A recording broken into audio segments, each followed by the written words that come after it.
International declared Israel to be an apartheid regime. Don't fucking stop me while I'm cooking, you baboon in a suit! The chef is in! About to give you a fucking Chelsea Green, you donkey! Donkey! Listen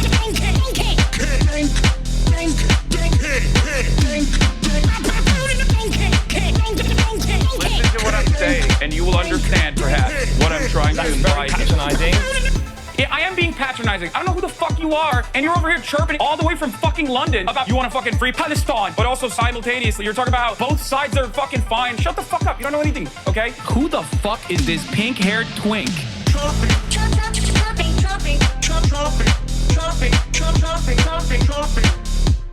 Dissolve the apartheid So what would you like to see happen, Hasan? Do you not understand the English language? I hope everyone's having a fantastic evening, afternoon, pre-noon, no matter where you are in the world. I'm Hasan Piker, and this is the HasanAbi broadcast coming to you live from gloomy California, Los Angeles, folks. We're live and alive, and I hope all the boys, girls, and MBs are having a fantastic one because today's a beautiful day. Today's a wonderful day. Today is a Sunday, and let me tell you, yeah, no, I increased my audio. Don't worry, immediately. Today's a Sunday. Sunday, under normal circumstances, a fun day. I'm live. I'm alive. I'm back, and there's a lot going on in the world. There's a lot going on in the universe. There's a lot going on. Germany Eurobasket finals with Turkey right now going on too. But folks, we're live. We're alive, and I hope everyone is having a fantastic one. Regardless, it's been a long time. I took 2 days off, as you guys know. Had to take some time off. Had to take some time off because my little bro got married. That's right. I was out and about making sure that process was running smooth. And it did. It was an incredible experience overall. Lots of emotions, lots of crying, lots of tears, lots of laughter, lots of joy. And the cake was spectacular as well. Also, Cutie Cinderella, I need to say, Cutie Cinderella is officially Ottoman. She had like 8 baklavas, bro, at the event. Okay, I'm gonna keep it $150. My speech was off the cuff. I freestyled. I made a lot of jokes. People loved it. Austin didn't show, but you know that's for we're spoiling Fear and content at this point when I'm giving you my personal news. We're basically spoiling Fear and content. Yeah, Austin was no show. He's dead to me. All right, well,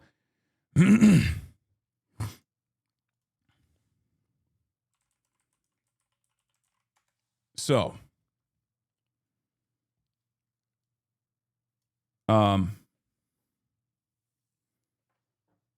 Hasan OPED Piker. Yeah, that's true. That's what I was doing. I was doing that at the wedding. This is true. I don't know how you guys caught this photo of me. I made sure that I wasn't showing nothing. But yeah, for those of you who don't know, I'm live. I'm alive. Obviously, a lot has taken place in the last 48 hours where I was gone. We're going to get to it. We're going to talk all about it. But there's a reason for it. I took a break because I went and I had to, be there for my brother's wedding. And, yeah. Hasan, please speak on what? Silverio Villegas Gonzalez, the Hispanic man that was killed by ICE agents claiming he ran over. Yeah, I know. We'll get to it. God damn. Bro, people are so funny. Like, I'm back. I just started. This is the part of the broadcast where I tell you about my personal news. And there's hella people going, Libya, talk about Libya. Talk about Brian kill me. Talk about Brian kill me. Talk about this. Talk about that. Everybody needs to calm down, bro. I'm like 11 minutes in. I just started. I know y'all missed me, but holy moly.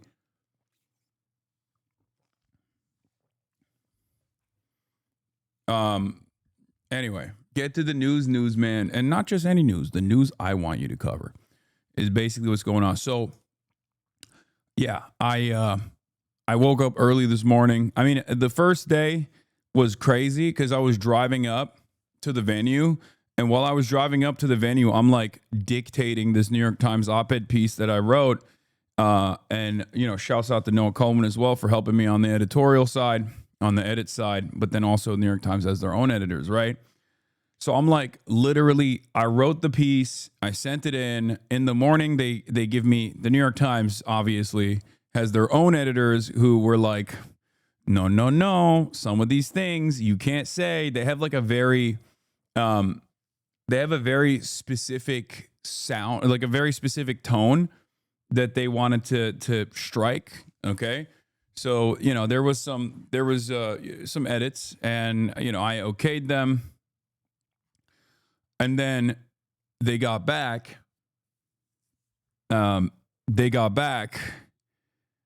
And had more notes, but that was when I was driving. So I'm driving thinking, you know, this thing is ready to go, ready to blast off. Turns out it's not. I'm in a state of panic trying to dictate what to, you know, trying to get the new editorial notes in and then, you know, make these decisions. You know, all this stuff is happening in the background, whatever. We make it. I was able to flip between drivers and finish it off in time. Why no fit pics of you from the wedding? I don't know. Maybe because it's probably not the best thing to constantly post social media of myself, especially if I'm in an environment like in a public setting. Have you guys thought about maybe it's okay to be a little bit more careful? I don't know. Like, let me live, guys. What are we doing? Let me live. All right. In due time, you will get photos. Okay. Jesus Christ.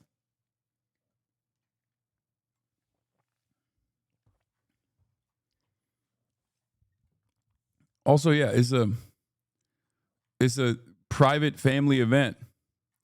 So are your viewers 12? No, they're not. They're 30 plus for the most part, but they behave like they're 12 sometimes.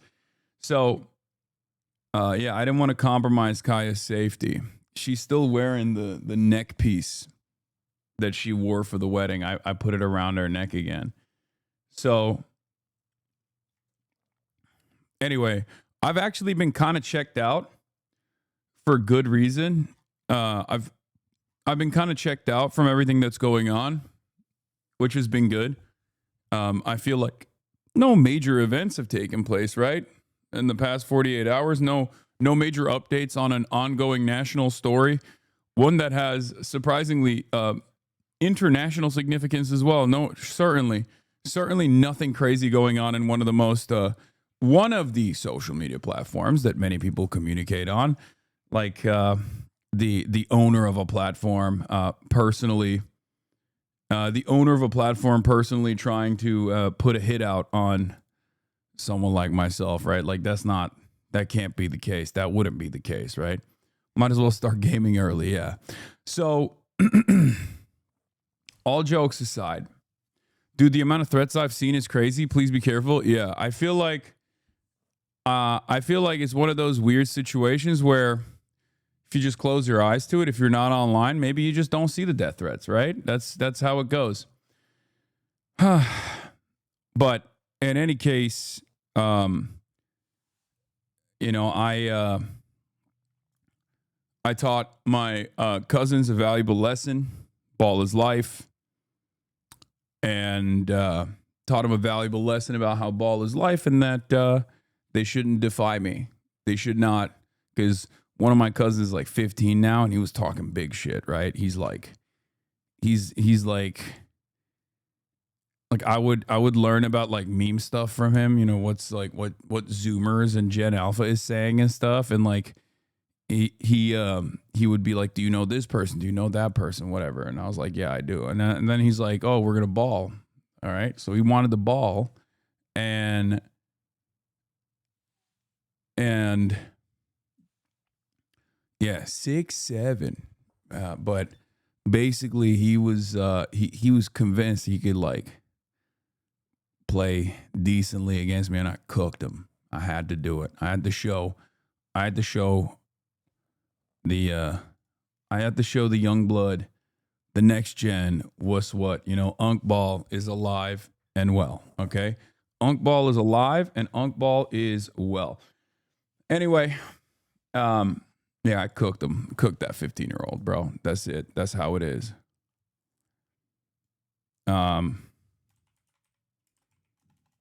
Hold on. Free speech.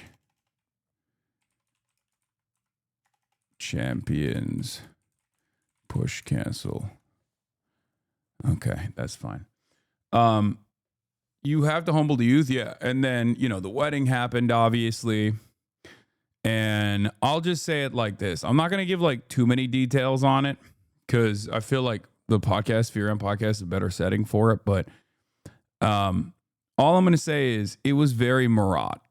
It was very Murat. Murat has this tendency to engage in uncomfortable things that make him uncomfortable. That's like what he enjoys doing, right? Whether it be like camping, whether it be glamping, whether it be off-roading, stuff like that. Like things that normal people have kind of evolved beyond. Like, because normal people be like, oh, I don't want to be out and braving the elements, right? Like, I don't want to be in the desert, for example, at any given moment, especially when it's like 100 degrees weather. But Murat's like, I want to do that. And I would enjoy it even more if other people were also doing that and not even having a good time doing that. And that's actually a really good way for me to assess how much fun I'm having, by making sure that other people are also engaging in this act of displeasure. So a typical Murat style situation, you know, very hot.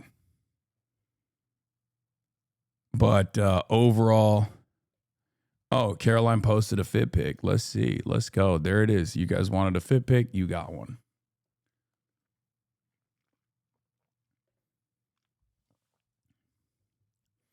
Do you have a cool undertone to your skin? You look great with these darker colors. What does that even mean?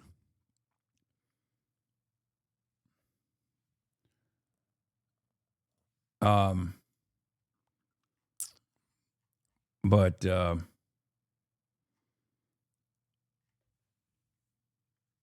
glasses are slang. Thank you. So yeah, we did the dang thing. We did the dang thing, and it was great. It was a lot of fun, a lot of emotions, all of that. You look like an NBA draft in the early 2000s. Okay, calm down. Did you write a speech or did you wing it? No, I wung it. I winged it. I'm Mr. Wing, Mr. Wang.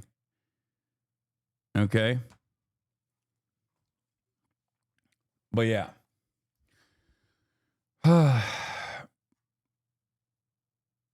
But that's it. That's all I got on the wedding. I woke up early this morning, and I drove back. And I got here, and the reason why I was actually late, because I was supposed to start even earlier. I was like going to start at like 10:30 or whatever. But the reason why I actually started late is because, of course, predictably, I got back and the internet was busted again, so I had to fix that.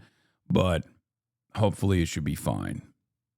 But even if it's not, fuck it, we ball. Kyle looks spent. Yeah, she is. She had a very, very long weekend. You don't understand.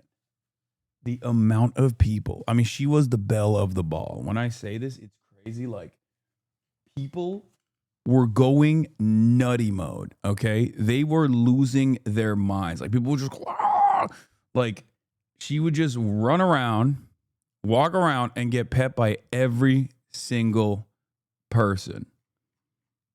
That was her situation. She was just like, I am, I'm here to be pet. Can you read your article of paywall and tech limits? I couldn't read it. What do you mean? You don't know how to remove paywall? This is how we do it every time, bro. What the hell? Yeah, this is Kaya's wedding fit, of course. She's wearing it right now. Actually, she's still wearing it. But yeah, absolute cutie pie. A lot has happened while you were gone. My condolences. What are on having to catch up on it? No, it's fine. It's not. News. The news keeps happening, and we keep covering the news. It is what it is. Was Fiona also at the wedding? Yes, she was also the other belle of the ball.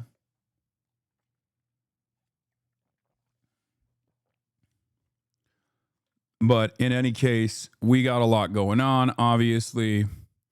There's so much to cover. There's so much to talk about.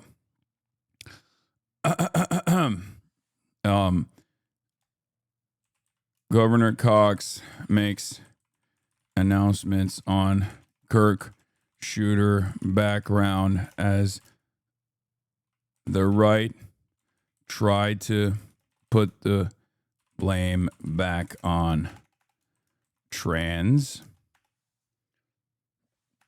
people. Oh, you said you're watching from Libya. Not that I need to talk about Libya. Oh, my bad. Okay. Don't you miss the show news days? What do you? Oh, you mean slow news days? Yeah. I mean, I would like it if the news was fast, but in a positive direction, and also did not sometimes feature myself as well. I got the Themasius playlist. Thank you, Themasius. Governor Cox makes an announcement on KIRK shooter background as the right try to put the blame back on trans people. Covering the misinformation.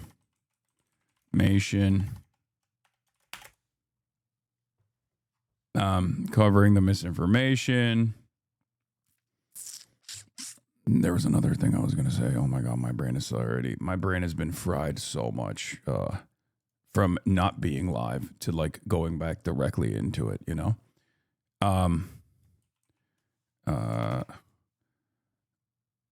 free speech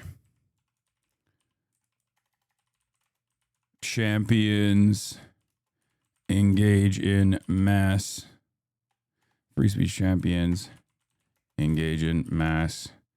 cancel culture campaign over insufficient KIRK grief. Does Elon want me dead? Okay. Anyway. All right. That's it. The FBI is withholding info on the Discord service he was in. Was he actually? They're trying to ban it legally now? No, I know. And I saw the Israel related thing too that was also crazy. Do we have a blast off meme or what?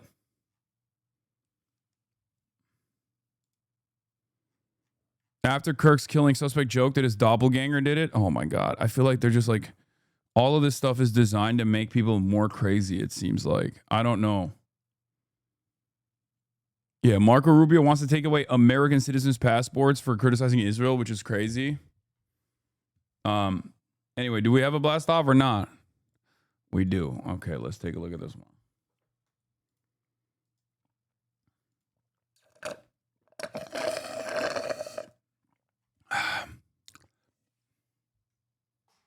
Grok got censored for telling the truth. That's not surprising. Elon uses both Twitter and also Grok as his like personal propaganda faucet in ways that like other billionaires at least don't attempt to do so publicly. Right? Where it's so transparent, it's so flagrant the way he does this, like it's annoying cuz it like with other billionaires, like at least they have the decency to purchase like the Washington Post, right?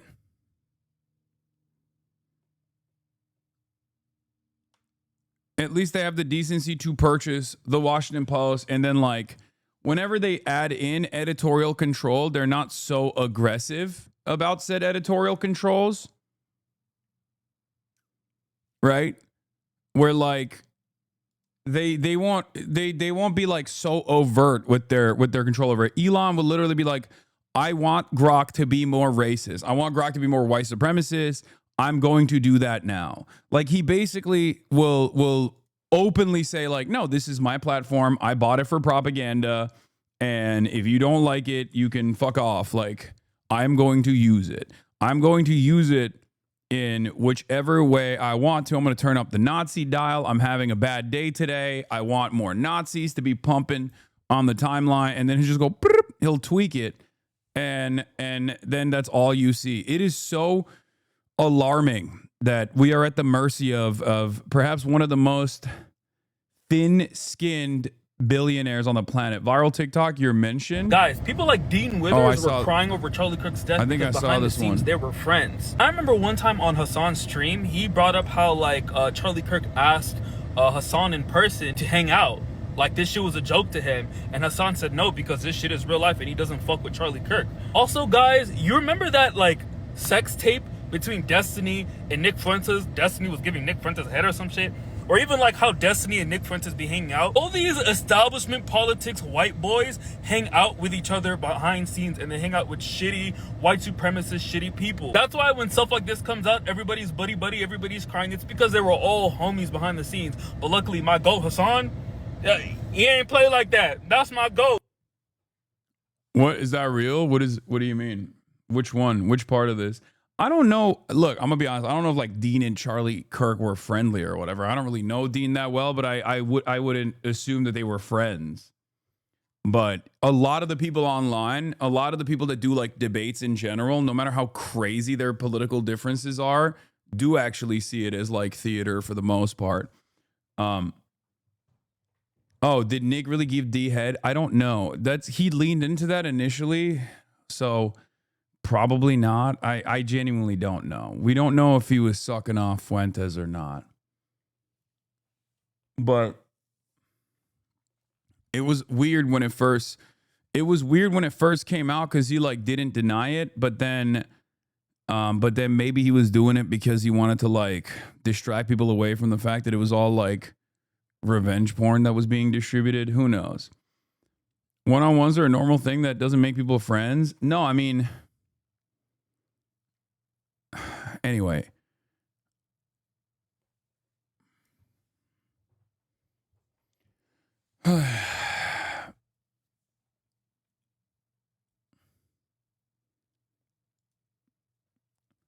Tyler literally commented on how the news wanted to blame trans people. Lol. Wait, what is this? New York Times, after he murdered Charlie Kirk, the killer told his friends on Discord he heard the ammo had something about trans stuff on it. Robinson was watching the FBI try to pin it on the trans community instead of focusing on locating him. Wait, what? More obsessive. Wait, what the hell? Around the time, several news outlets reported ammunition found near a rifle at the scene included engravings referencing transgender ideology. The truth ultimately was that the engravings included the phrase, "Hey, fascist, catch," as well as lyrics from an anti-fascist Italian song and a reference to a sexual meme about a bulge. But at the time, before the exact phrasing of the engravings was publicly known, the suspect sent messages that suggested he was closely following the news. I heard the ammo had some about trans stuff on it, but they aren't releasing the photos or exact quotes, he wrote. He added, and also the claim wasn't backed by the official FBI, just some dude in a briefing room. A few minutes later, he joked, "I'm actually Charlie Kirk, wanted to get out of politics, so I faked my death so I can live out my dream life in Kansas." Oh my God. Dude, we are living in such a weird time, man. In terms of like being extremely online, in terms of like Twitter and online becoming a part of real life, like this is one of those very strange moments, okay? I don't know why Discord was like saying this dude wasn't on our app. I don't know. He wasn't communicating on our app or whatever. I don't know what the hell's going on as well. The New York Times article has the full messages. They joked about avoiding McDonald's too because that's how Luigi got caught. Yeah. So I'll get started on one aspect of this story that I briefly talked about, but obviously I wasn't, like when they first found the shooter, I wasn't live. right? When they first found the shooter, when they first apprehended the shooter, I wasn't live, but a lot of other people were covering it, and they were making up their minds on like what this ideological profile was. I think it was too soon to tell, but you know, my early assessment was looking at like the meme profile, which is a stupid thing to actually say out loud when talking about mass shooters, but God damn it, unfortunately, that is a thing that we have to do. Looking at the mimetic profile of the shooter and the things that the shooter wanted to communicate, I basically said, look, it's too soon to tell the ideological background, but it's like very obvious that he has like a right-wing family, Mormon family, all this stuff. You know, some family members are connected to the military. Early on, they thought his dad was like law enforcement, and they found out that wasn't the case. That's whatever. But like, he clearly was a white kid from like a real ass American Utah family, right? And even Governor Cox had some statements about this. Even Governor Cox himself was like, "Oh, I was praying that he wasn't one of us. I hoped it was like some Muslim transgender guy from, you know, Idaho or whatever, or from not from this country." And it turns out he's one of us. And I saw that and I was like, that's a weird thing to say out loud, buddy. That's a weird thing to say out loud, but we are living in increasingly weird times, so I guess it's fine that you're just saying it, okay? Like, you know how people will always say, like, because of the unlimited violence that marginalized populations are subjected to, many of you have probably had that moment where you see like a mass shooting or something and you're like, oh my God, I hope the shooter isn't like trans or black or brown or undocumented or something like that, you know, because like, you know what is yet to come. Well, these guys are now doing the reverse of that because they want to do more violence, it seems. So they're like, oh, every time there's a shooter, even though most of the time it's like a white dude, and this time it was a white dude as well, you know, I was praying it wasn't one of ours, you know? I was praying it wasn't one of ours. And it's like, it's not like it changes anything if it's a white guy who's a right-winger. They've done most of the shootings. And it seems like the right collectively have decided a lot of these guys are responsible for the shooting. So let's just fucking turn around and imagine that the shooter is a trans leftist every time, right? And it's crazy. It's crazy. Because, like, the impact is not the same. You know what I mean? There's not like there's no legislation to like ban young white boys who are a little quirked up on the internet when there's another young white boy who is a little too quirked up who does a fucking mass shooting. That's not a thing. But God forbid, if anyone has like even been around a trans person, it seems, they're like, oh, we have to literally arrest and prosecute and criminalize every trans person in the country. Now, I watched so much. I watched the Nancy Mace and the Republicans basically go from, we have to kill everybody immediately. We have to kill anyone that's ever been like, maybe we shouldn't be mean to gay people because they're all radical transgender Antifa leftists who are doing unlimited violence, the white Christians or whatever, to then turn around and be like, oh no, he was one of our boys again. Oh well, pray for his soul. Pray for his lost soul. And then they turned around and they were like, he went to a Mormon university for one semester, and that's where he got hit with the fucking transgender woke ray, right? And then everyone was like, dog, he took one fucking semester and didn't even have any in-person classes, and then left to go work for to go to a technical school, right? Like, what are we talking about? This person's background is so perfectly like right-wing in the way that these guys have designed the world. So they just couldn't figure that route as well. But now they're saying it's actually a transgender roommate, that he was radicalized by a transgender. Like, it has to be a trans person, it seems, for these guys. Like, I don't know what will happen. I do know that because violence is such a permanent part of American politics, which I wrote about on the New York Times, by the way, we're going to be talking about that in a second. it's an inevitability that these things will continue to happen unless, in the absence of any sort of like serious legislation to stop, gun violence. It is. It has happened every other week, and it will most likely, unfortunately, continue to happen. And I guess in the next phase here is going to be like, was the shooter ever around a trans person at all? Like, we have to look through the next school shooter. If they've even been in the direction, if they've even looked in the direction of a trans person, that's probably how they got radicalized. Like, that's where we're at now. Like, these people are trying to say like, oh, you were roommates with a trans person, I think, and therefore that's the reason why you did a mass shooting. Like, it's just so fucking insane. And what's extra messed up is that people are like, the media is dropping the ball in spectacular fashion. So I don't even know. I don't even know what to say. It's just, everything is wrong. Everything is busted. Everyone is angry. I guess like the only thing I'm hoping for, and I said this like the first couple of days, is, maybe these guys will just focus on the burger aspect of things, and we'll just like get it out of their system by being like, we're going to cancel a bunch of people. We're going to cancel a bunch of people on the left that we are claiming is, responsible for the death of Charlie Kirk. And then they'll turn around and they won't engage in acts of violence or something like that. Hopefully. What is this viral tweet about you? I think I saw this. I saw this one. Yeah. If God forbid a leftist like Hasan Parker were killed, a lot of centrist Dems wouldn't even publicly mourn him. The idea that any GOP governor would fly flags at half mast for him like Dems, like Dem Govs or for Kirk is beyond laughable. That's the imbalance we have in this country. Anyway, I mean, it's true.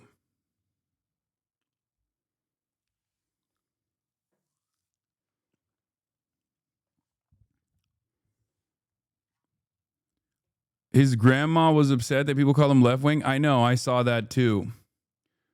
Yeah, that was also crazy. His grandmother was more upset at the fact that they were calling him a leftist than at the fact that he had shot Charlie Kirk. Like, she was like, listen, shooting high profile figures is something that I'm, not too fond of, but I can understand it. But do not say he did it because of radical transgender Antifa. We are a Republican family. That's what she said. It was crazy. Anyway, she probably doesn't know what the fuck's going on with the grandchild anyway. So like, there's so much like secondary secondhand, third hand, fourth hand, like totally irrelevant information that people run with and then try to retract after the fact. Also, this person's tweet that went viral, this person sucks so much ass. Fuck this guy. I don't like Hasan Piker, but if he died tomorrow, Fox News would be celebrating Trump, post a shitty AI meme celebrating his death on True Social. This dumb fuck, literally, this Destiny dick riding piece of shit once famously said Donald Trump should deport Hasan because I don't like him. Like, so he's just farming, okay? Don't get it twisted. That motherfucker's just farming. Anyway, I don't like people invoking your name in this discourse, even if it's hypotheticals. I know. I don't like it either, but what are you going to do? Okay, so Joyce Carol O's defending you after you're quoting your New York Times article? Yeah. So, where was I? All right, so a lot has taken place. Let's get started. Even Moist Critical is spreading misinformation that he's a leftist. Look, guys, everyone is spreading misinformation, and at a certain point, you have to realize, like, are people spreading misinformation if they're just, like, rehashing what high-profile legacy publishers are saying? Because high-profile legacy publishers are dropping the ball without doing the proper investigation. Without doing the proper investigation, they're just, like, moving forward with whatever sound bites they can get. And one thing that's actually interesting in this process is, like, no matter how biased the police are, no matter how incompetent the police are, even cops, detectives, when they're setting up a shooter profile to figure out an ideological motive for a suspect in the aftermath of a situation like this, they will go to friends right? They will go to the friends of the shooter and they will go to the family of the shooter, but they won't actually move on with that as like key pieces of evidence until they fully fleshed out a psychographic profile for the shooter. The media, on the other hand, is so horny to not get outflanked by the likes of, I don't know, Steven Crowder or whatever, that they are deciding that some random fucking neighbor actually can give us a convincing case on who this person is, right? Oh, we went to a friend. The friend called him a leftist. And then they retract the article and they go, okay, maybe the friend didn't know what the fuck he was talking about. He's just like talking out of his ass. So this is what's really annoying about it, where I cannot even fault the likes of, I don't know, Moist Critical for going along with what he is seeing in the news and then responding to it. Having said that, however, like I said, given what I know about like right-wing meme profiles with shooters, the last one being the Minneapolis church shooter that we talked about. If you remember, the Minneapolis church shooter was a far-right neo-Nazi that was most likely radicalized in one of these Telegram groups, not dissimilar to the Colorado school shooter that actually shot up his school an hour after Charlie Kirk was shot and killed at UVU. And yet, the reason why I'm bringing that one up is because people said, oh, that's transgender radical Antifa. That's a transgender radical Antifa shooter. And they still are saying that. That wasn't the case. And the reason why I say that wasn't the case is because that shooter in Minneapolis very clearly showcased a meme profile that is consistent with far-right neo-Nazi, extremely nihilistic, esoteric neo-Nazi school shooters and mass shooters in general. And what I mean by that is like he was venerating, you know, Anders Breivik and the Christchurch shooter, like all these different white nationalists and white supremacists. Whereas this shooter's memes did not reach that standard at all, which is why I said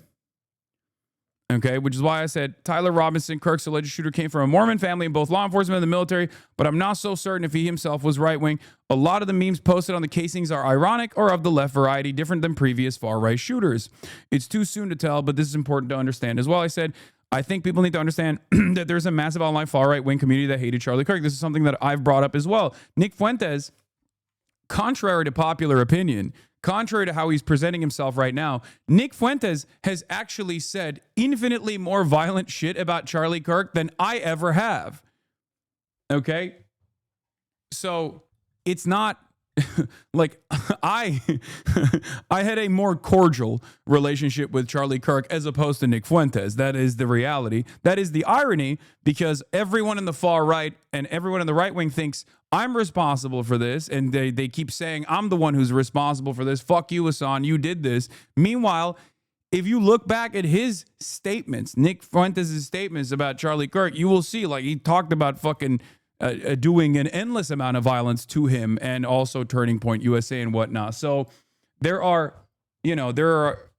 have been hunting and pursuing Charlie Kirk for quite a while, as a matter of fact. So, but that doesn't really matter in this moment, because like everyone on the right is very clearly trying to get together and use this as an opportunity to attack their ideological opposition, their enemies. They're using this as an opportunity to say like, no, it's the left that's hateful and all this stuff. So that's what's so crazy about this entire situation too, because like as far as I can remember, I don't think I've ever said anything that's remotely as violent about Charlie Kirk as like Nick Fuentes has. I mean, here's some choice ones, I think. I mean, there's a lot of metaphor that he uses as well, to be fair, and metaphors are things that I've used as well in the past, not directionally against like Charlie Kirk or anybody like that, but those metaphors are obviously being used currently in clips that are completely clipped out of context to make it seem as though I was like advocating for violence against the right or whatever the fuck, which is yet another story that I'm going to be covering as well. So,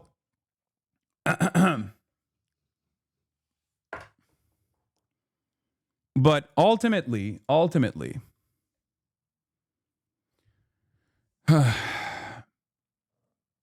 I'm still of the mindset that it's like entirely too early. But one thing I have noticed is, and I suspect that there is I've noticed the tendency of the right to basically go along with misinformation no matter who's doing it, right? What I mean by that is I saw a fuck ton of liberal accounts posting the shooters like a photoshopped t-shirt of the shooter wearing like a Trump shirt that's not real. I saw so many people immediately go, this is a groiper, this is a groiper, this is a groiper. And I wasn't online at the time. And, you know, I didn't have the opportunity to like seriously go back and forth on this stuff at the time. But I wasn't so certain. There were people saying he was a DSA guy. I knew that that wasn't real. They just like doxed another random DSA guy, which was really fucked up, but you know, classic. But a lot of people, and I think what's more interesting is that a lot of right-wingers, I think when they saw the shooter, also decided he might be right-wing. Okay? What do I mean by this? Because once they found out the demographic background, once they found out his like family, his family history, the right toned down the calls for civil war and decided we got to lower the temperature, decided we got to pray for this young boy's soul, this young boy's heart. That was insane because I felt like I got slapped up, like I got whiplash from how quickly they went from we have to kill every leftist person because this was very obviously a transgender Antifa leftist to we have to save this boy's soul by praying for him. And that led me to believe that maybe they think he's right wing. And I don't know if it's because they have more information that I was not privy to, right? Here's the Nancy Mace tweet compilation. That's the classic one that everyone is obviously pointing to. Time to bring back the death penalty. Enough is enough. Representative Nancy Mace's comments on Charlie Kirk's killer allegedly being pro T-word. Okay? And then after the background of the shooter is found, we know Charlie Kirk would want us to pray for such an evil and lost individual like Tyler Robinson to find Jesus Christ. We will try to do the same. We truly believe if Tyler Robinson had ever sat down from Charlie, the great debater, the man of faith and grace he was, Tyler wouldn't have pulled the trigger. Like, it's insane. It's insane. They didn't even hide it. They just straight up went from this is a radical Antifa transgender, and we need to kill all of them to like, we have to pray for this young boy's soul. So I think it's like a combination of different factors. One, it's because not only was he white, but he was a corn-fed white boy. You know what I mean? He was a real ass like Mormon Utah boy. Okay. And I do think that these guys unironically, I never thought this until this moment, but I really do think that a lot of right-wingers just straight up respond to race. Okay? I think that's it. Like when they see someone who is not just like white, but also not white in a spicy way where like they got a septum ring and fucking, I don't know, a hammer and sickle tattoo, but like just straight up, if you are like a white boy from a Republican family, they go, oh no, that's one of us. That's, you know, it's obviously that this person was not like a leftist. Like that's the way they reacted to it, even if there wasn't enough evidence to suggest it at the time. And I think the other reason is because they saw the Groyper stuff. They saw all the people being like, oh, this guy's a right winger. He voted for, or he's a registered Republican. He gave money to the Republicans, which is fake, by the way. That's a totally different Tyler Robinson, which again, Tyler Robinson is the most like, if you were to point to like the most average Utah boy, I would literally build out a profile of Tyler Robinson, right? Republican. It's like John Smith, you know, Tyler Robinson, white boy, went to college for one semester, dropped out, didn't pursue it, and went back and got like an apprenticeship. went to a technical school. Like, he did the most right-wing shit that you could possibly do. Not saying that like anyone that goes to a technical school is right-wing, but like that is how the right has presented the best possible future. You come from a good family, your family is always there for you, and then you don't go to college because college makes you woke and gay, and you get an apprenticeship instead, right? Like, you go to a technical school, you get an apprenticeship, you work a real job, an honest job, right? None of this like fake gay vaccine related college jobs. Like, he did all of that. He's a gun pervert, family of gun perverts since 8 years old. He's been like, you know, shooting guns and whatnot. So I think like when they saw all of that stuff, they went, oh, this is probably one of our guys. As I also mentioned, like Governor Cox said. So they decided, oh yeah, no, we should maybe dial it back a little bit. Having said that, that didn't stop Ben Shapiro from continuing to pursue this stuff. Even though what he was operating off of was like obviously a now retracted newspaper piece. I think it was on The Guardian. And what's interesting is he got owned by fucking Bill Maher of all people. And I feel like if you're getting owned by Bill Maher, you should just throw in, you should throw the towel. You should throw in the towel. You should never try to debate ever again. Because Bill Maher is like, I mean, he's not a particularly intelligent individual. He's not, I mean, getting dunked on by Bill Maher is like pretty humiliating, I think. It's a shooting at a synagogue. It is very likely to be either a white supremacist or a radical Muslim. If it is a shooting of a Republican politician, it is very likely to be a trans Antifa Marxist shooter. That is just not. That's just insane to say. Like, dog, none of those fucking, like, that was not the case. That did not happen. Thomas Crooks is not like a radical transgender Antifa guy. He was a registered Republican, man. Thomas Crooks was a registered Republican. He was wearing like a gun tuber merch. Like, sometimes you got to understand, like, there is just some fucking quote unquote apolitical right adjacent people that just decide, I'm going to make a name for myself by shooting the president. It's insane. I know it doesn't make sense, but it's just not the case. We don't know what this kid is. We do know this kid was of the left. We do know that. We do know what? That this kid was of the political left. That is according to contemporaneous reporting from The Guardian as well as Tablet Magazine today. It's 2 days out. We don't know shit, Ben. But we don't know shit. They never do. The internet is undefeated in getting it wrong to begin with. It's not about the internet. He's fucking right. And The Guardian actually retracted that article. Unironically, I cannot believe Bill Maher is right. I cannot believe I'm saying this. Bill Maher is right. Ben Shapiro is so stupid and so professionally wrong that he made the most annoying, professionally stupid and wrong guy look good in comparison. How is that possible? How is that even possible, man? It's crazy, okay? There should be no comeback from this. If Bill Maher dunks on you, it's over. About the actual reporting by mainstream accepted. The Guardian is not a right-wing. Here's what we heard. Here's what I was told so far, and I'll tell you what was wrong. First, I heard he's a registered Republican. Not true. Okay. Then he was a donor to Trump. Not true. His father works in the sheriff's office. Not true. There was a picture of him wearing a pro-Trump shirt. Not true. Member of the Democratic Socialists of America. Not true. We don't know what he is. Well, how are you so sure he's of the left? Now, I agree when you write on a bullet, what did he write on the bullet? Catch this fascist, which is also a gamer thing. Okay, but now I'm hearing he may have been part of that group for whom Charlie Kirk was not right-wing enough. You mean the Groypers, yes. I mean, so that would... You're sure he's not that?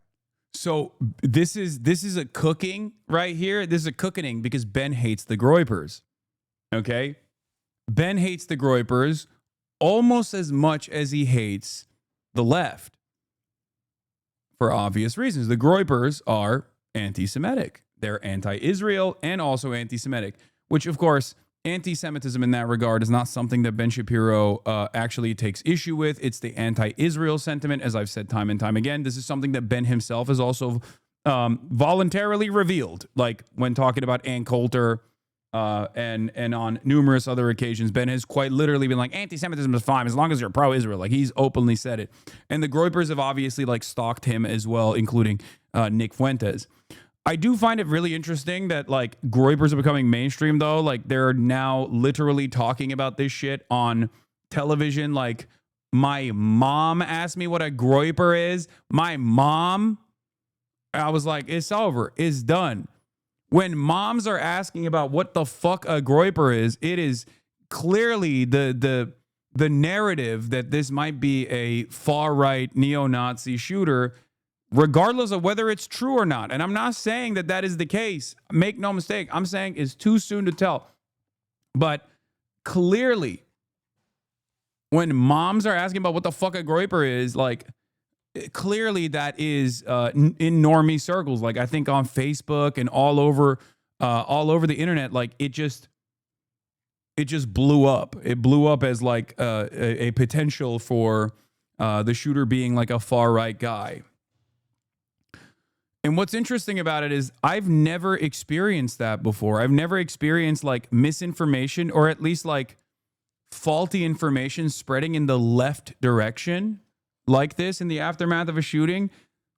But it was actually weird to see so many right-wingers also go along with that and like recalculate their messaging out of the fear that this might be a fucking Groyper. Isn't that crazy? Like, I think right-wingers are so susceptible to misinformation that they're more susceptible to misinformation than real, accurate, truthful assessment and truthful analysis, that if you just make stuff up, they're more inclined to believe it. If you just go, hey man, let's dial it back real quick. Let's wait a couple days before we figure out exactly the ideological profile of this person. He's alive. You know, there will be interrogations and whatnot. Nope. As long as you lie in either direction, you can lie in the left direction, you can lie in the right direction. Right-wingers will jump on board, it seems. Which is crazy.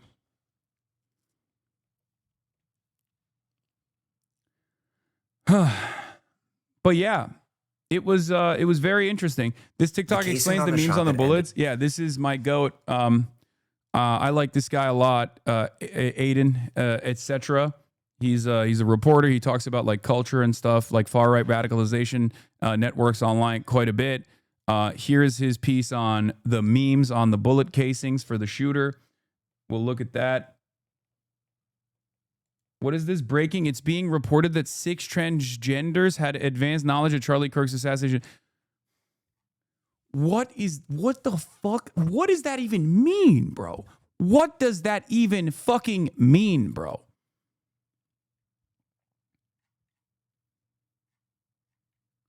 Breaking news.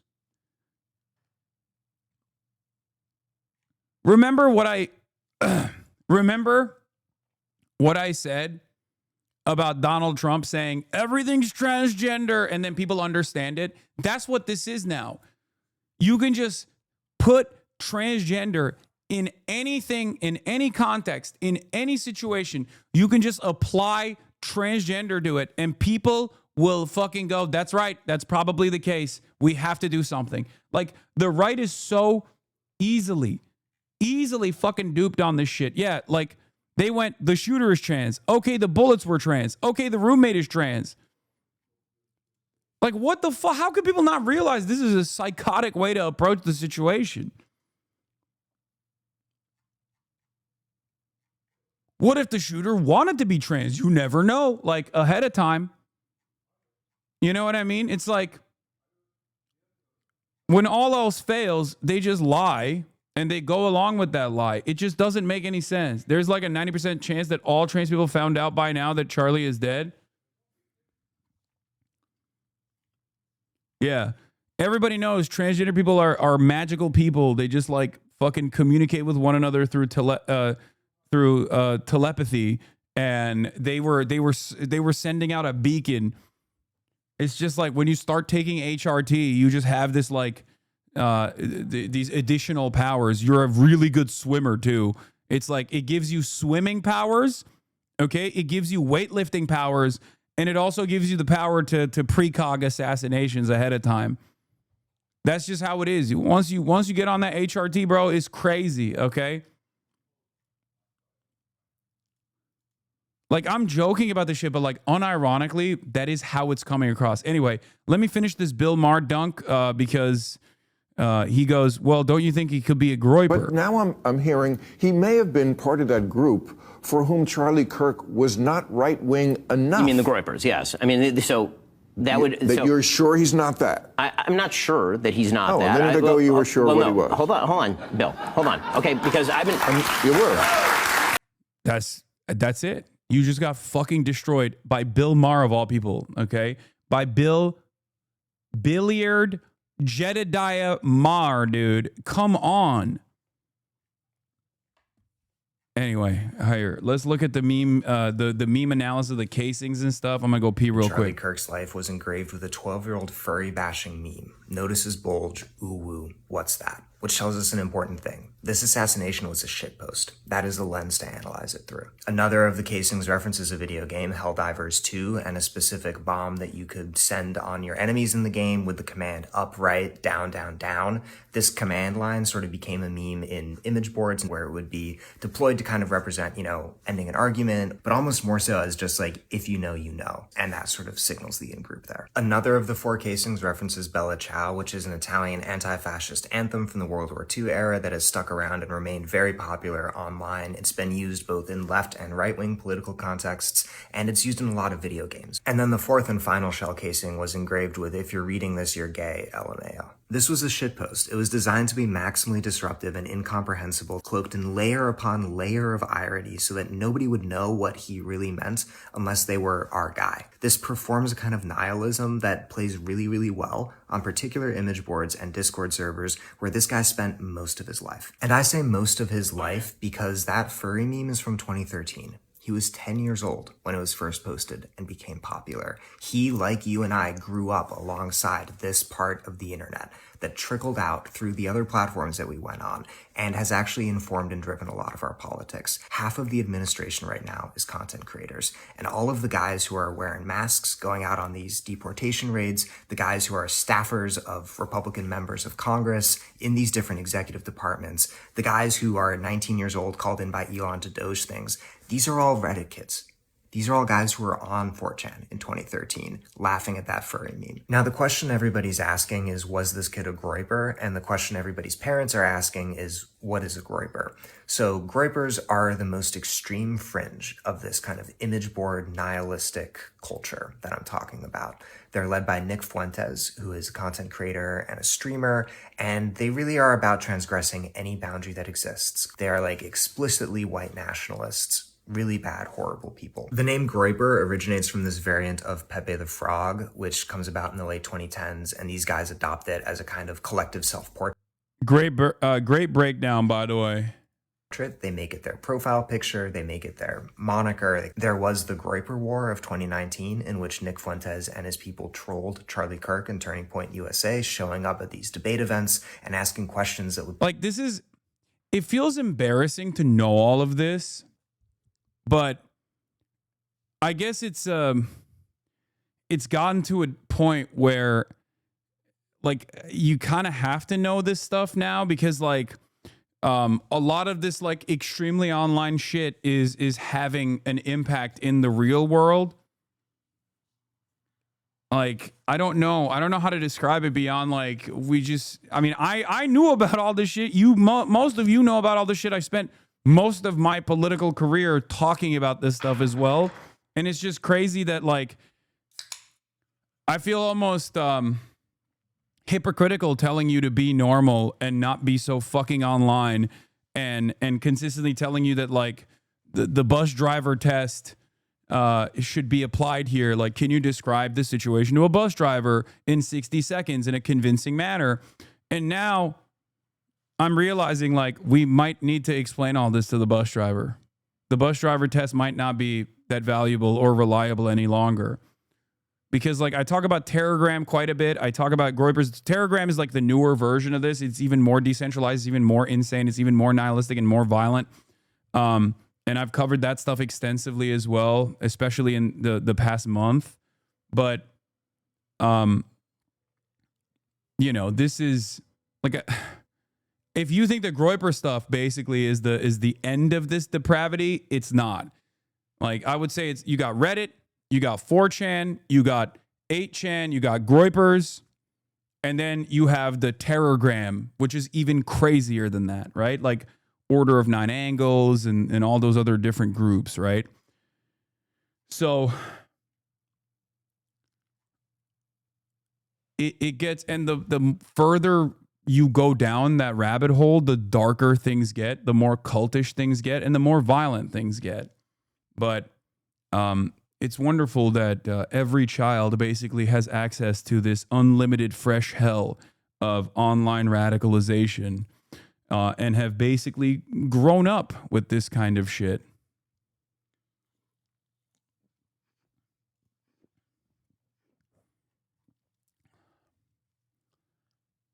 Push Kirk to say things that were even more extreme than Kirk was already saying. So where Charlie Kirk took like one step toward these kind of white or Christian nationalist ideas, the Groypers took 2 steps. They demanded that he make the subtext text. One post people have been citing as proof of the Groyper hypothesis is this one from his mother's Facebook that shows... Like, I don't think this is enough. I don't think this is enough to indicate that he's a Groyper, I'll be honest. And I said that to Jason Palladino as well.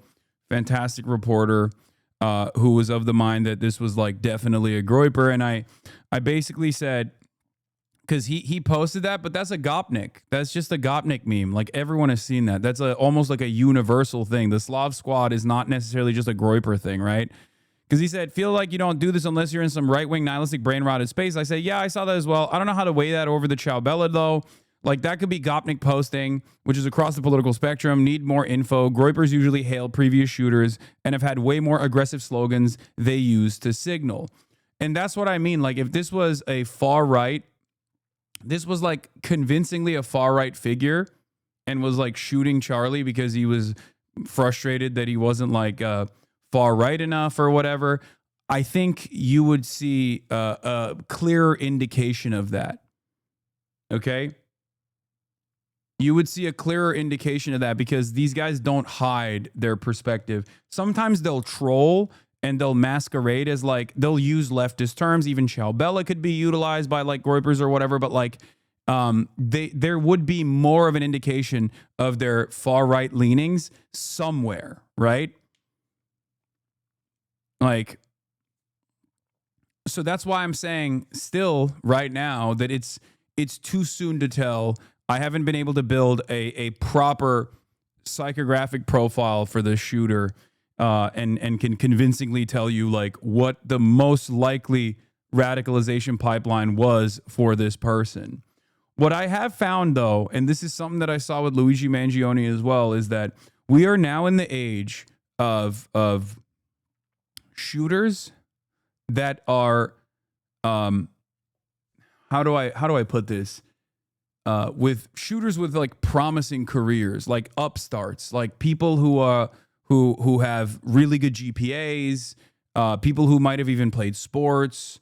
You know what I mean? Like that's usually not the expectation.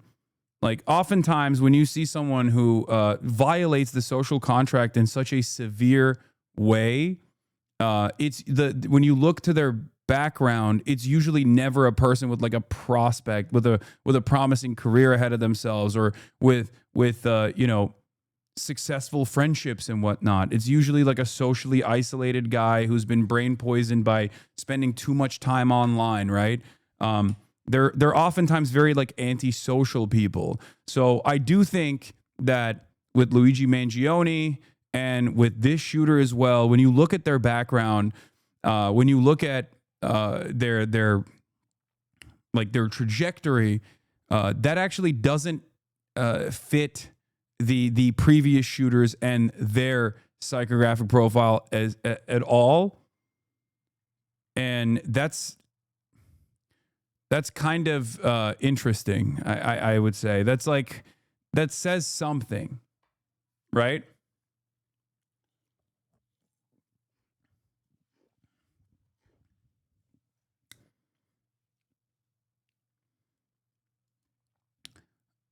A Gen Z colleague described to me black pill mindset to me in a way I'd never heard before. For younger kids today, especially men, there's a pressure to get rich at any cost or get famous at any cost. They use irony and crude memes to mask the deep anxiety they feel. What stood out to this person was lol, nothing matters attitude, KIRK's assassin. Yeah, he was trying to be nonchalant while doing the most chalant thing. You know what I mean? Like, there is an air of like, I don't even care about this, this thing that I'm doing. And it is also very interesting. What stood out to this person was lol, nothing matters attitude. KIRK's assassin tries so hard to project in his ironic bullet inscriptions. Like, if you see this, you're gay, Lamau. Like, that's, you know, that's crazy. Political, but mostly stupid meme Halloween costumes and the gamer culture he was steeped in. His politics almost feel secondary. We're seeing an uptick in ironic phrases written on bullet casings, and manifestos are peppered with very online references meant to be read and understood not by the media, but by these shooters' online peers. They want to be remembered as the people who went for it.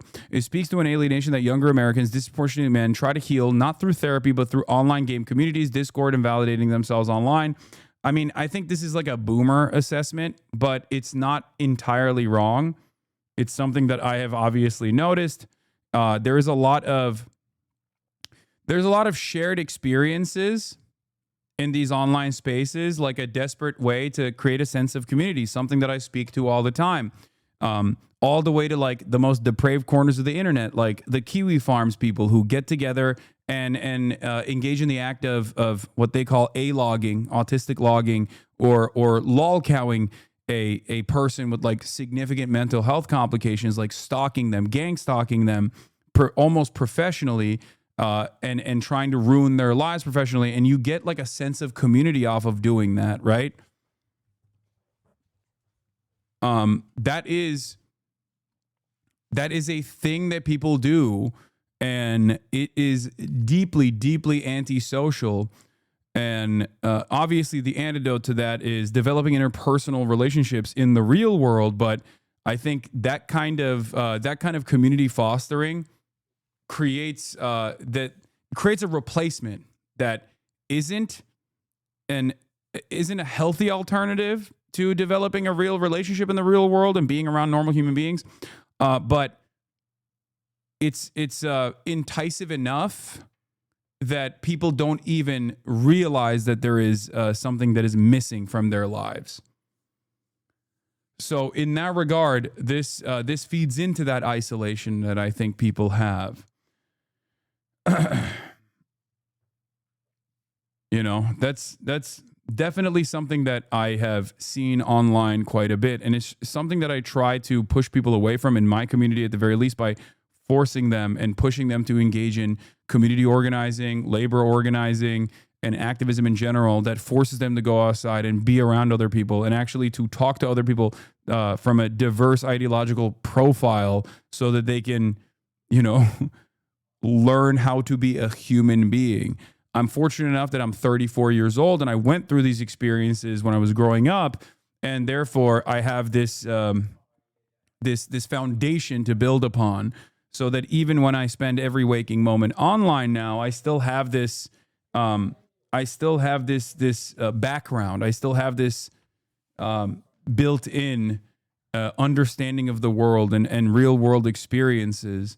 You mean protesting? Yes, protesting, activism of all different sorts, joining local organizations, things of that nature, right? Playing pickup basketball, going to a public park. These are things that are incredibly important for every single person to stay grounded to the real world in some way by force in an increasingly online universe that we exist in. And I think the inverse of that is absolutely going to Discord circles and like going to splinter Discord servers and like increasingly isolating yourself from even people that you are, even people in a broader community that you might be a part of. And yeah, there's two different ways to go about it. And I feel like a lot of people choose the easier alternative, which is to be sheltered from any sort of counters under the guise of anonymity online, and you know, increasingly engaging in more antisocial behavior like this. Okay, so, but the structural issues are obviously the lack of hope for a better future for many for many in Gen Z, and we're seeing that almost universally at this point. Like, material conditions are deteriorating, and you see people react to that. You see younger generations react to that with protests, sometimes riots, and also these kinds of decentralized acts of violence. It's a truly terrifying predicament. So it also speaks to the lack of hope, but about the future, it's hard to say if these people even have coherent left-right ideologies. So much is being overridden. No, I think they do. They have a modified version of left-right ideologies, but there's still a left ideological leaning or a right ideological leaning. It's just harder to parse through and harder to pick up on, given that like all the irony poisoned posturing makes it very difficult for boomers and very difficult for people who don't speak this kind of language to truly comprehend. And that's where we're at with this shooter as well. I think it's not entirely wrong, but there's an uptick of white male shooters from middle or high income families with careers ahead of them, noticing their futures are fucked and noticing systemic discrimination below them and throwing their future away to release the tensions as the political system is caving. I think it's a fair assessment. At the same time, they're stewing in social media ecosystem where algorithms feed them a constant stream of rage bait. And so they form parasocial hatreds. As the shooter's family said, he'd only become political recently and seemed to fixate on Charlie Kirk's viral content. What Governor Cox said is broadly right. Social media is cancer. When coupled with the social alienation epidemic we're seeing in America, it's convincing people that reality is something less than real. If you're never going to be rich, why not be infamous? The traditional venue for that was school shootings, but those have become so commonplace now that the shooters barely register in our media coverage. We're numb to it. What gets headlines now? Political shootings. Even better if your message is confusing for the normies. I mean, okay, the thread unwinds at this point a little bit because it's not just social media. I think social media is perfectly fine as a tool for organizing, as a tool for connecting with other people, as a tool for information dissemination. But there also needs to be a healthy balance there also needs to be a healthy connection to the real world, to real human beings that you know, whether it be your family members, whether it be your friends, whether it be your coworkers. And I think that is a part of the problem. Anyway, the rest of it is the thread unwinds a little bit there, but let's go back to the meme profiles. Like I said, I'm not so certain that this person was a groyper or someone of the ideological left background at all. But let's continue. As a meme for Halloween, it seems like the meme is Gopnik Pepe, which is a 4chan meme to my understanding. But I don't quite associate it with Poll, which is like the political board on 4chan that most people are talking about it. I see it more as like a K meme and sort of like a rare Pepe type thing. But again, like many Pepe or groyper memes, the core of this is it's a lonely male figure in sort of an immiserated landscape looking sad. And that's part of the story I wish more people were talking about. What's driving our political violence isn't just polarization, where one side is getting more radical and kind of undermining democracy, nor is it algorithms, like some have said, that are like pickling the brains of young people. It is that feeling, which these Pepe memes represent, of you're always going to be alone, you're never going to have a future, and you're never going to have a voice. And that feeling, which is by no means rare or unusual in our society today, collides with a particular set of circumstances. This long entrenched nihilistic online tradition, the ready availability of firearms, and the increasing derangement of mainstream discourse, this ambient sense of like tension and volatility that exists in the air to produce stuff like this. And we're going to see more and more of it unless those root causes are addressed and unless we find a way to offer a better future to people. So I do agree with the overall point, and I obviously talked about it as well. So I'm just going to quickly go through the New York Times op-ed that I wrote, because I sought to address some of these issues using the format that was given to me. Obviously, it got there was a lot of editorial changes that were made in the process. This is the op-ed that I wrote. And then there's also another interview that I conducted. So this is two different parts of the New York Times. But we'll start out with the op-ed. Op-ed title: I was supposed to debate Charlie Kirk. Here's what I would have said. Mr. Piker hosts a streaming show on the Twitch platform covering politics and pop culture. Okay. In less than 2 weeks, I was supposed to debate Charlie Kirk. The event was scheduled for September 25th at Dartmouth College, and it was meant to be a wide-ranging conversation about American politics focused on the views of young voters. But on Wednesday, tragedy intervened. The entire country now knows the story. Mr. Kirk was fatally shot while speaking at a university campus in Utah. Late Thursday night, an arrest was made in the case. I found out that Mr. Kirk had been killed while I was live streaming to my audience on Twitch, as I do nearly every day. While I am exposed to daily images of incredible horror, particularly those of atrocities taking place in Gaza, I was still shocked by the images from Utah. What shocked me was not merely the graphic nature of what took place. It was the horror of seeing someone whom I know, not a friend or an ally, but a human being I know personally and have debated before, fall victim to what clearly seems to be a rising tide of political violence. Even before knowing exactly why Mr. Kirk was killed, I think there are some disturbing and necessary insights that can be drawn from his horrible death, ideas that affect the way many of my viewers and many of the people who followed Mr. Kirk would see the world. The first of these insights is hardly new. The United States has both very loose gun laws and more violent gun deaths per capita than any other developed nation in the world, and while shootings occur most anywhere, campuses can be especially deadly. As news broke that Mr. Kirk was shot at Utah Valley University, there was a near simultaneous tragedy at a high school in small-town Colorado, where a 16-year-old shot 2 fellow students. There have been 47 school shootings this year. Charlie Kirk's was the 46th, and the Colorado shooting was the 47th. Though it may ultimately prove correct to classify Mr. Kirk's death as a tectonic political murder, the shooting was not itself uncommon or extraordinary. The victim was. The second idea is more general and is connected to perhaps why these kinds of killings happen in the first place. Violence almost never originates in a vacuum, and the killing of a high-profile political content creator, regardless of why it happened, speaks to a breakdown in our social order. Mr. Kirk was fond of talking about the ways that urban life has decayed in America, particularly in places like his native Chicago area. In fact, his last words included answering a question about the frequency of mass shootings with a question of his own about whether gang violence counted in that discussion. Any answer about civic decline in America also has to include a discussion about the failure of our political and economic establishment to reconcile with social challenges that have touched every place and aspect of American life. Too many examples of the deadly gun violence we see today are, it seems to me, indicative of this decline. The social challenges include rising rents and homelessness, the destruction caused by climate change, titanic levels of inequality, and too many others to name here. Our capitalist way of life, always accumulating, never evening out, leaves more and more people to deal with these problems on their own. This produces feelings of isolation and resentment as material conditions worsen. And considering that our society is swamped by, and yet somehow stitched together by, a 24/7 news cycle that too often feeds this resentment, it is little wonder that a country of stressed out gun owners would have so many grim, needless gun deaths. This connects to my final idea. Americans inhabit a culture of violence to which we have become habitually desensitized.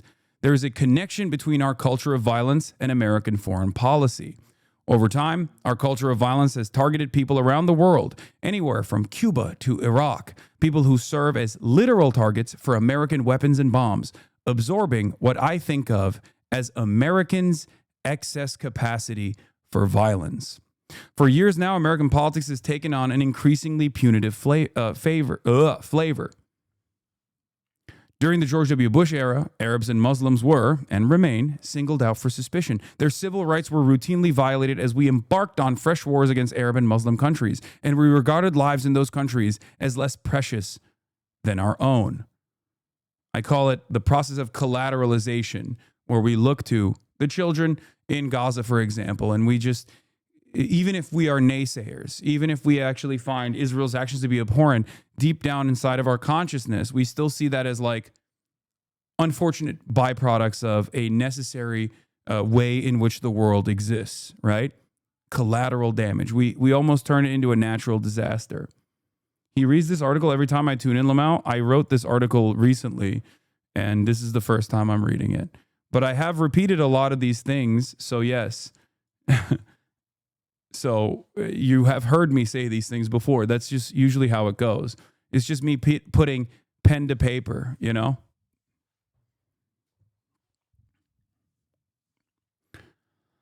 The Barack Obama years were not so much a correction as a continuity, with drone strikes, night raids, and forever war. What followed in President Trump's first term and in Joe Biden's administration was still more of the same. Extreme rhetoric about designated American enemies combined with aggressive sanctions and secret operations aimed at destabilizing entire countries. A foreign policy organized around punishing and killing our supposedly sworn enemies, diplomacy be damned, conveys the terrible message that we can only kill and maim our way to achieving the world we want to live in.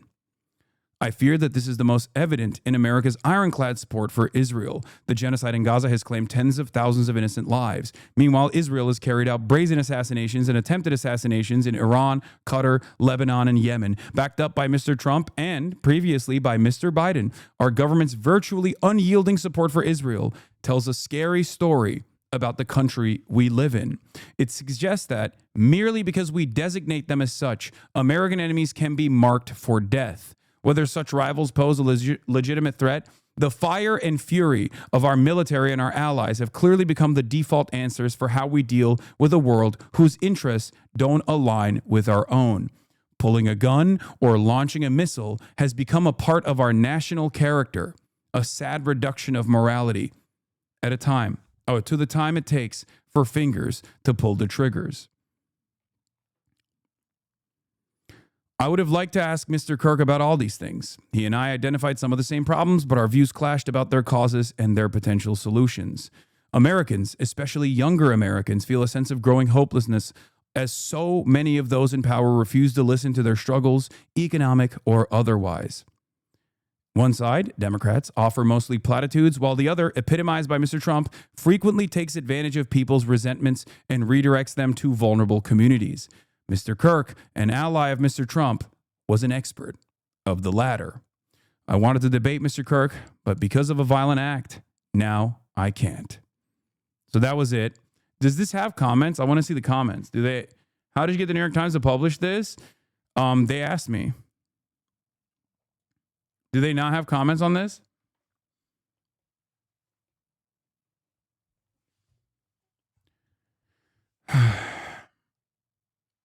Don't think guest essays have comments? Oh, okay.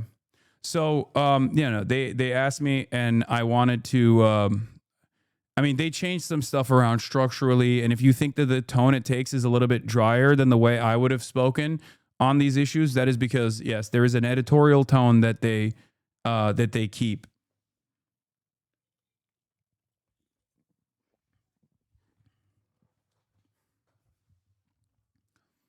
No, they let me keep the genocide. Genocide is now officially a part of the New York Times style guide. You can say Israel is doing a genocide without like slapping on air quotes or whatever. I think basically the way this changed was after the New York Times had that Jewish Israeli Holocaust scholar write about how Israel is definitely doing a genocide. In the aftermath of that, I think they were like, it's done. Like, you can now say it openly. Yeah, they hyperlinked the word, like, to show, look, they hyperlinked it to send it to, yeah, I'm a genocide scholar, I know it when I see it, to Omar Bartov.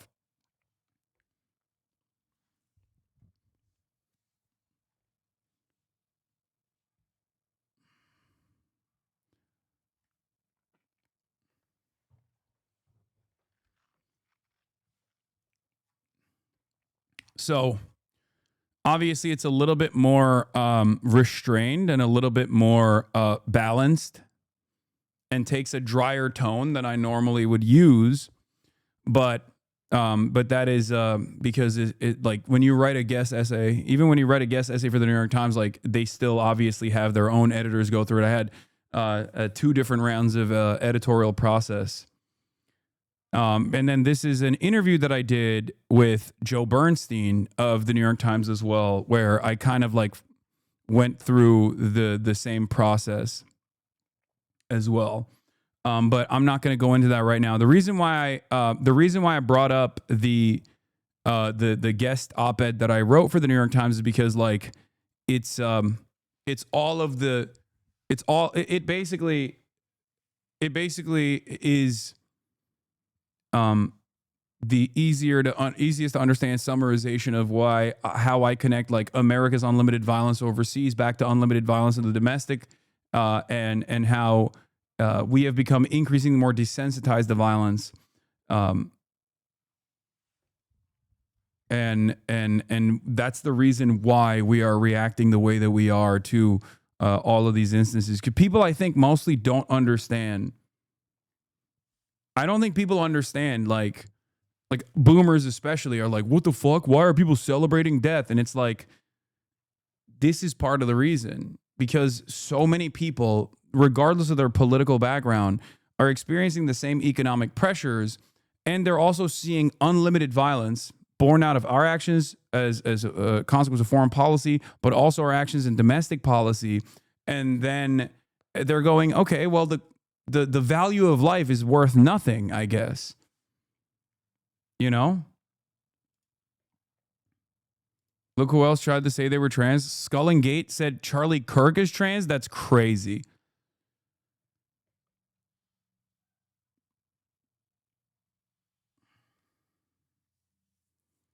On the back of this, I kept journalists and reporters having to explain how this works, how media works, the drama perverts. My guess is these outlets reached out to him. I doubt Hasan is farming them. Bro is farming hard.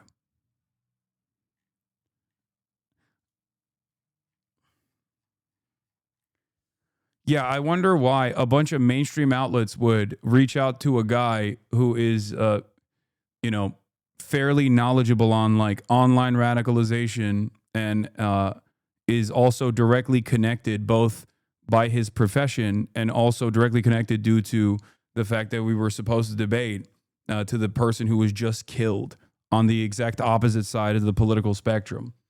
No, it must be that I'm paying for it. These guys are, their brains are underdeveloped, I think. They're just like, it didn't cook enough.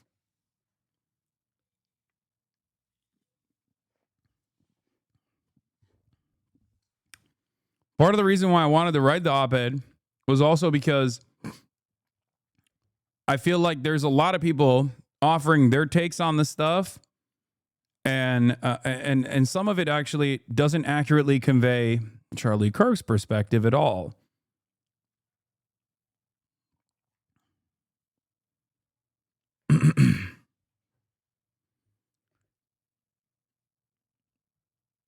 So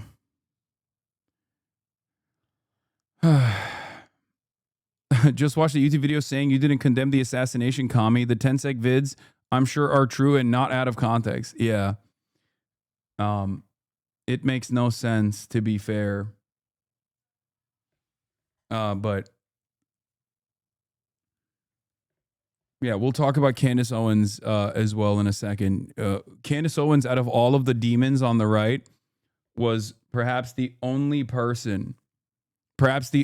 fucking person out there who actually was able to humanize Charlie Kirk and like very clearly is going through the stages of grief. I never thought I would say this because I've always seen Candace Owens as like a major grifter, but it does seem to me like, I mean, I know that they were friends, but it seems to me like they were really actually much closer to one another than any number of different people on the right that have been like, Charlie Kirk told me that he wants me to kill all of the leftists, actually. That's what his last text was, which is, of course, what Stephen Miller did, right? Stephen Miller went on Fox News and said this: the last message that Charlie Kirk gave to me before he joined his creator in heaven was, he said that we have to dismantle and take on the radical left organizations in this country. Was psycho, just like absolute fucking psychopath, dude. And let me tell you something I've not shared with anybody, but the last message that Charlie Kirk gave to me before he joined his creator in heaven was, he said that we have to dismantle and take on the radical left organizations in this country that are fomenting violence. That was the last message that he sent me before that assassin stole him from all of us. And we are going to do that under President Trump's leadership. I don't care how. It could be a RICO charge, a conspiracy charge, conspiracy against the United States. insurrection, but we are going to do what it takes to dismantle the organizations and the entities that are fomenting riots, that are doxing. Yeah. Last message Charlie Kirk sent to me was, I look good bald, actually, and I'm handsome, and I'm so good at speaking and writing Trump speeches, and that maybe Trump should make me Secretary of State instead of Marco Rubio. So we have to do that. Obviously, that's real. That's a real thing he told me. Okay? Also, what if that's what he said? Who gives a shit? What are you talking about? Like, this is another thing that I don't understand. It's like, okay, let's say this is real, which I don't. I don't believe this is real. I think he's just like trying to slam as much policy into this, this event that's supposed to be traumatic to galvanize the base into taking action and finding comfort in this kind of like vengeance quest and political persecution and political dissidents. You know, even if he traumatic for their side, man, calm down, okay? Like, this is Fox News. It's traumatic for them. Have you talked to fucking boomers lately? They're like crying and shit. Okay?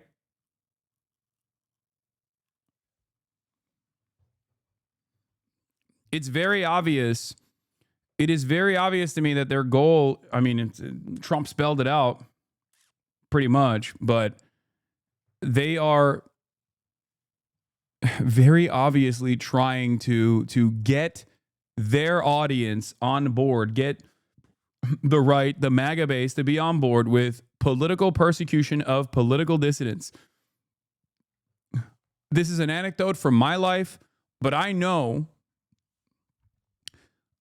people that are diehard MAGA loyalists, okay? Not directly. And I know that when they saw that I was apprehended by Customs and Border Patrol, they did not like that. And that's part of the reason why the Department of Homeland Security even came out and was like, there is no political persecution of political dissidents whatsoever. Hasan Piker is lying for clicks. Okay? Remember, they didn't say that the detainment didn't take place. They openly copped to it. They admitted to that. They just took issue with the targeting of political dissidents. This is something that even the MAGA base, some of the most loyal in the MAGA base, still are not fully subscribed to, fully on board with. I know it sounds insane.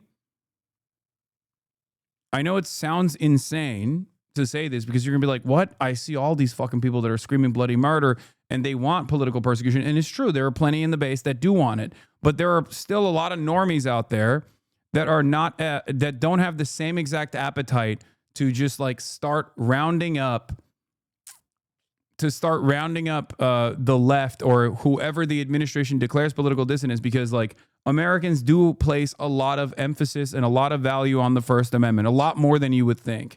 Regardless of how hypocritical they may be, they still believe that they have this notion, this underlying notion that like free speech means like, you know, you're going to hear stuff that you don't like and the government shouldn't intervene in this.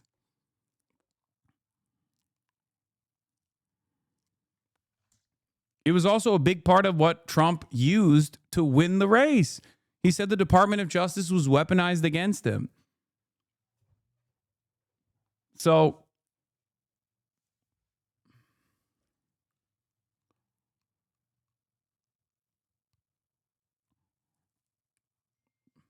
they used to get mad about the whole like, you know, Facebook is banning anti-vaxxer sentiment because directed by the Biden administration. Like, these are gripes that they have.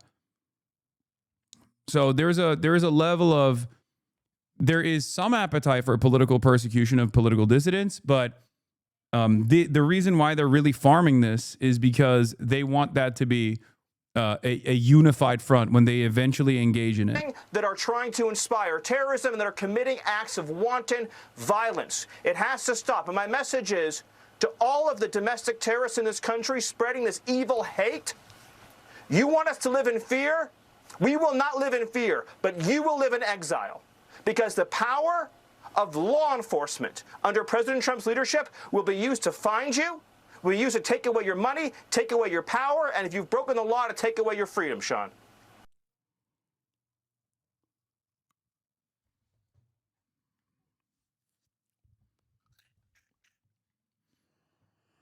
I want to say this is a Twitter issue, but honestly, like Twitter is becoming more and more real life. It's an unfortunate reality.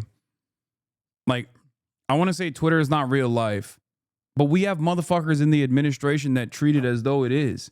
So I guess at that point, it is real life. You know what I mean? It's pretty crazy. There's more to talk about this stuff. I told you Twitter's real life. Twitter wasn't real life for the longest time, chatter. Unfortunately, it's becoming one now. Anyway, let's get into the timeline of the Charlie Kirk shooting, and then we got more updates from Governor Cox and things of that nature, and I'll go through this process piece by piece. The person who fatally shot conservative activist and father of two Charlie Kirk is over after President Donald Trump announced the suspect is in custody. 31-year-old Kirk was the founder of the conservative youth activist organization Turning Point USA. He was fatally wounded on Wednesday, September 10th, during a campus event in Utah Valley University in Orem, Utah. Authorities have identified 22-year-old Tyler Robinson as a suspect who allegedly killed Kirk. Here is a timeline of how the shooting unfolded and how Robinson was arrested. According to Utah Governor Spencer Cox, suspect Tyler Robinson arrived at UVU's campus at 8:29 a.m. local time on the day of the shooting, driving a gray Dodge Challenger. Bo Mason, the commissioner for the Utah Department of Public Safety, said authorities tracked the suspect's movements onto the campus. Through the stairwells, up to the roof, across the roof to a shooting location. At 12:07 p.m., a crowd awaits Charlie Kirk at UVU, the first stop on Turning Point USA's The American Comeback Tour. Supporters start chanting Kirk's name ahead of his appearance. Around 12:09, Kirk makes his appearance and throws hats out into the crowd of about 3,000 people. All right, we're going to get started, everybody. You know how it works. 12:11 p.m., Kirk begins speaking, opening debate and answering questions from individuals in the crowd. At 12:23 p.m., Kirk is hit with a single shot to the neck, appearing to come from an elevated position on a nearby rooftop. Video shows Kirk being carried by 6 men to an SUV, which transports him to Timpanogos Regional Hospital. According to authorities, immediately following the shooting, the subject moved to the other side of the building, jumped off of the building, and fled campus into a nearby neighborhood. At 12:52 p.m., UVU sent out an alert that police are investigating and that a suspect is in custody. The person of interest is released after questioning. At 2:22 p.m., the Orem Police Department said the shooting suspect was not in custody and is still at large. At 2:40 p.m., President Donald Trump announces in a post on Truth Social that Charlie Kirk has died from his injuries, writing, quote, "No one understood or had the heart of the youth in the United States of America." I will say Trump's behavior on this is very Trump and also very strange. I've talked about this before. He's like virtually incapable of like expressing grief in a normal fashion. And he did that here as well, where he had to be the first to announce that Charlie Kirk was pronounced dead, if you noticed. And also he had to be the first to announce that the shooter of Charlie Kirk was apprehended. They waited. They apprehended him at night, and they waited until morning for Donald Trump to go on fucking Fox and Friends and reveal this information. It is so crazy. Not only that, but also, if you want to know how little he gives a fuck, there's also this moment where they ask him, "My condolences on the loss of your friend Charlie Kirk. How are you holding up?" Let's hear what Donald Trump's response was to this question. I think very good. And by the way, right there, you see all the trucks. They just started construction of the new ballroom for the White House, which is something they've been trying to get, as you know, for about 150 years. And it's going to be a beauty. It'll be an absolutely magnificent structure. And I just see all the trucks. We just started, so it'll get done very nicely, and it'll be one of the best anywhere in the world, actually. Thank you so much. Your message. Yeah, on 9/11, he went to the Yankees game, and he just sat there and he was fucking dancing. That was the night. That was the day after Charlie Kirk had been assassinated. So like, it's so funny to me that like conservatives will be like, this is bloody murder. This is the most impactful, most important figure, and for many conservatives, it probably is, right? Charlie Kirk was an incredibly important figure for a lot of conservatives, I guess, and they cared about him quite a bit. Trump is not one of those people because I think he's just like it is impossible for him to care about anything but himself. That's my point. So they are just very cynically. I think a lot of the right has moved in a very weird fashion in the aftermath of this, or I guess perhaps expected fashion, like super sociopathic. People are salivating at the throne.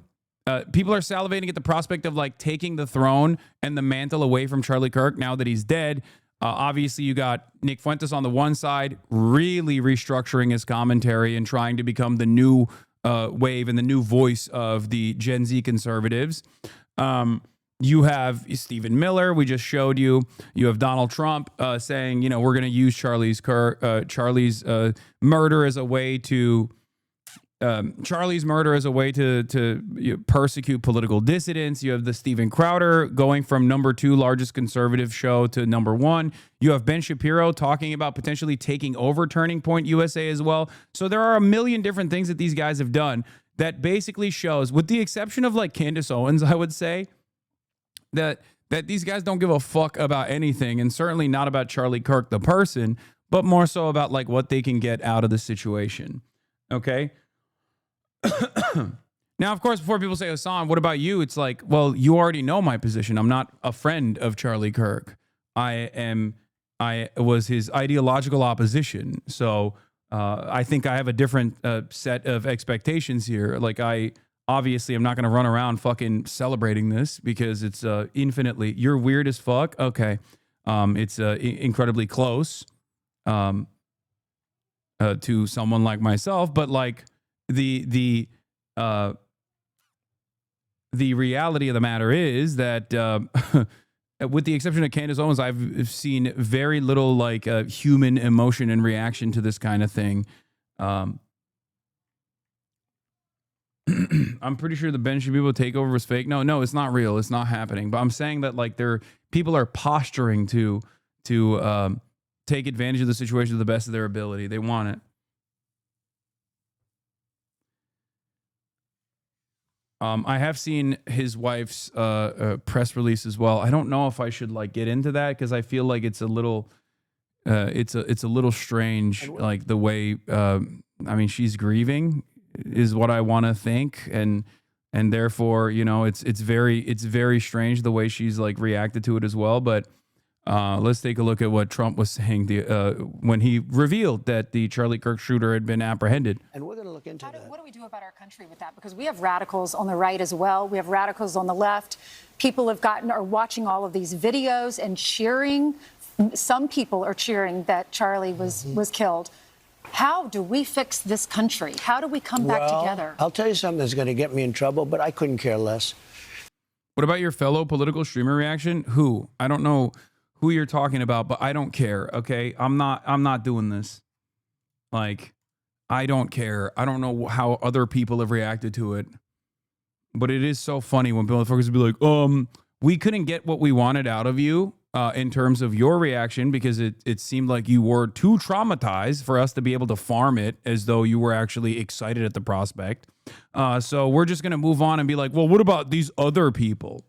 Like, I don't know, man. Go take it up with them, okay? The radicals on the right oftentimes are radical because they don't want to see crime. And we're going to look into that. What do we do about our country with that? Because we have radicals on the right.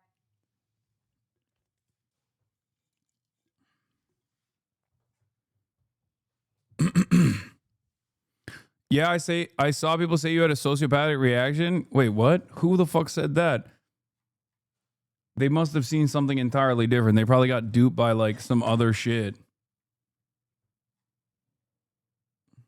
Anyway, I'm not also in the business. I'm not in the business of like weighing in on whether someone has demonstrated like sufficient grief. Okay, we're not even talking about that at this moment. But yeah, there is also this going on. There's an ongoing smear campaign on Twitter that has led to all of right-wing Twitter targeting Hasan. Yeah, this is something that I have noticed as well. I think Elon, this is the reason why I said I think Elon Musk wants me to be killed. We're obviously going to be talking about that as well. Yeah, there is some very strange machinations on Twitter. In the past 2 days, a clip compilation of Hasan calling for violence and air quotes has been getting posted by right-wing accounts and has gone ultra-viral, millions upon millions of views. It was seemingly created by Tectone. It wasn't. It was created by a sex pest in the orbiter. I don't think Tectone even knows how to use editing software. Anyway, Dicktone posted it, who hinted at this, see first image, and it blew up and reposted by Right Angle News Network. Since then, Grums, Dan Saltman, Tectone, and the Quartering, Drew Pavlo, and other right-wingers have been spamming it. Some even saying that Hasan said these things after Charlie died.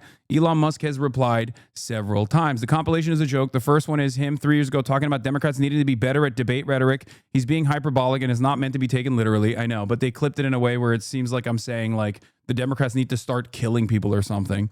The second is him reciting what some angry conservatives said in a voicemail to a Republican politician that made him resign.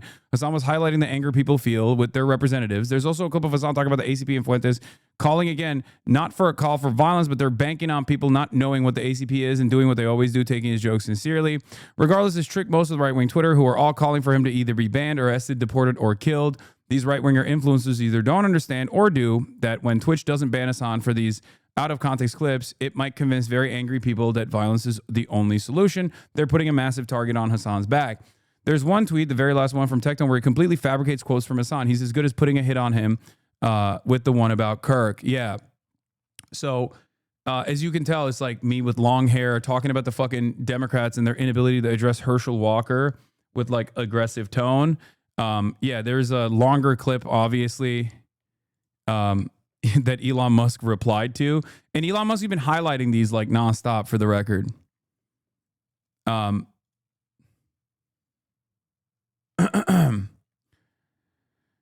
Twitch is complicit in the murder of Charlie Kirk. Here's their CEO's favorite content creator. He admits he uses coded language for assassinations, all this stuff. Hasan's compilation of call to violence is damning and horrific.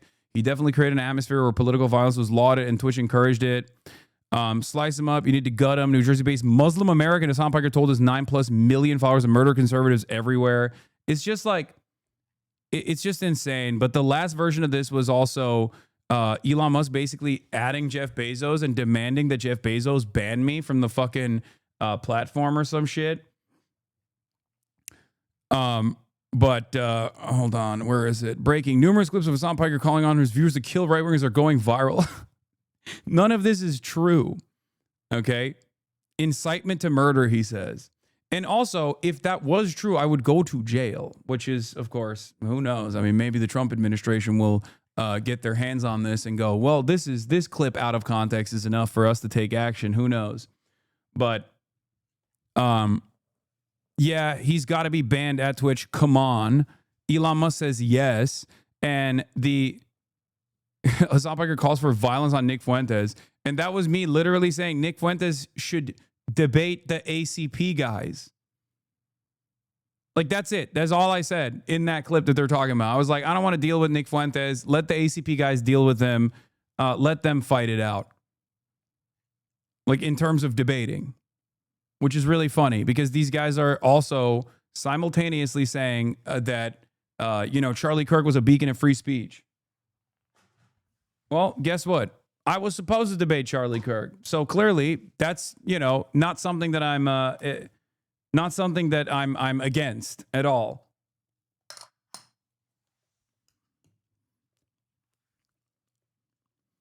Anyway, Hasan Piker called for Jackson Hinkle's group, American Communist Party, to go out and kill right-wingers one day before Charlie Kirk was killed. Again, Drew Pavlov. Interesting. I thought that guy was a liberal. Hasan, we need to kill all landlords of the road soaking their capital's blood. If you want to fix America, you should kill Rick Scott. Charlie Kirk, guys, someone's got to do it. Charlie Kirk gets assassinated. Hasan, wow, this is horrible. And can't believe this happened, guys. I don't condone this. Pretends to cry to seem human. Go fuck yourself, you terrorist-loving piece of shit, he says.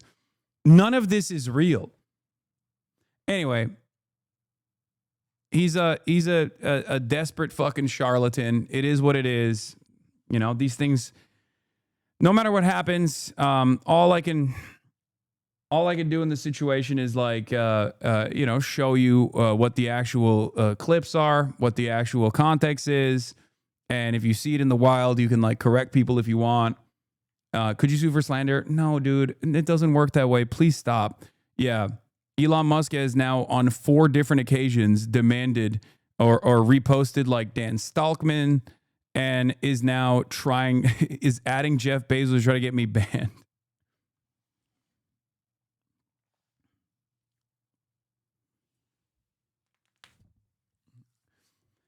Not good.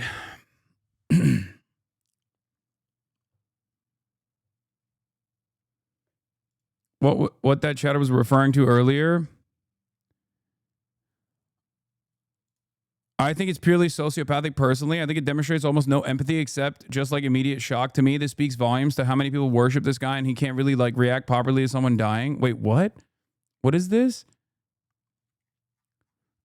It's 100% false to say the left wanted him dead. However, there's an enormous faction for whom the distinction is meaningless, who is celebrating this openly. Wait, what? People pointed out correctly Hasan had a sociopathic reaction. And then he posts this, and this was a sociopathic reaction. That's what this guy thinks is a sociopathic reaction. I think this is purely sociopathic personally. I think it demonstrates almost no empathy except just immediate shock. To me, this speaks volumes of how people worship this guy.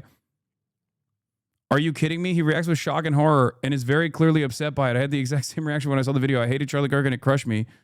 Like, this guy looked at this video of me losing my fucking mind and was like, what a sociopath this guy is. Clearly he enjoyed it. Insane.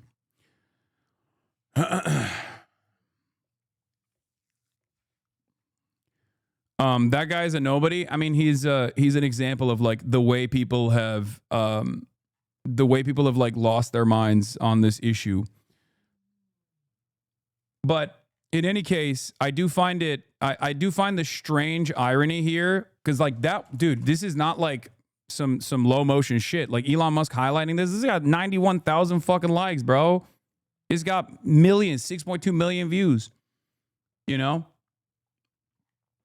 But yeah, it's the classic my ideological enemies are incapable of engaging in metaphor. That's just never the case. They are unable to engage in metaphor. They will never be able to engage in metaphor. He must mean everything literally, right? That's what they do all the fucking time. And that's precisely what's going on here as well. Like I'm very clearly talking about in most of those clips that they clipped that are like, 10 seconds long usually, I'm either talking about a metaphor in which like what Democrats need to get more aggressive in debates, or talking about how Nick Fuentes, I'm not going to debate him, but let ACP deal with him, like let ACP, the American Communist Party, debate him, or talking about how like there is so much discontent that people are unafraid to say their government name when they're like directly issuing a death threat to sitting congresspersons, right? And they just turn around and say, this is, this is very obviously like a direct call to violence. And it's funny because it's like from half of the clips are from like fucking 4 years ago, 5 years ago. One of them is like from 7 years ago.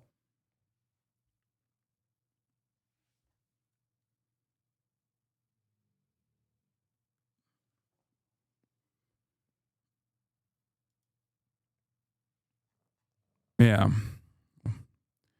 The richest man in the world, the owner of one of the most influential social media platforms on earth, the possessor of all sorts of U.S. NATSAC clearances, just sits on here tweeting incendiary nonsense and amplifying far-right conspiracy accounts. Yeah. Like, that's crazy. Multiple trans people in the area posted on September 9th that something big will be happening to Charlie Kirk tomorrow. Terrorist cell.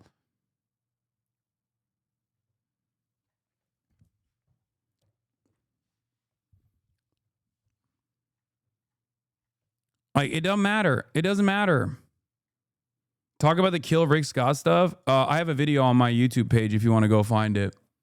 That was yet another instance where like Republicans were manufacturing outrage and misconstruing my words. I mean, like I said, all of those things I've addressed a million times over. You should make a YouTube video of you just addressing and shattering all this fabricated nonsense. Should I? What do you say when I tell you that those videos exist already?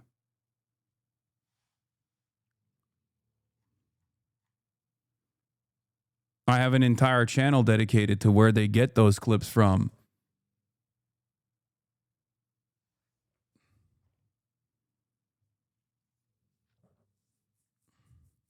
Do you think it matters to these people? Do you think they care about the truth? No, of course not.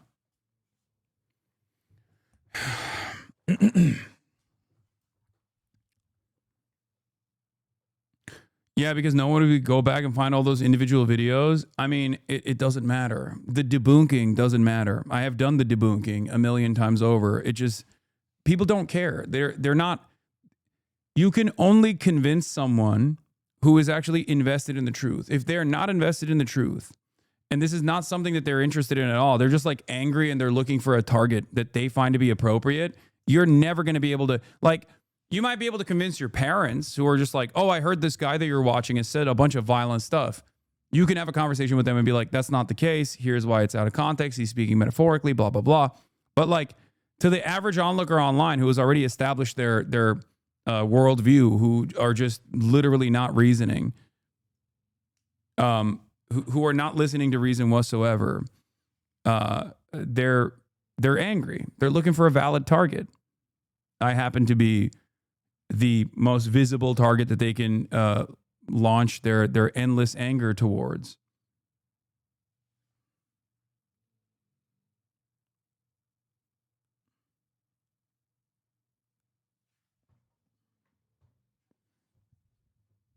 Yeah. Like the dude that Elon Musk retweeted, Dan Stalkman, has openly admitted that the truth doesn't matter as long as people are shitting on me. Like, he has said it before. He does not care. He thinks it's totally appropriate because I'm the singular most evil figure in American politics. You know?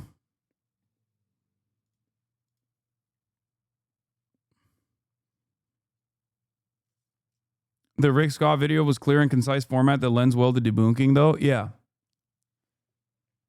Yeah, they have a pretty sophisticated network of harassment that even journalists have written about at this point. Like Bloomberg wrote an article about it.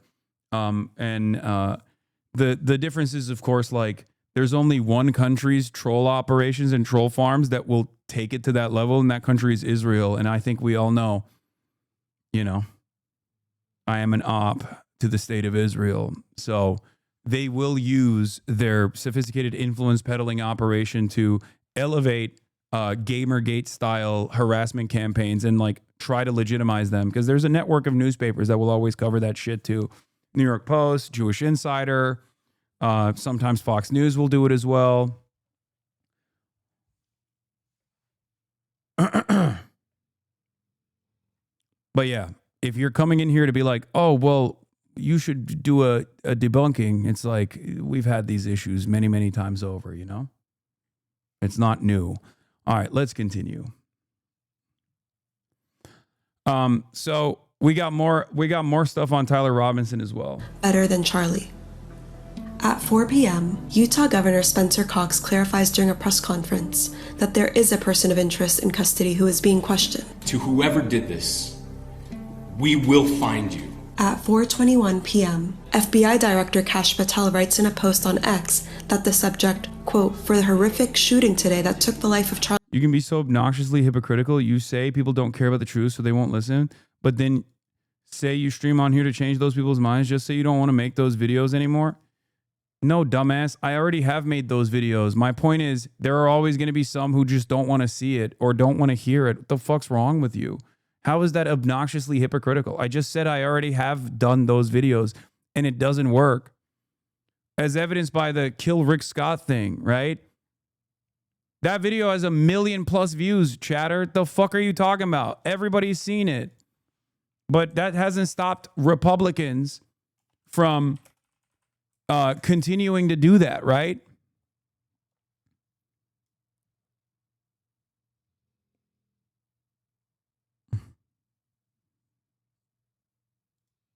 We've been banned. Got 1.2 million views. Did that stop? Republicans from fucking bringing that up to say he's fomenting hatred and he wants to kill Rick Scott? It was very clearly that was not the case. It's also it's incredibly annoying to constantly battle with bad faith actors. Yeah, I know. I would never be able to do news coverage if I constantly was at the mercy of like the most cynical framing on every single issue. Yeah. I have a lot. Look, I am perhaps the most visible leftist online. Okay. And with that comes a shit ton of political enemies, ideological enemies. So, because of that reason, if I were to take it on every single time where someone was like deliberately misconstruing what I was saying, or just adding on to that pile and like making up new shit, for example, I wouldn't be able to do any coverage whatsoever. As a matter of fact, I want to go back to the timeline of how the Charlie Kirk shooting unfolded. And here I am trying to explain to people this other thing now.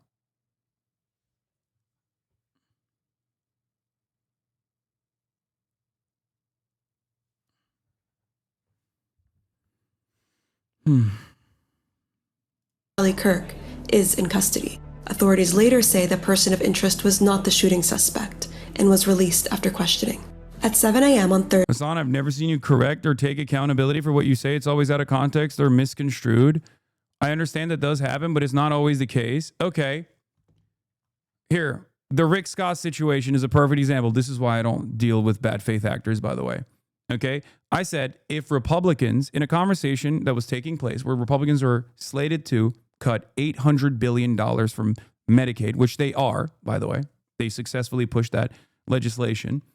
The Speaker of the House said, Republicans care about Medicaid fraud. Republicans care about Medicare fraud. We want to tackle Medicare fraud. I responded to that by saying, if the Speaker of the House and the Republican Party broadly cared about Medicaid fraud, they would do the death penalty to Rick Scott, okay? But instead of saying they would offer capital punishment to Rick Scott, I said they would kill Rick Scott. Republicans took that and went with Hasan wants Rick Scott to be assassinated. He's calling for the assassination of Rick Scott. They didn't even actually change the context whatsoever. They just straight up showed the actual thing that I was saying. But because of the language that I used in that instance, they were able to get a 1-day suspension off of it. I explained my position. I apologize for the words that I used in that moment, okay? Taking the accountability that you are saying I do not take. And also went beyond and talked about why I was saying this about Rick Scott, making it a story about Rick Scott's historic Medicare fraud. Because the reason why I brought up Rick Scott and not any other fucking congressperson was because Rick Scott, when he was working for a private healthcare provider in the state of Florida, actually did Olympic levels of Medicare fraud. Okay? So, not only did I take accountability for the language I used in that moment, but I also described it. And yet you're still on this issue claiming I don't take accountability whatsoever and it's always out of context. What am I supposed to do? Fair enough, I didn't see that. No, dumbass, that's the problem because you don't see anything. You don't care about anything. You just operate off of the whims of what other people are saying. The very same people that elevate something that is not actually a significant piece of discourse to make it a sincerely, a sincere moment of accountability. Dumbasses like you get duped by that. You go, oh, he doesn't take accountability for anything because you don't know. You never chose to seek out the context. You never chose to actually find out what I was saying. You don't know anything at all. You just, in the background, in the periphery, heard some shit and you're just repeating it in here. And even after I describe it, you go, well, I just didn't know about that. So what am I supposed to do?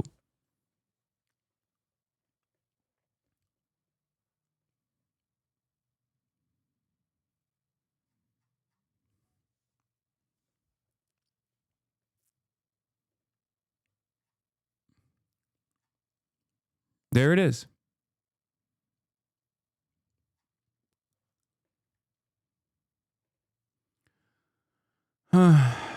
Isn't that a big one, though, especially given the emotions on the Republican side, even if it's for the sake of the optics and convincing a fraction of people who actually search for information, even to marginally reduce safety concerns?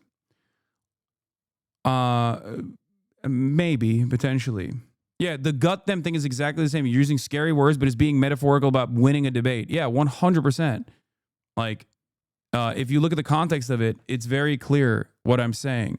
I'm talking about the Herschel Walker debate, the Georgia debate from many, many years ago. I don't even look the same. My background is different. My hair is different.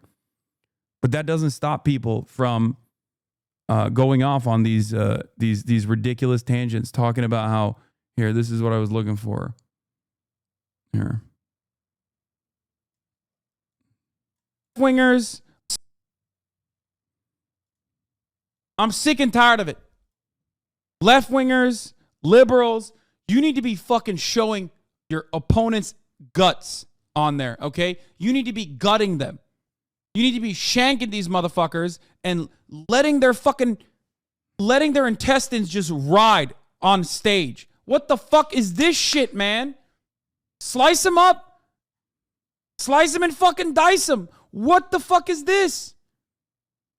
You know what's really ironic about this, by the way? I defended Donald Trump when liberals were attacking Donald Trump about the Liz Cheney comments. No, not in Minecraft. I'm talking about fucking debating, dude. Shut up. You cannot have a bigger fucking layup. You could not have had a bigger fucking layup than a horrible candidate like Herschel Walker. Sure, he was prepared very well. And Herschel Walker actually had a good an advantage. He had the same advantage that Joe Biden had. What is that advantage? It's low expectations. When you are expecting Herschel Walker to go up there and drool, and he actually doesn't drool all of a sudden, everyone's like, wait a minute, it's pretty good. This guy's actually outperforming our expectations. I'm talking about debating. I'm talking about Democrats needing to be more vicious in the realm of debate. Okay? That's what I'm talking about. It's metaphor. It is a utilization of metaphor. Republicans only took the first half of that and they said, oh, Hasan wants to like kill people. Hasan wants Democrats to start stabbing people and killing them.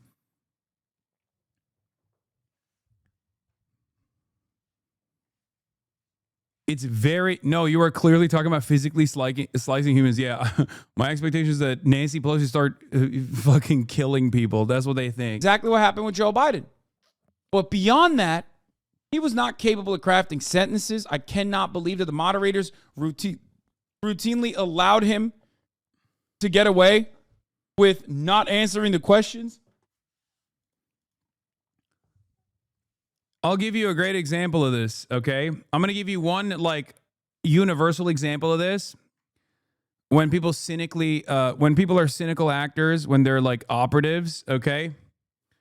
It's like if I were to say, I'm going to fuck your mom, and then someone on the opposing side goes, wow, I can't believe Hasan has issued a rape threat against my mother, right?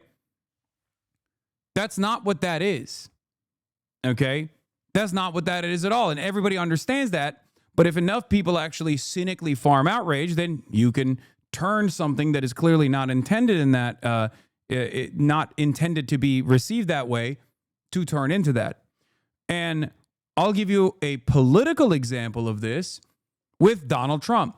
There have been two instances where liberals took what Donald Trump was saying and made it seem as though he was actually, he was not speaking figuratively, but literally, okay?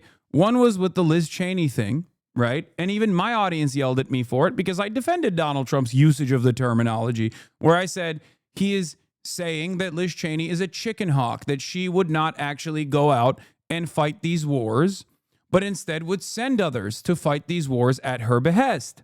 Okay, remember when Donald Trump said, Liz Cheney, if she really wanted to go fight, she would go, let's see how she would talk if she was in front of a firing squad or something, right? And everyone was like, Donald Trump wants to send Liz Cheney to the firing squad. And I said at the time, no, Donald Trump is actually talking about Liz Cheney being a war hawk, a chicken hawk, a classic concept, a politician that doesn't actually put their lives on the line, but can so easily discard others to go and die for her imperial ambition.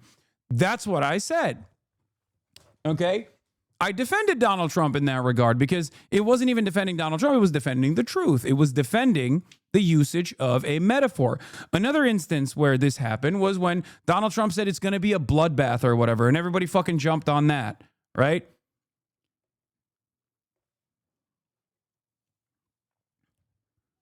That's it. So it's ironic that I have also personally done this when someone who I am ideologically opposed to has engaged in spicy language or the utilization of a metaphor. But of course,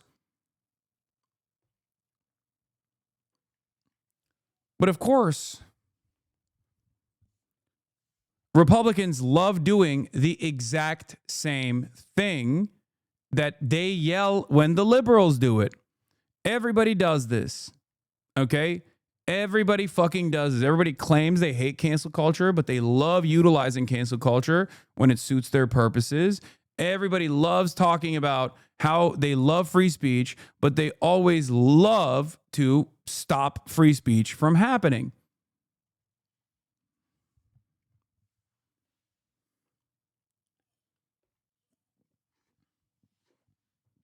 That's it.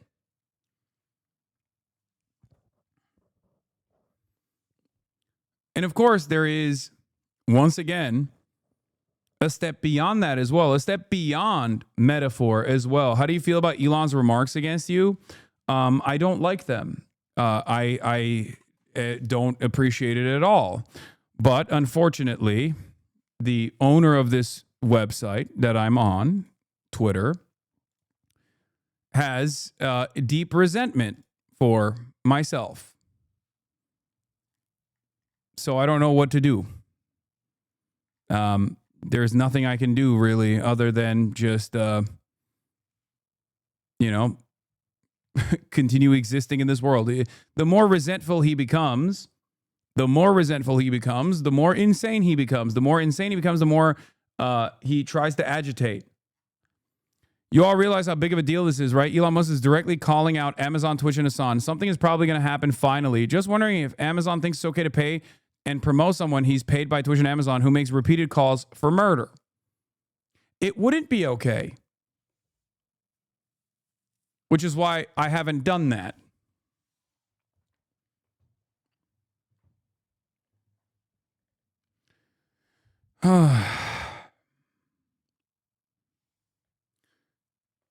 You can start a new employee-owned streaming platform? Yeah, totally, dude. That's what I can do. Let me go do that.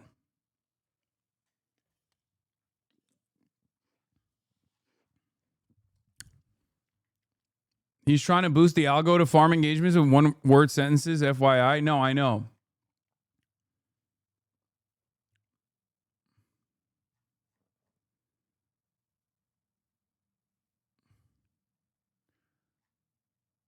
You might like are insane. Bill Gates, Andrew Tate, and SpaceX. I mean, come on. The website is fucking busted.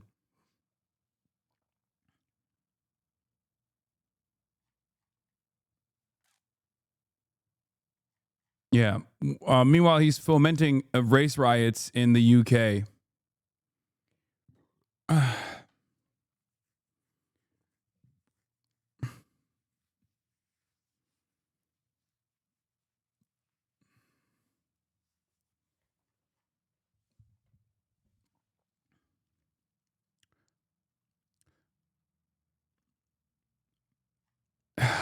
Anyway, it is odd.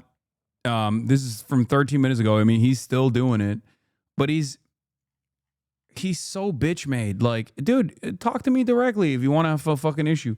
Why did you block him? Because it's unbearable when he's unblocked. His posts show so much. His posts still show up even when he's blocked, but at least they show up with less frequency. I've already addressed this when he tried to say I was a coward for blocking him. Last time he tried to call me a pussy and got fucking owned on his own goddamn website, as a matter of fact. The last 30 minutes of this broadcast are a perfect example of why you can't respond to these insane attacks all the time, because you wanted to talk about the news and now we have to use this time to relitigate all this nonsense against you again. I know.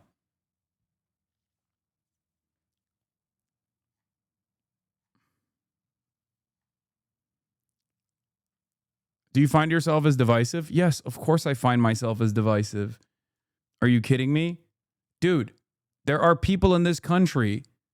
There are a decent number of people in this country who believe the most demented shit. Obviously, I'm going to say certain things that they find to be ridiculous. The problem is larger and larger numbers of the population, due to like spending too much time online and breaking their brains through the algorithm, are becoming increasingly more insane. And it is no measure of mental sanity to be well adjusted to a mentally insane society, right? So yes, I am a divisive figure. I'll give you an example, okay? Someone who was an anti-fascist would be considered a divisive figure in 1930s Nazi Germany. And they were both politically prosecuted and also literally shot and killed or sent to fucking concentration camps, okay? That doesn't mean that they were wrong. I think we can understand that in 2025, all right? But they were considered divisive for the time that they existed and the things that they did.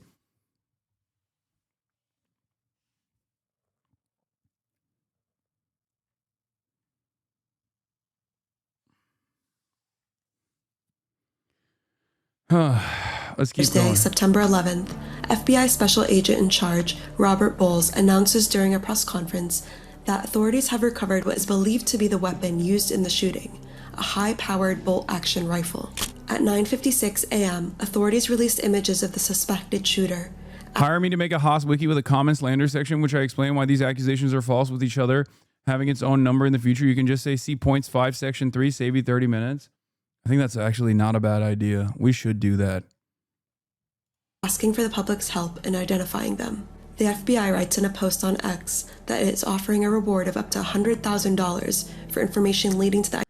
You mean that people take things literally, but you always do day in, day out to argue your points? Do you acknowledge this? It's ironic because I just gave you a clear-cut example of me not doing that and actually criticizing liberals who were doing that to Donald Trump. So I don't know what the fuck you're talking about. Am I capable of misunderstanding someone's intentions? Absolutely. I probably have done that in the past, but I try to do my very best to at least be as clear as I can. Okay?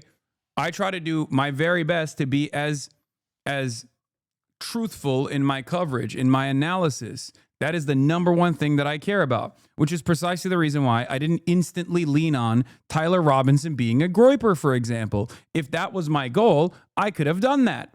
I could have just been like, yeah, he's a groyper. He's a Nick Fuentes fan. He's a Nick Fuentes fan. I didn't do that. I said some of the meme profile of this person does not immediately strike me as a far-right figure.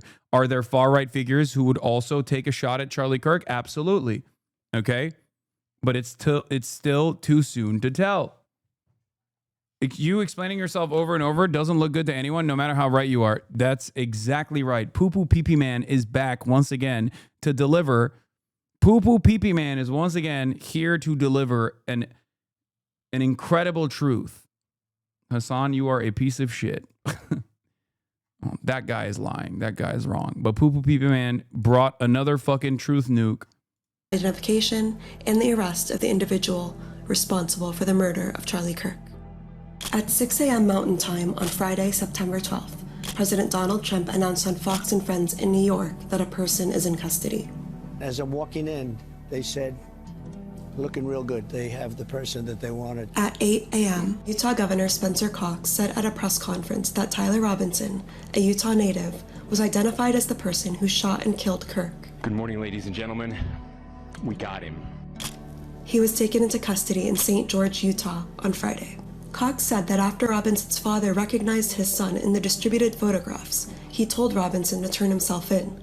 Robinson initially said no, but later changed his mind, officials said. The father then called a youth pastor, who is also a U.S. Marshals Task Force officer. The officer advised the father to have Robinson stay in place. This information was then conveyed to the FBI. I'm grateful that at this moment we have an opportunity to bring closure to this very dark chapter in our nation's history. We got him. Am I going to talk about Kash Patel's incompetence? Oh my God. I already have, but I will continue to do so. I think this incident showed us, that at 100% the whole, like, let's get a bunch of fucking podcasters to be in charge of the FBI was a bad decision, okay? It was not a good decision at all. Metatron uploaded a video about you claiming that you were one of the instigators of killing Charlie Kirk. Dude, please stop, okay? Yes, there are going to be a lot of apolitical figures who are actually secretly right-wing and a lot of openly right-wing figures that will try to put the fucking crosshairs on myself, okay? I don't even know if that's a real person at all. I don't know who the fuck Metatron is. It doesn't matter, okay? He averages 35,000 views a video. Come on, man. Oh my God.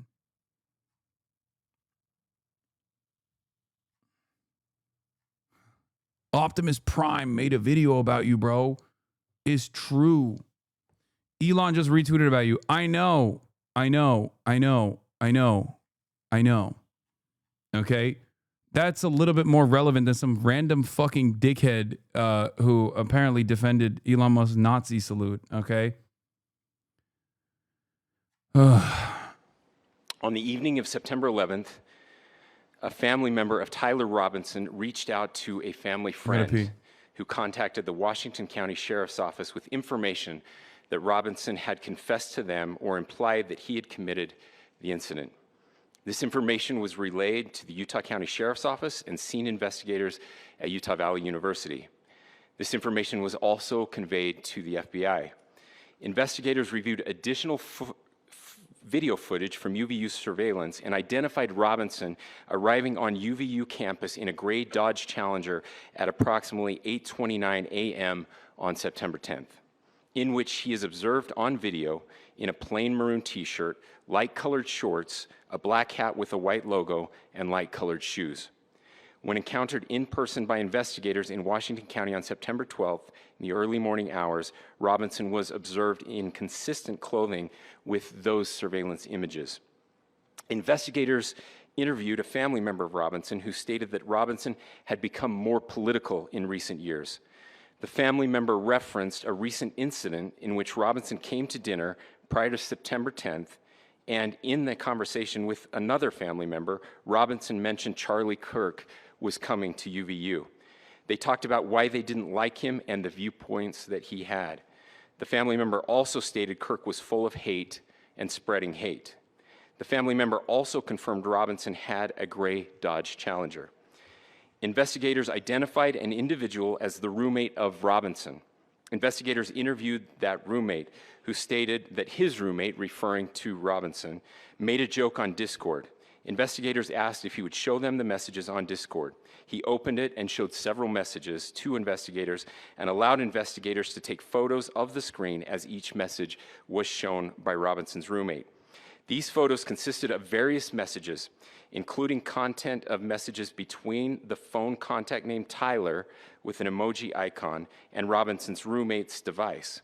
The content of these New York Times apparently has the messages. We're going to look at it. Before he was arrested on suspicion of carrying out the assassination, 22-year-old Tyler Robinson sent friends messages showing that he was closely following the news about the killing. The day after Charlie Kirk was killed, an acquaintance of Tyler Robinson's posed a question to him in a group chat. The FBI had just released 2 grainy surveillance images of a skinny young man in a cap and sunglasses walking in a stairwell on the Utah Valley University campus, and it asked the public's help in identifying the suspect.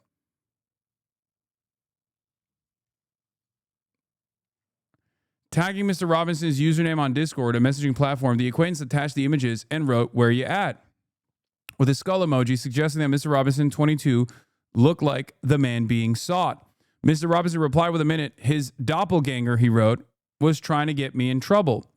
Tyler killed Charlie, another user wrote, apparently in jest.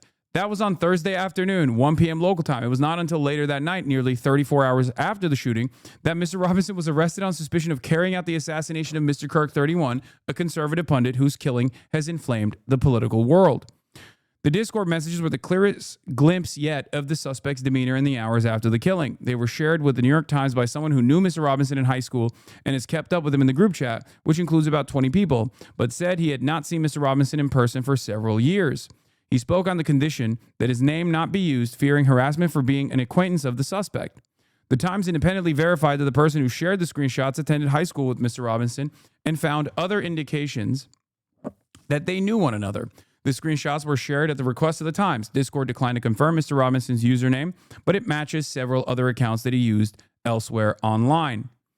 The suspect is expected to be formally charged by local prosecutors on Tuesday. It was not clear on Saturday if he had a lawyer. The messages do not shed light on a possible motivation for the shooting, which has been fiercely debated by people trying to ascribe blame to a political side. A police officer wrote in an affidavit that Mr. Robinson had recently discussed Mr. Kirk's upcoming event in Utah with a family member, and that the two had talked about why they didn't like him. People who knew Mr. Robinson over the years said that he was extremely intelligent, followed current events, and spent much of his time online or playing video games. He was registered to vote, but was not affiliated with a political party and appeared to have never voted in an election. His parents are both registered Republicans. On Sunday, Governor Spencer Cox of Utah said in a television interview that Mr. Robinson had a leftist ideology, but he also cautioned that it could take time for an exact motivation to emerge.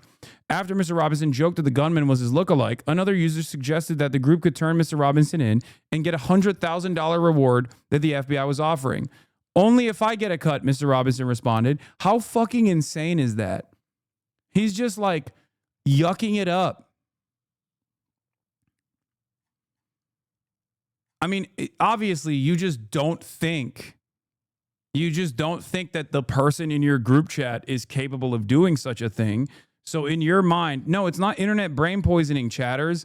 No, it's people just fucking around being like, isn't it funny that this guy looks exactly like you? And him just like leaning into it and being like, haha, yeah, it's totally funny. It's my doppelganger. We should split the money.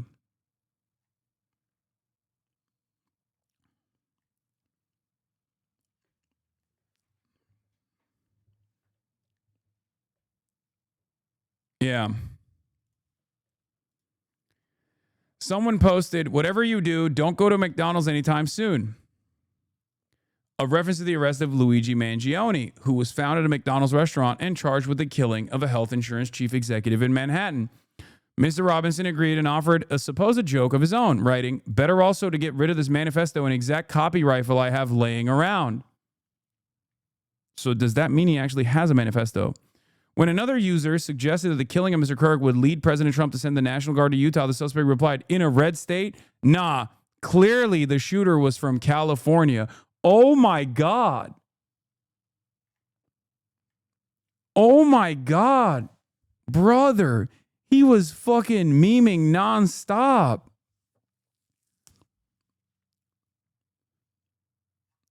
Around that time, several news outlets reported that ammunition near a rifle at the scene included engravings referencing transgender ideology. The truth ultimately was that the engravings included the phrase, hey fascist, catch, as well as lyrics from an anti-fascist Italian song and a reference to a sexual meme about a bulge, the Ciao Bella reference, and also, what was it? Notices your bulge, ooh woo. But at the time, before the exact phrasing of the engravings was publicly known, oh, and then if you see this, you're gay, Lamau. So, but at the time, before the exact phrasing of the engravings was publicly known, the suspect sent messages that suggested he was closely following the news. I heard the ammo had something about trans stuff on it, but they aren't releasing photos or exact quotes, he wrote. He added, and also the claim wasn't backed by the official FBI, just some dude in the briefing room. Bella Ciao, not Ciao Bella. Okay, calm down. Yes.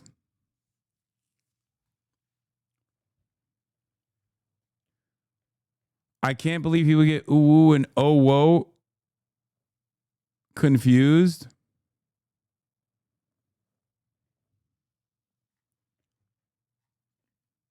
I don't know. I thought it was ooh.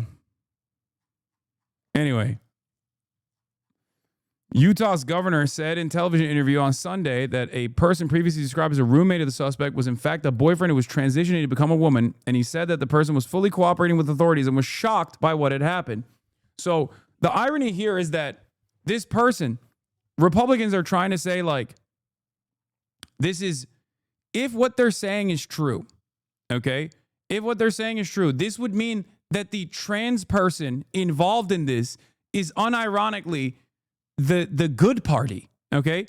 A cis white guy shoes Charlie Kirk, and it's the trans person that's like, yo, that was fucked up. I'm cooperating with the fucking authorities. Even if there is evidence of that happening, what's crazy about the situation is that it's not the trans person that pulled the trigger, and Republicans are still like, nope.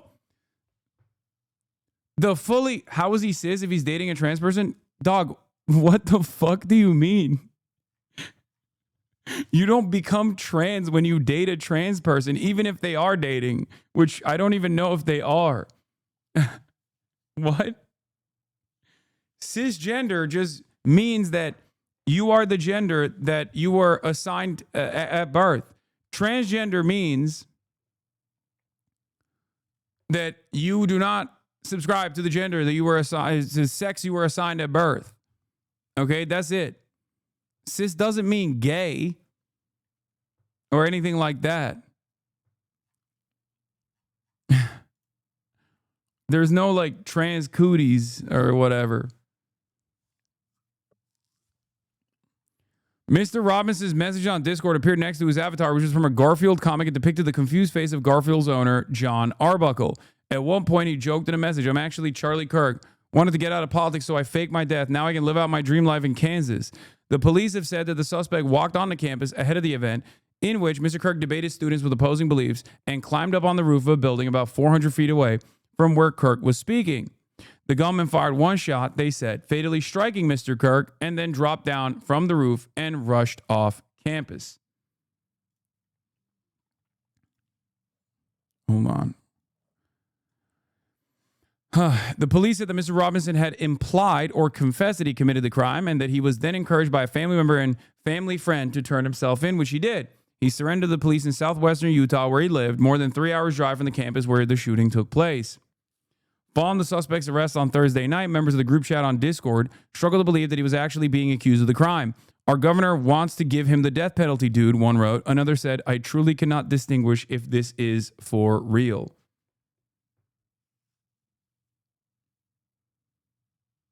Did you see the two photos of the suspect at campus and the mugshot next to each other? They look nothing alike.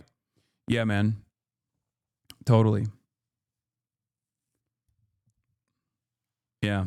Superman and Clark Kent, two separate people, you know? That's how it is.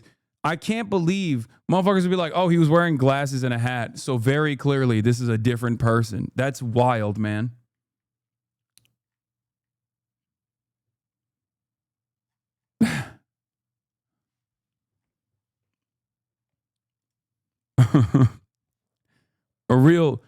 A real Superman Clark Kent situation. Messages included messages affiliated with the contact Tyler, stating a need to retrieve a rifle from a drop point, leaving the rifle in a bush, messages related to visually watching the area where a rifle was left, and a message referring to having left the rifle wrapped in a towel. The messages also refer to engraving bullets and a mention of a scope and the rifle being unique. Messages from the contact Tyler also mentioned that he had changed outfits. I've heard people say, well, why are we so invested in this? There's violence happening all across our country, and violence is tragic everywhere, and every life taken is a child of God who deserves our love and respect and dignity. This is certainly about the tragic death, political assassination of Charlie Kirk. But it is also much bigger than an attack on an individual. It is an attack on all of us. It is an attack on the American experiment. It is an attack on our ideals. This cuts to the very foundation of who we are, of who we have been, and who we could be in better times. Political violence is different than any other type of violence for lots of different reasons. One, because in the very act that Charlie championed of expression, that freedom of expression that is enshrined in our founding. This is like, I will say this, the thing that annoys me about the back and forth on this stuff is that, like, the whole style of, like, spirited debate in the marketplace of ideas, I think liberals genuinely believe that it's not a form of content and a form of propaganda, but instead, like, liberals are so predisposed into believing that this kind of serialized, like, SJW owned compilations are actually people sincerely trying to engage in an honest back and forth. It's so dumb. Like, it's just not true. That's not what the purpose is.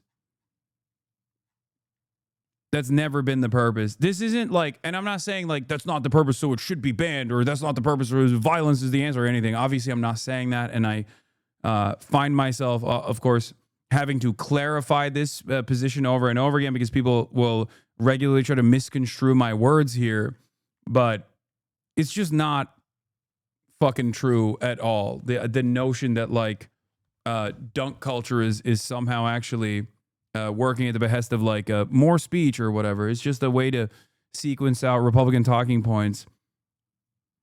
Documents in having his life taken in that very act makes it more difficult for people to feel like they can share their ideas, that they can speak freely. We will never be able to solve all the other problems, including the violence problems that people are worried about, if we can't have a clash of ideas safely and securely. Even, especially those ideas with which you disagree. That's why this matters so much. Now, again, to my young friends out there, you are inheriting a country where politics feels like rage. It feels like rage is the only option. But through those words, we have a reminder that we can choose a different path. Your generation has an opportunity to build a culture that is very different than what we are suffering through right now. Not by pretending differences don't matter, but by embracing our differences and having those hard conversations.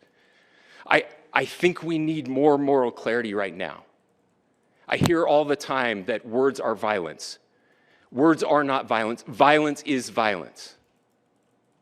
And there is one person responsible for what happened here. And that person is now in custody and will be charged soon and will be held accountable. Wait, good morning. The Utah County Attorney said he plans to file charges on Tuesday, but he admitted there's still a mountain of evidence they still have to sort through, which could delay the process by several days. This morning, Utah Valley University getting ready to reopen as memorials for political activist Charlie KIRK continue to grow. The university announcing employees will return to campus tomorrow, with classes resuming Wednesday. Investigators urgently working to determine a motive after announcing the arrest of 22-year-old Tyler Robinson, the man police say assassinated KIRK with a single shot while KIRK was speaking at an event here at UVU in front of thousands. It's been a vast, a complicated, and a very, very fast-paced investigation. On Friday, officials announcing the details of the 33-hour manhunt that led investigators to St. George, Utah, nearly 4 hours from the scene of the shooting. A family member of Tyler Robinson reached out to a family friend who contacted the Washington County Sheriff's Office. Sources telling ABC News the suspect turned himself in after his father recognized him in these photos, urging his son to come forward. Those sources say the suspect initially said no, but later changed his mind. The suspect held on suspicion of aggravated murder, obstruction of justice, and felony discharge of a firearm. Utah Governor Spencer Cox calling for unity as the nation recovers from yet another act of political violence. Every single one of us gets to choose right now if this is a turning point for us. And we know federal charges are potentially going to be reviewed and filed in the coming days. Now, as for Kirk's funeral, we know it will take place next Sunday in Glendale, Arizona at State Farm Stadium. And by the way, Whit, that seats up to 73,000 people. Whit. All right, and no doubt there will be thousands of people there to watch that. Jacqueline Lee for us, we appreciate it. It's the accused assassin posing with a .50 caliber machine gun. It's these photos that they saw that made them go, oh no. Oh no, this dude is one of our guys. But that hasn't stopped them from claiming that this is like, you know, trans Antifa violence anyway. Chilling photo was taken at a military recruiting event. Tyler Robinson also posed with an anti-tank missile launcher. Here's what we've learned about the 22-year-old suspect accused of the political assassination that is shocking America. Tyler Robinson. He graduated from Pineview High School in Washington, Utah in 2021. Graduation photos with his proud mom, Amber, show him with a lei made from dollar bills as a graduation gift. Whip smart, his ACT score is 34, the top 1%, and he had a 4.0 grade. This is what's like, this is actually unique. Shooter being like a white kid from a conservative family, not unique at all.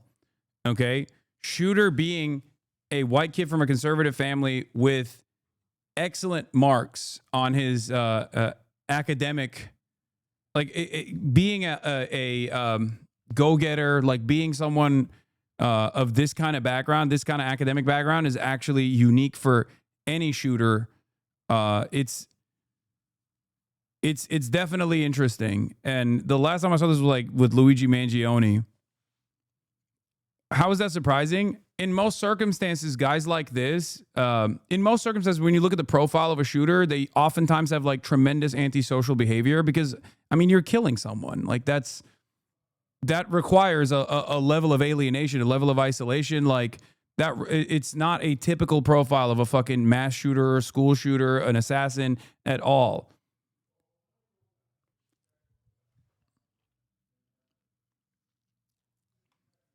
This dude was still in his group chats memeing. Like right before he got fucking arrested. That's not normal at all. Oftentimes, guys that do stuff like this have like a Thomas Crook style profile, you know? Thomas Crooks is just some fucking random dude who is, whose brain is fried, doesn't have a lot of friends, got bullied, you know what I mean? Like, is in the depths of social isolation.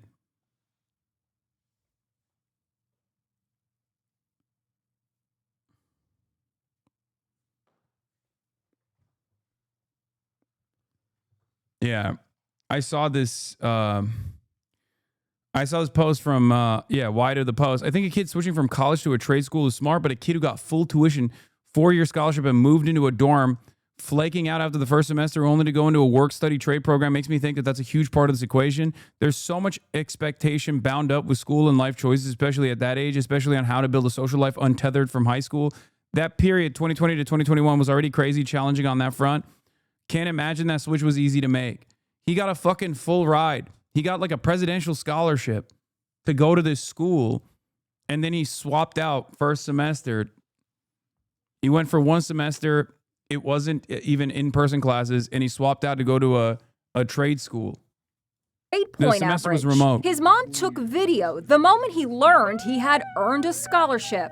Congratulations. You have been selected to receive the Resident Presidential Scholarship from Utah State University. But the family's joy was short-lived. He attended Utah State University for just one semester before dropping out. I spoke with criminologist Casey Jordan. He really just does fit the profile of somebody who falls into a rabbit hole, has a feeling of disillusionment and isolation. This kind of person is usually very immature and often at a crux in their life where they feel like nothing is turning out as they planned. The Robinsons seem like an all-American family. Tyler was raised in this $600,000 six-bedroom home with hunting trophies on the walls. Social media posts show family vacations and fishing trips. His mom works with disabled people, and his father, Mark, owns a kitchen countertop business. But Utah's governor says Tyler Robinson's life took a dark turn. Investigators interviewed a family member of Robinson who stated that Robinson had become more political in recent years. He said that at a family dinner before the shooting, Robinson vented about the visit of Charlie Kirk to Utah Valley University. They talked about why they didn't like him and the viewpoints that he had.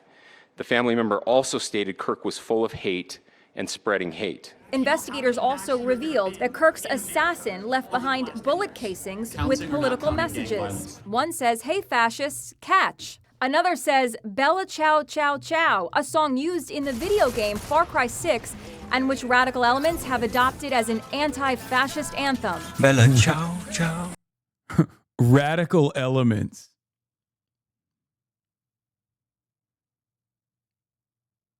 That's crazy. Also, Far Cry 6 is so funny. What the fuck? Saying Bella Ciao is most famous for being used in Far Cry 6 is insane.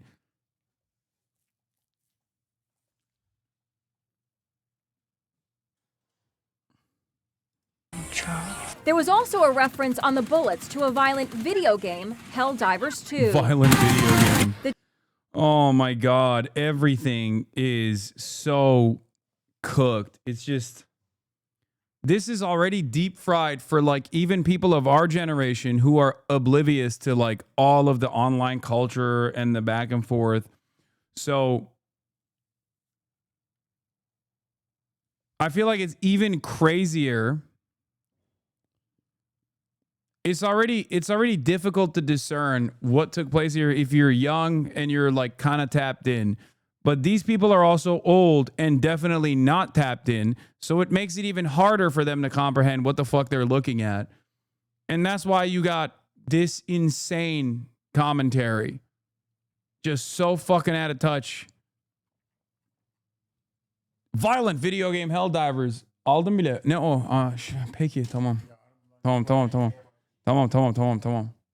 Chilling engravings on bullet casings are invoking comparisons with Luigi Mangione, who prosecutors say scrawled messages on the bullets used to kill United Healthcare CEO Brian Thompson. Like Luigi, Tyler Robinson is young and intelligent and had so much going for him before allegedly lashing out with a mindless act of violence. Something in his life was on a downward spiral, and he picked Charlie Kirk as the target for this hatred, this vitriol.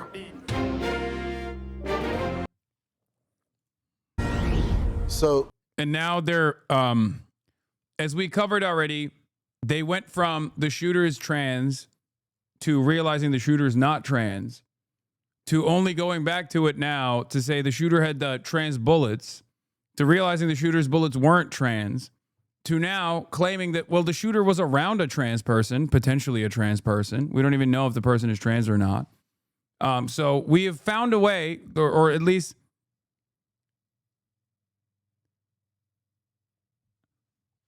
the Republicans have found a way to once again turn his back to trans people somehow.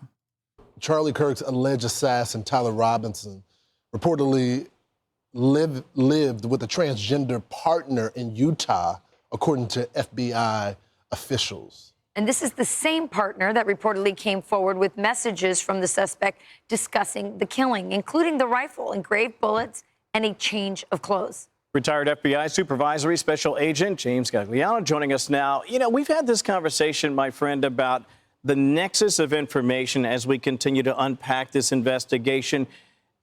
If you wouldn't mind, is it relevant at all as a data point who this person, this shooter was involved with? Does that matter at all as we look at the investigation in terms of the community? Lawrence, and I think even Rachel mentioned earlier, Discord communities. How do you unpack that when That's people the other say thing. They don't know what Discord is either. They don't.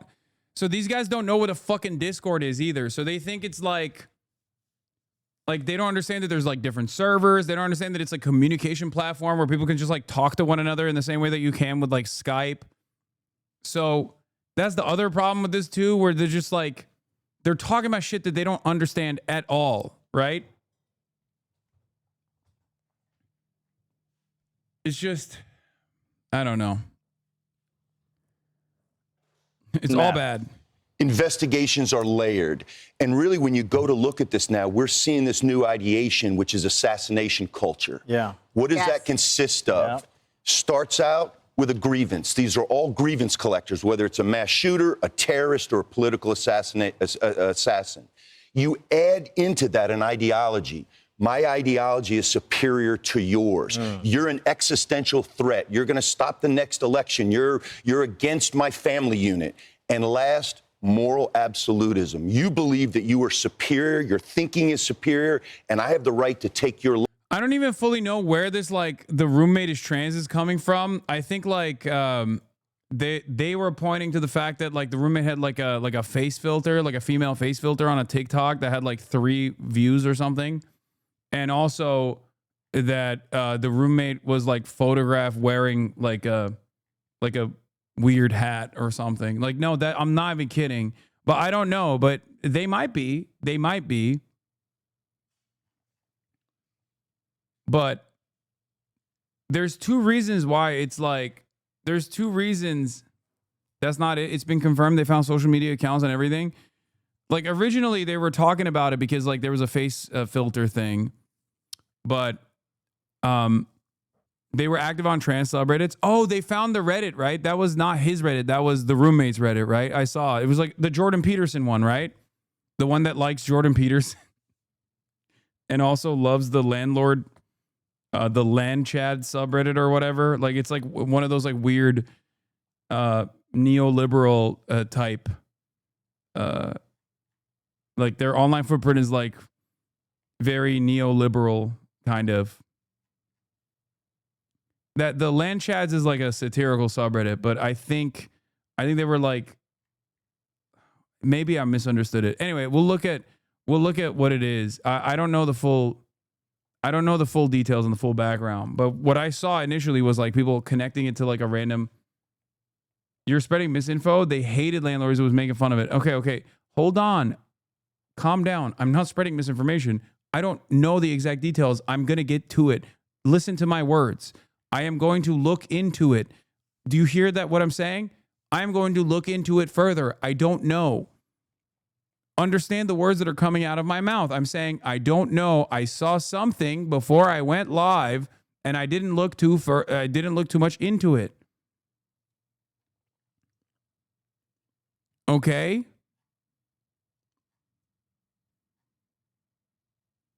Calm down. Life, because I disagree with you. So in this country, we have a history, sadly, of political assassinations. That's right. Yep. And, let's take JFK, for example.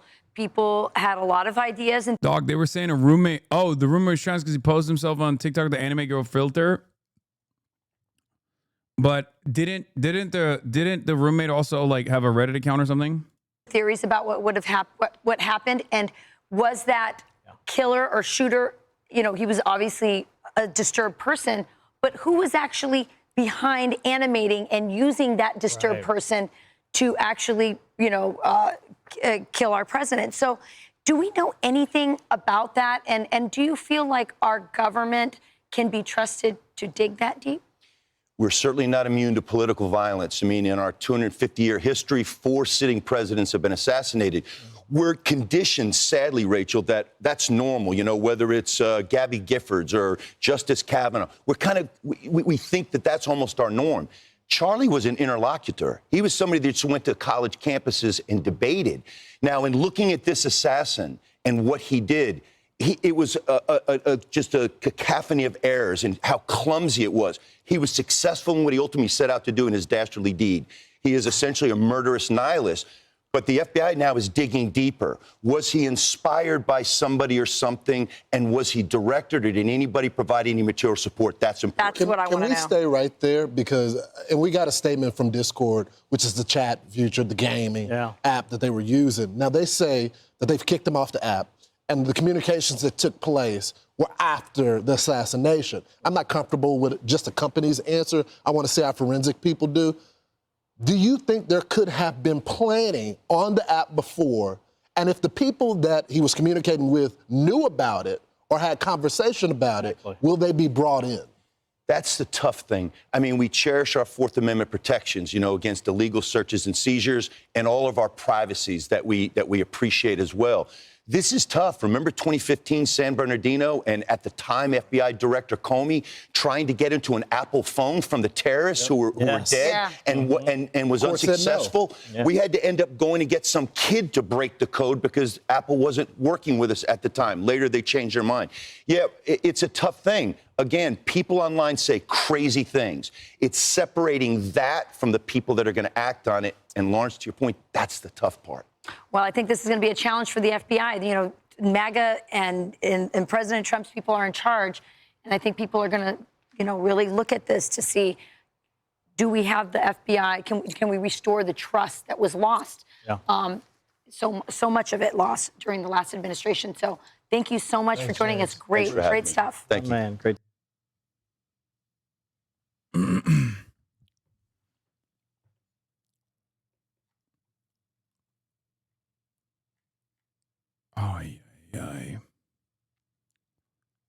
Is Brian not on there because he kicked his ass out for what he said the other day? Yeah, he had to apologize for saying you should euthanize all mentally ill homeless people or some shit. Anyway,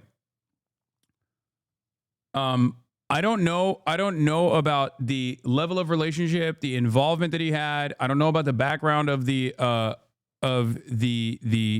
roommate potentially, and hopefully we will find out more details. But I saw a piece from this Axios article where it literally said that the authorities were questioning whether or not to reveal the gender, like the gender identity of the cooperating witness, or not witness, the cooperating person, specifically because they thought it was like too incendiary to reveal, which leads me to believe that they, you know, that they might be trans. There's also Reddit footprints involved with the cooperator as well. Oh my God, everything is fucking paywall. Jesus Christ. Cooperator with the authorities, cooperator with the law enforcement agencies.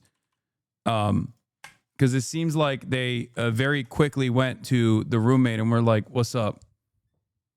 Like, what's going on with this person? Which is understandable. They're trying to develop a motive here. They're trying to figure out why this person did what he did.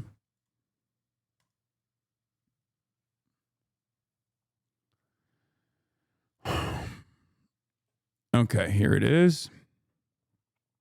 Authorities are investigating whether Tyler Robinson, suspected of killing Charlie Kirk, believed Kirk's views on gender identity were hateful to people like Robinson's transgender roommate. 6 sources familiar with the case tell Axios.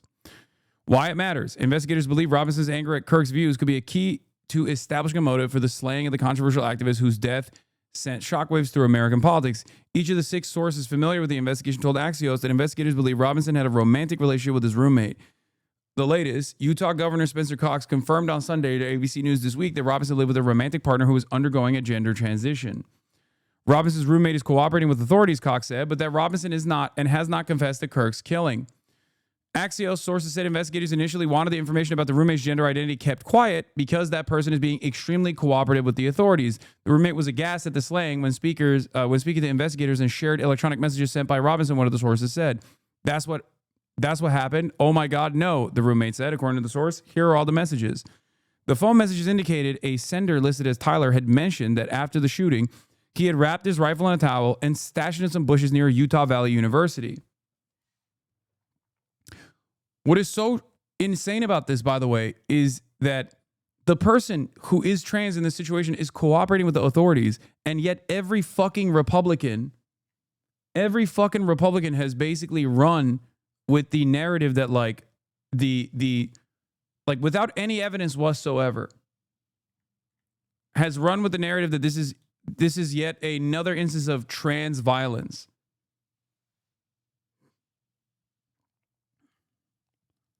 And I suspect, given the shooter's background, that he was like a white boy, you know, from a good family, a Republican family, they will try to say that like they'll go with a trans lover narrative and be like the trans lover actually poisoned his mind and radicalized them into taking this like violent act, this act of vengeance.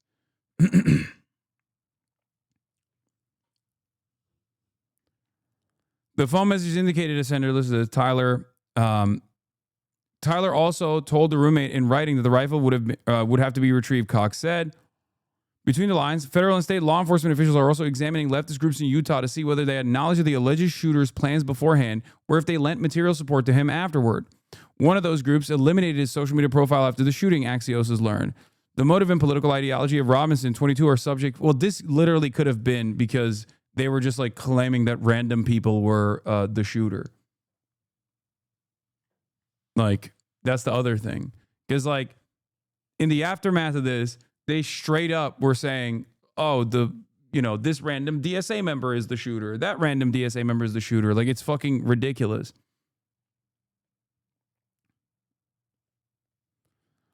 The motive and political ideology of Robinson 22 are subject of intense online debate. Some conservatives have insisted he's an unhinged leftist. Liberals have pushed back by pointing to Robinson's conservative upbringing in Utah.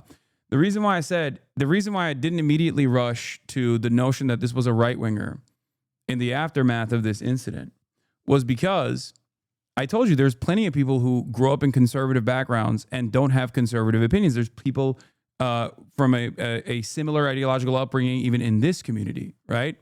That their starting position is very conservative, their family is very conservative, and they like slowly but surely move away from that kind of thinking. So it's not unheard of. Now, of course, Republicans don't think that is the case, and it's very obvious that because Republicans don't think that is the case, that they immediately started rushing to conclusions about this person being like one of theirs, you know.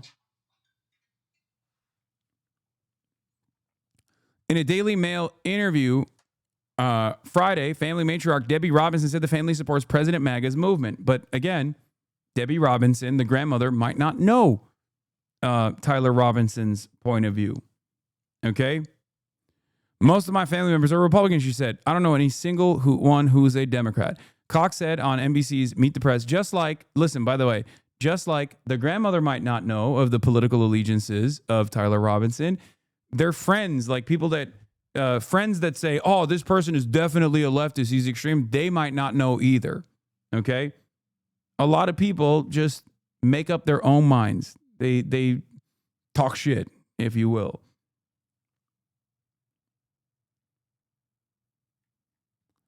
Most of my family members are Republicans, she said. I don't know a single one is a Democrat. Cox said on NBC's Meet the Press Sunday that while Robinson comes from a conservative family, his ideology was very different than his family. He said authorities are trying to piece together how Robinson, a high-achieving student, a very normal young man, was radicalized. Clearly, there was a lot of gaming going on. Yeah.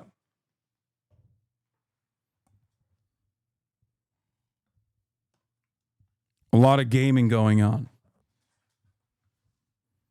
It's the evils of gaming. It's the video games.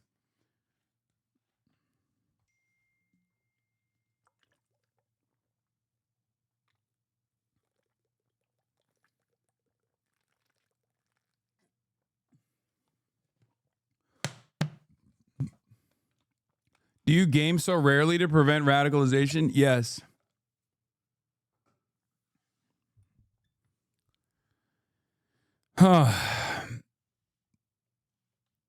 Friends have confirmed that there was kind of a deep, dark internet and Reddit culture and these other dark places on the internet where this person was going deep. Family members have told reporters that Tyler Robinson had become more political in recent years and had expressed interest in Kirk's visit to the Utah Valley campus on Orem, Utah. Cox said a Robinson family member had told investigators that the accused shooter recently had a conversation in which someone said, who's the someone? Was said Kirk was spreading hate was full of hate, but it was unclear from Cox's remarks who actually made that statement. Dude, this is the worst. What the standard for what is news reporting, what is considered like good news reporting gets increasingly worse every day, man. What the fuck is happening? Like every day since the shooting took place, there has been massively consequential pieces of misinformation that has been revealed. Whether it's that they apprehended the shooter and then they realized it wasn't the shooter, and then they apprehended another person and then they realized that other person wasn't the shooter. Be a little bit more careful. You guys are people in positions of power. This whole let's fucking destroy the institutions, it turns out was a mistake. Okay? You need to have competent people running in positions of power. You need to have people that don't, no matter what their ideology is, okay? No matter what their ideology is, even if they're right wing or left wing, it doesn't matter. In this moment, you're supposed to do your fucking job. And your job requires you to take this seriously, okay? You can't just go out there and be like, I think this guy was trans and was writing trans stuff on his bullets, and then have that literally fall apart with a little bit of scrutiny, only to turn around and be like, well, maybe it was actually his girlfriend that was trans. And that's ridiculous. That's fucking ridiculous. You can't do that, man. This is people's lives that you're talking about.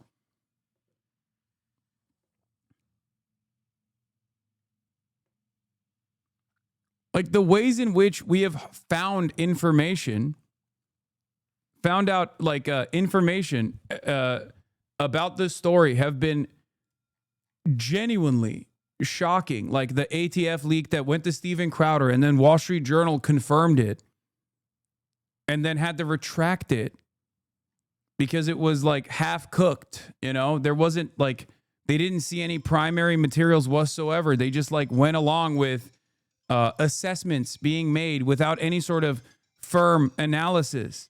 You cannot, Baba. Oh my God, my dad's phone is so loud, bro, and he doesn't hear it, and it's just ringing. It's just ringing.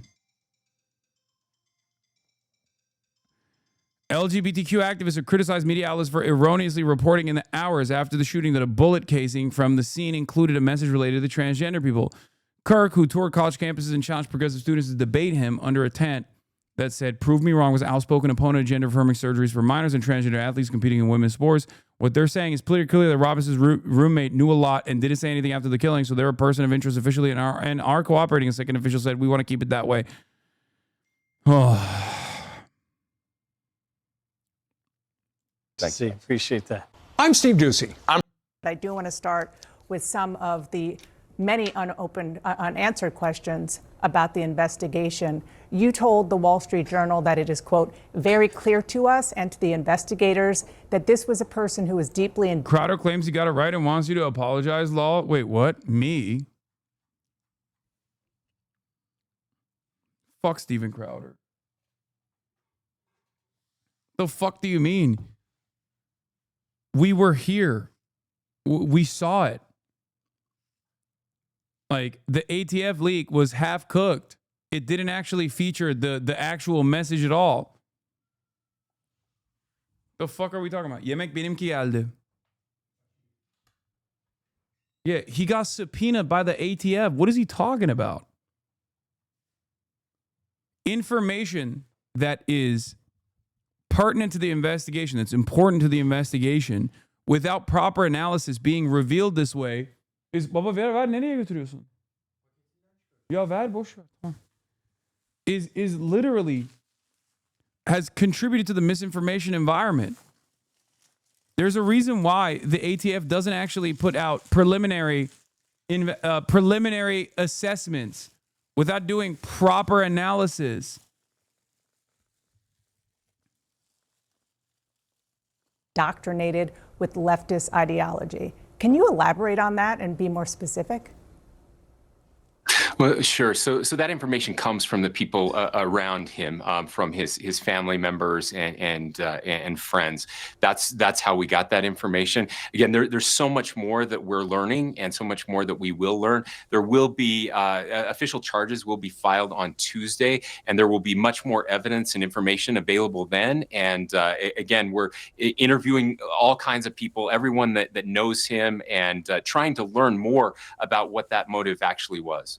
Well, some outlets are reporting that the suspect lived with a transgender partner. Is that accurate? And are investigators looking at this part of his life as a possible motivation? Yes, definitely. And yes, I can confirm that. I know that has been reported. And this is also another part of the problem with the collapse of the institutions, is when you don't know if you can trust them when they say something because they've already fucking fucked it up. Like when an official government representative tells me something,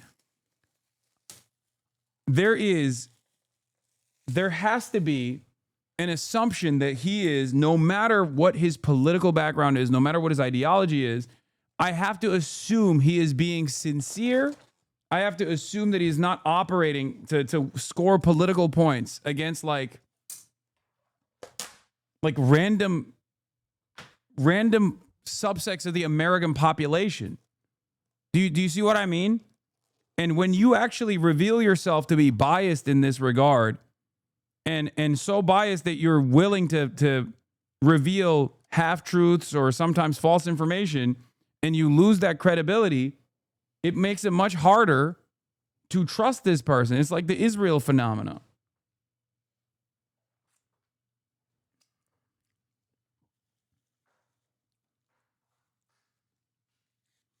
Like, this man straight up said he was praying that the shooter wasn't, one of them. Now, of course, I think he meant like, someone from Utah, but he straight up said he wished the shooter was like, not from the country. Like, I know he meant from Utah, not from Utah, but come on, dude.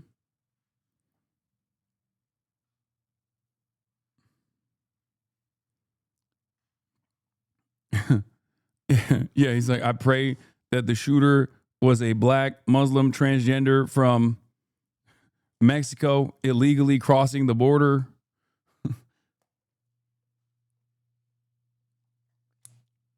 Like, that's an insane thing to say, bro. You're a governor. Like, you fucking take your position seriously, please. Yeah, motherfucker said he prayed 30 hours for that. Also, something to reconsider. Maybe your prayers don't work, man. I don't know what to tell you. the FBI has confirmed that as well, that the roommate was a romantic partner, a male transitioning to female. I can say that he has been very cooperative. This partner has been incredibly cooperative, had no idea that this was happening, and is working with investigators right now. And how is that relevant to the investigation when it comes to the motive? Are you learning that? Sure. Well, yeah, that's what we're trying to figure out right now. Again, it's easy to draw conclusions from that, and so we've got the shell casings, other forensic evidence that is coming in, and trying to piece all of those things together. You said that the roommate is being very helpful. Has that individual explained to law enforcement what the mindset of the shooter was and whether or not it is connected to his ideology or his situation as transitioning, as you just described? I'm not sure about that piece right now, Dan. What? Okay, so we're not sure if the fact that he was romantically involved, as you say, with his partner who was transitioning is relevant to the motive of the murder based on the investigation. Sure. Again, all of these things we're trying to figure it out. I know everybody wants to know exactly why and point the finger, and I totally get that. I do too. Then why are you bringing this shit up, bro? What the fuck? Like, how is this helpful then? He's like, listen, we don't really know. The person who is trans is cooperating, but also don't let that get in the way of us fomenting hatred towards trans people in general. Come on now. Yeah, we can't let a crisis go to waste, you know? And so I just want to be careful, as I haven't read all of the interview transcripts. And so we'll have to wait and see what comes out. Yeah, I totally agree with you. We should all be careful. I guess just because that's out there are a lot of people drawing conclusions. And so I'm just trying to get as many facts as we can glean from you, since you have been involved in the investigation. And on that, the social and gaming platform Discord released a statement saying its servers were in no way involved in Tyler Robinson's alleged plot to assassinate Charlie Kirk. But it did say there were, quote, communications between the suspect's roommate and a friend after the shooting, where the roommate was recounting the contents of a note the suspect had left elsewhere. Can you tell us about that note that the shooter left? So I can't yet. Again, those are things that are still being processed for accuracy and verification, and will be included in charging documents. Okay, so Oh, now they want to fucking dial it back. Okay. Not when it comes to speculating about the involvement of the trans roommate, but certainly when it comes to the actual note, I mean, can't reveal that. Sorry. That note was written by the white guy who pulled the trigger, by the way, which is crazy. But the note was found, or the content of the note is known by law enforcement? Again, I can't share any specifics. They're looking at everything right now. Understood. I just want to go back to my first question about what you told the Wall Street Journal about that this is a person indoctrinated with leftist ideology. And the reason why I think it would be great to be more specific is because your goal of trying to lower the temperature, you said that this is based on investigation and interviews with people who knew him. Did they just use the term leftist ideology, or did they give specifics? Yeah, there are conversations that were discussed specifically about Charlie Kirk, other conversations about the direction that this was going. And look, my job is just to tell people I really don't have a dog in this fight. If this was MAGA and a No, you do, bro. You definitely have a dog in this fight. You have admitted that you have a dog in this fight. You have the biggest dog in the fight. What the fuck? We wouldn't have expected you to have a dog in the fight under different circumstances because you're the governor. Right now, it's very hard for us to assume you don't have a dog in the fight. You said you were praying, man. You were praying, man. radicalized MAGA person, I would be saying that as well. If the friends were saying that, I would be sharing that as well. That's not what they're sharing. And so I do think it is important, again, to understand how someone gets radicalized like this. And in this case, it happened with, as much as people wish it wasn't or don't want it to be this, these are the facts that are being presented to us. If there I can't believe it. Like,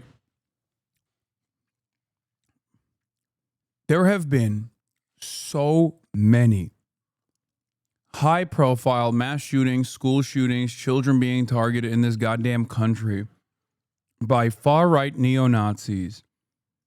We know where they get radicalized. We know how they get radicalized. We know what their worldview looks like. We know what major party they actually are close to ideologically.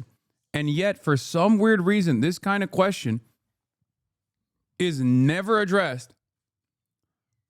Can you perhaps tell me why this kind of question is never addressed when the overwhelming majority of these sorts of high-profile incidents Bro, you are literally the most fake news guy ever. It's actually insane. You're a liar. Why? Especially in this moment, if you're calling me a liar, then you're saying that my assessment is incorrect. So you're saying the shooter is a Nazi then, because my assessment is the shooter is not likely to be a Nazi. Are you saying that I'm a liar? The shooter is definitely a groyper? Is that what you're saying?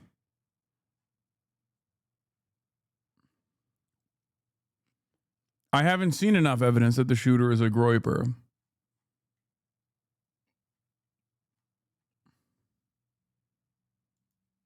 You're talking too fast for them? No, this person is not actually responding to anything that I'm saying. This person is responding to the idea that he's designed in his mind of who I am and what I must be pushing for.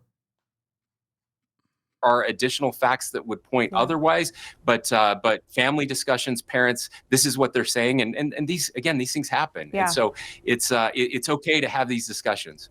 Listen, absolutely, and I'm just trying to get more facts, more details of the facts that you're putting out there. One last question on that. You just said right now, which is something that you mentioned on Friday, is that he had discussions with family members about Charlie Kirk. Do you have specifics on what he was saying about Charlie Kirk to his family?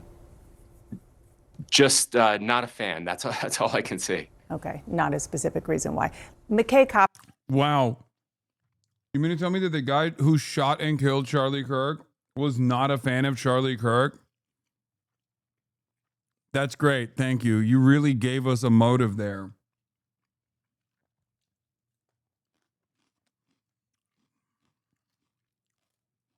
This clears up a lot of these questions. I was wondering if the guy who shot and killed Charlie Kirk was a fan of his or not.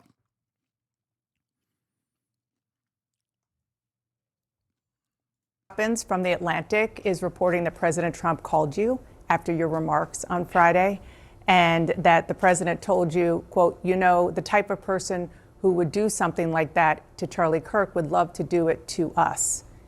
What was your response to the president in that conversation? Well, it was a long conversation, by the way. We talked about lots of things, but it was very sobering. And again, he's not wrong. I mean, he knows better than anyone as someone who literally was injured by a bullet. I mean, a fraction of an inch away from being killed a year ago. He understands that better than anyone. I would also just note that he also mentioned multiple times that he was grateful for the press conference and the message that we shared. And so I'm grateful, you know, that he's talked about nonviolence. He's quoted Charlie Kirk on the nonviolence issue. I understand he's also very angry, and I get that. This is his close personal friend, and anger is a normal reaction. So he was grateful for the press conference. Others in his orbit, Governor, were not. Steve Bannon talked about you calling to tone down the rhetoric, saying Spencer Cox is a national embarrassment in a time where we need action. He tells us to sing Kumbaya and hold hands with Antifa. This is not a time for pontificating.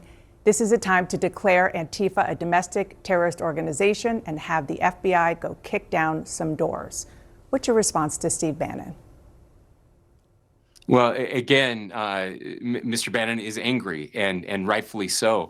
And I'm not saying we have to just sing Kumbaya and hold hands. What I'm saying is we actually should disagree. I think Charlie represented that better than anyone. Charlie said some very inflammatory things, and in some corners of the web, that's all people have heard. But he also said some other things about forgiveness. He said some amazing things about when things get dark, putting down our phones, reading scripture, going to church, talking to our neighbors. He said that we have to engage, and that's what I appreciate most about Charlie Kirk. Said if we don't keep talking, that's when the violence starts. Look, there are conflict entrepreneurs out there who benefit from radicalizing us, and I'm not one of those. I don't know that that's particularly helpful, but he is right at this. We need to find out how this happened, and we need to stop it from happening. You called social media a cancer on our society. I know you have made talking about social media one of your key issues as governor of Utah. What should or even can government do to cure this cancer, as you call it? Well, there's some things that we're working on for sure. We have to get phones out of the classroom. We're doing that in Utah. Many states are doing that right now.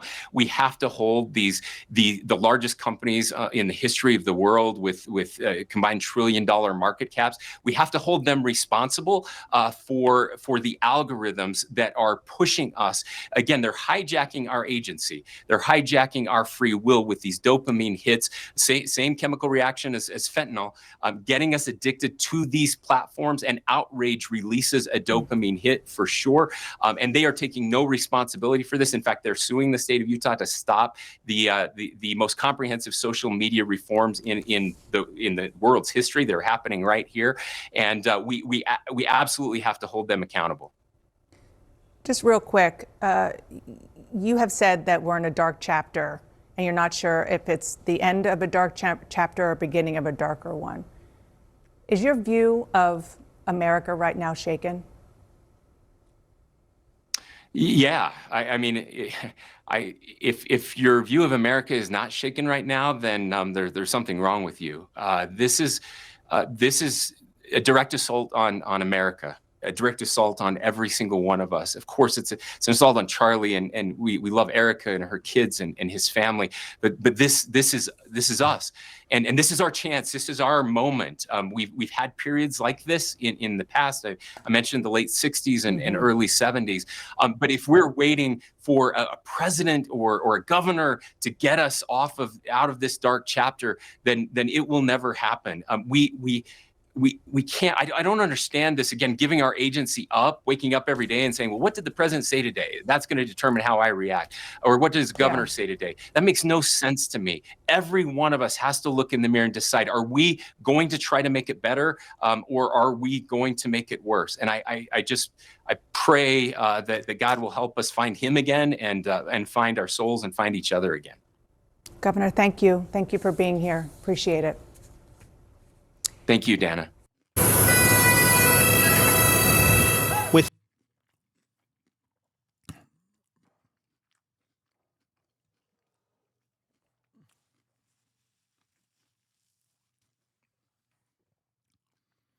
Have you watched The Wife's Speech yet?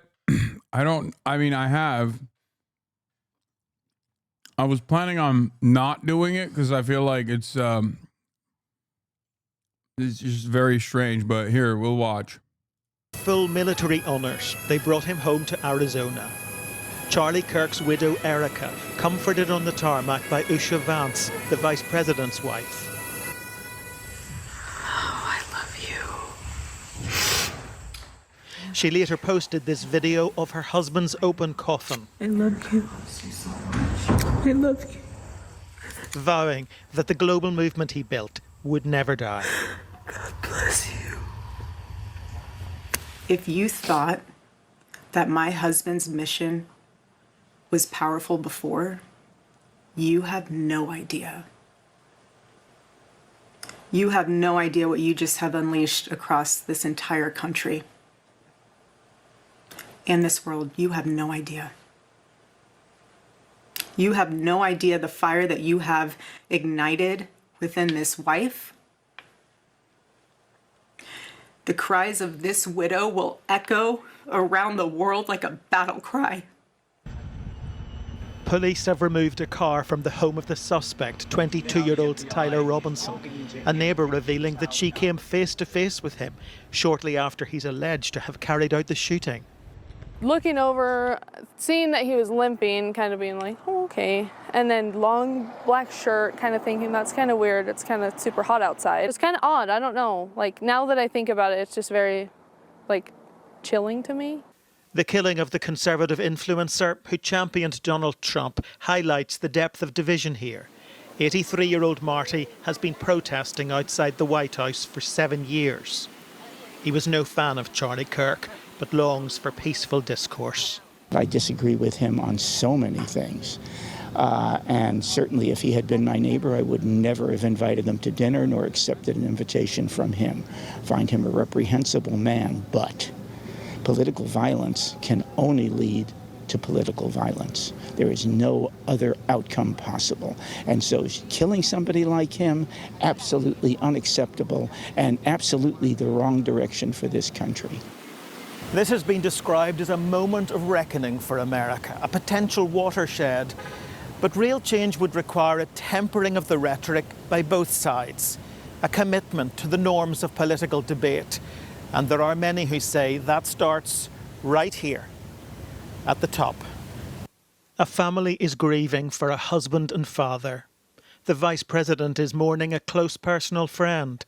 And America is confronting, yet again, the cost of polarising politics.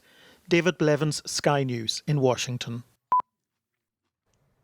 In the wake of the murder of Charlie Kirk, celebrated in death for his embrace of freedom. Dude, I can't get over the fact that like Democratic legislators were assassinated in their homes like what, 2 months ago?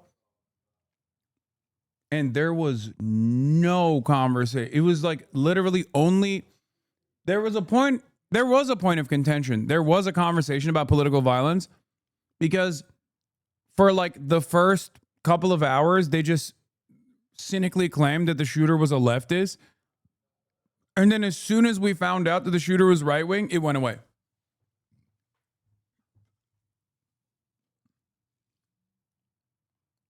I can't believe it.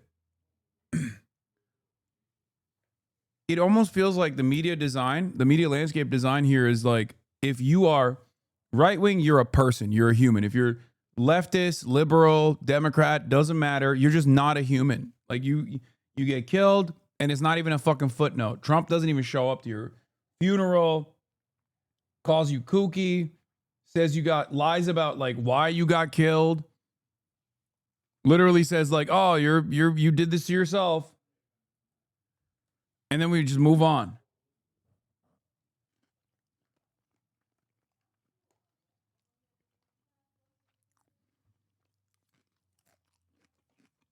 For the last 24 hours, when there was a fucking back and forth about whether or not this person was like a Nazi or something, when it came out that he was like a, conservative, came from a conservative family, good stock, that type of shit, I thought the story was going to go away. But now that they found a way to slam trans and leftists back into the conversation, it's back again. It feels like it's so clearly one directional. Like whose deaths we must mourn versus whose deaths we overlook. If it is a right-wing neo-Nazi shooter that is doing the 100th school shooting, you overlook that because it's just, who knows? Mental health. If there is even a likelihood that the shooter might be trans, though, we got to talk about that because, god damn it, the left is so fucking violent. I don't know. It's so strange. It's so fucking strange. Freedom of speech in life, tensions over speech are flaring. Utah Governor Spencer Cox on Friday calling for calm. Charlie posted to social media, when things are moving very fast and people are losing their minds, it's important to stay grounded. Turn off your phone, read scripture, spend time with friends, and remember internet fury is not real life. But in the wake of Kirk's death, online fury indeed, and swift reaction to it. 2 faculty members at East Tennessee State University, among several in academia facing backlash, placed on administrative leave following complaints about their online comments. In Florida, Governor Ron DeSantis' education commissioner issued a warning to teachers making disgusting comments about the shooting. Writing in a memo, I will be conducting an investigation of... This is literally what Republicans, once again, used to complain about the quote-unquote left. Liberals and leftists, cancel culture, free speech. They hate it. And it's so interesting to me that on the one hand, they're like, Charlie Kirk was a free speech icon. While on the other hand, they're just like bashing you in the head with this with this inconsistency where they're like, how dare you exercise free speech against a free speech icon like this? We're gonna fucking cancel you. Like, how, it doesn't make any sense. Like, I've seen so many interesting takes online about this where people will be like, people just say shit that I would never say because they're like, oh, we should do a free speech circle at every college campus in honor of Charlie Kirk. And then someone will quote retweet it and say something that I'm not even going to fucking say out loud because I don't want to get clipped because everybody's trying to fucking cook me.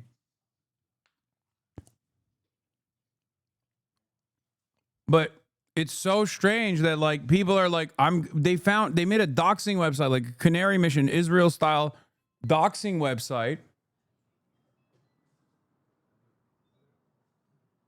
Nee, je maakt me Spanish waardenis. Watch them. They made a doxing website to identify anyone who hasn't like sufficiently mourned or grieved Charlie Kirk. And they got 20,000 names and their addresses and shit on said website.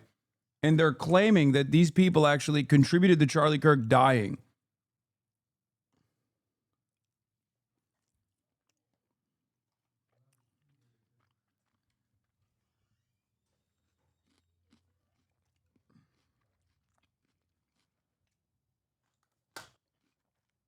Every educator who engages in this no shot that's true? Huh.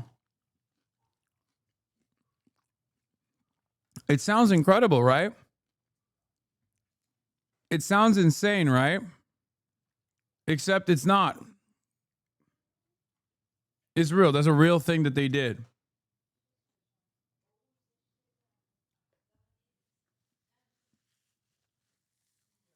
Microsoft tweeted, we are aware of the views expressed by a small subset of our employees regarding recent events. We take matters like this very seriously, and we're currently reviewing each individual situation. Comments celebrating violence against anyone are unacceptable and do not align with our values.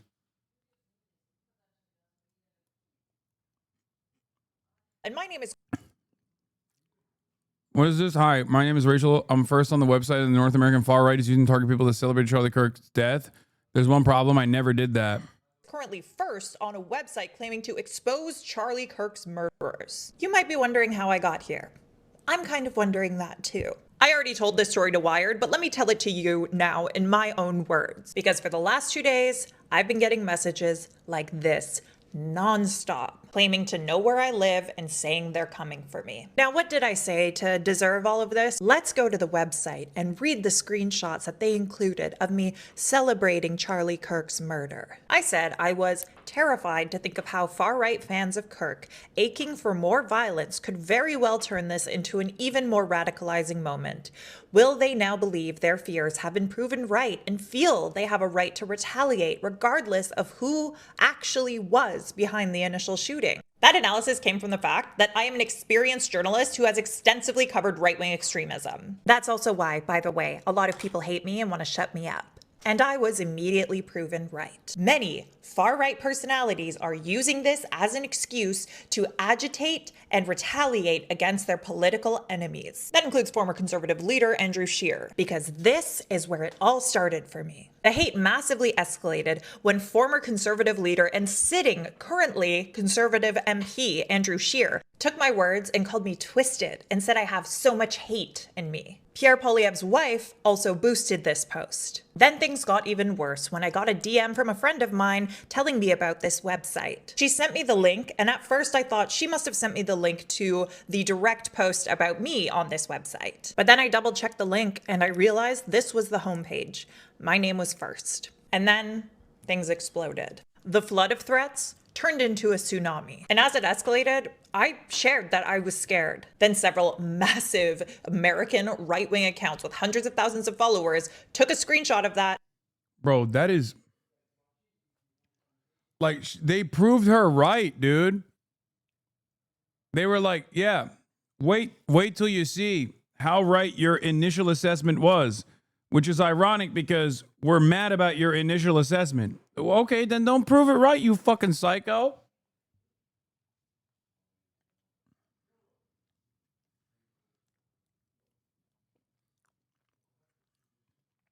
The problem with this kind of behavior online is that they actually love crying as they hit you, you know?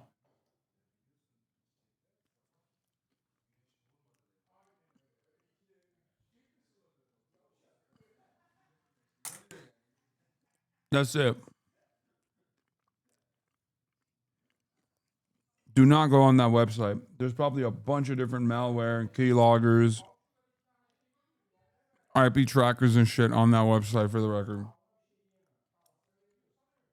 And shared it saying I deserved it without showing what I actually said. And suddenly I was like the face of people celebrating Charlie Kirk's murderer, even though that literally never happened. And it's made the last 48 hours of my life a living hell. Every single person who's ever disliked me is using this as a chance to get their pound of flesh. But this is the part I really want you to hear. It's not just me. There are tons of people listed on this site who aren't public figures, who have never dealt with this before, and I am terrified for them. Some of the posts on this website are private messages. People are snitching on folks in their lives. And if they've received what I've received in the last 48 hours, which I'm sure they have, I'm so... This is like 2016 Trump's first election. No, Republicans were never this...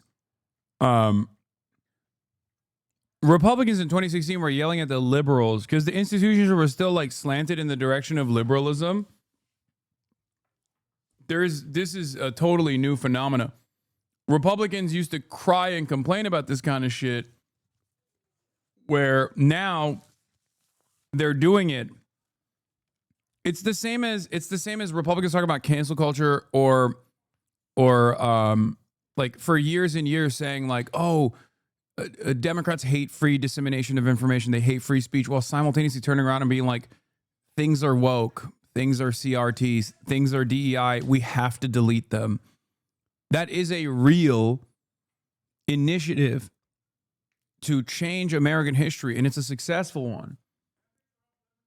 Just like when these guys go, Charlie Kirk was a free speech champion. How dare you use your free speech to criticize him in the aftermath of his untimely demise? You need to be punished. You need to lose your freedom. So worried about them. People are out for blood right now. And there are people out there who are using this moment irresponsibly to serve up their perceived political enemies as a sacrifice. And for what? They're just proving me right. And I just really hope no one makes good on these threats, because I now have to live as if they might. Ted Cruz posted this. Oh my God. What the fuck is, dude? The AI. What? Criticizing someone does not equal celebrating their death. You keep repeating this. What you on about, bro? Are you talking to me? I never said criticizing someone is an equal to celebrating their death. They're the ones who are saying that. Republicans are saying that. They're conflating the two. There's perhaps no better. I mean, look at whose community you're in. Okay. I never celebrated Charlie Kirk's death. As a matter of fact, I was pretty shook by it. And obviously, I would never advocate for violence against a political enemy, especially Charlie Kirk. Even from ideological points of view, I don't believe that this is the appropriate measure. But also outside of that, I'd be putting myself in the fucking crosshairs too. So even from a self-preservation perspective, you should understand, like, nobody who's going to go sit next to fucking Charlie Kirk on a debate stage is going to be advocating for him to be assassinated, right?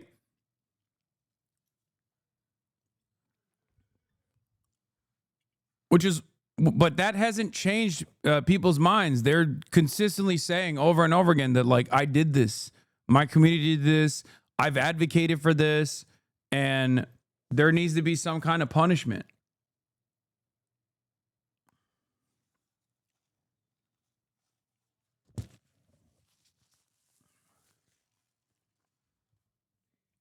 Sanctionable behavior. Govern yourselves accordingly. The fallout also appearing in corporate America. Delta Airlines announcing it suspended several employees over their social media posts. I'm sorry, we don't put that here. Office Depot firing a Michigan employee who called a poster for a Kirk vigil propaganda and refused to print it. The company apologizing, saying in a statement, the behavior displayed by our associate is completely unacceptable and insensitive. The response also in the federal government, a Secret Service agent put on administrative leave with an investigation underway following comments described as inappropriate. Tonight, a line being drawn over discourse. You should be allowed to say outrageous things. You should be. Yeah. You know what's crazy about this shit too? Like, brother, half the time people are yelling at others who are not celebrating Charlie Kirk's death or anything like that, but simply saying this is what he believed and putting his quotes on. People are getting fired for posting Charlie Kirk quotes. What the fuck? Like, what are we doing? You're gonna, like what the hell? There are mad people getting fired right now, left and right, after these the conservative outrage machine is in full tilt, okay? Going nutty mode on the timeline. I said, these guys are talking about how much they love Charlie Kirk's free speech and then demanding people get fired for posting his direct quotes. Meet U.S. Army Lieutenant Colonel Ladnier, the Provost Marshal of Fort Eustis, Virginia. He has thoughts about the assassination of Charlie Kirk, and they don't seem in the least sympathetic. I think it's worth it. I think it's worth it to have a cost of, unfortunately, some gun deaths every single year so that we can have the Second Amendment to protect our other God-given rights. Charlie Kirk. MLK was awful, Kirk said. He's not a good person. He said one good thing he actually didn't believe. Charlie Kirk, December 2023. The Civil Rights Act, though, let's be clear, created a beast, and that beast has now turned into an anti-white weapon. Charlie Kirk, March 2025. I don't like the word empathy. I think empathy is a made-up New Age term that does a lot of damage. Also, Charlie Kirk.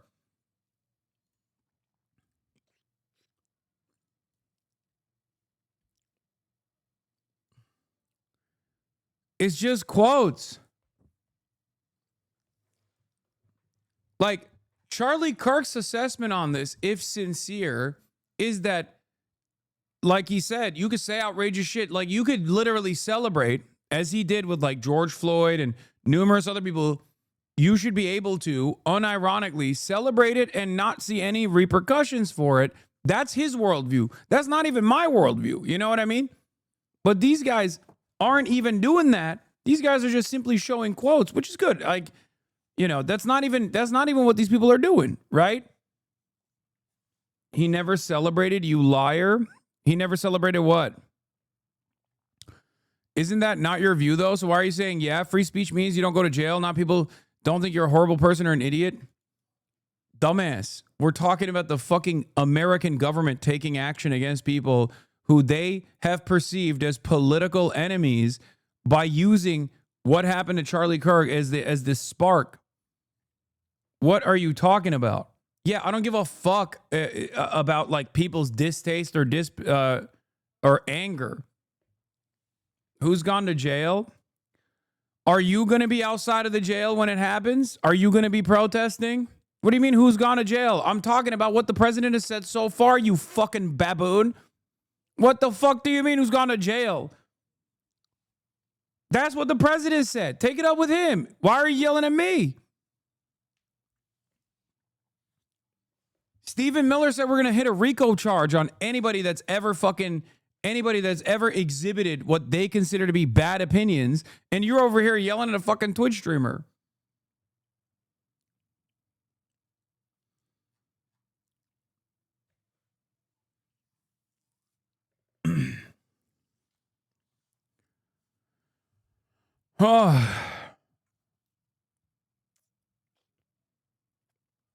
So somebody said that nothing has happened.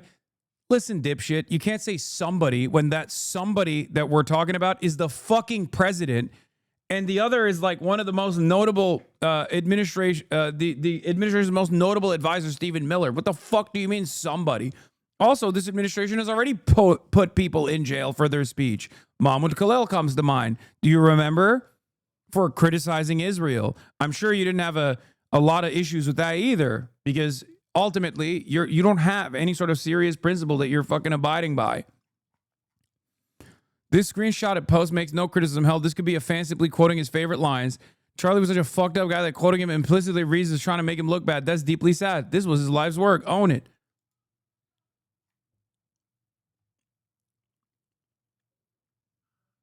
If Obama said we're going to war with the right, we are going to dismantle all right-wing organizations that arrest those right-wing terrorists, the right would be up in arms. Exactly. It doesn't make any sense.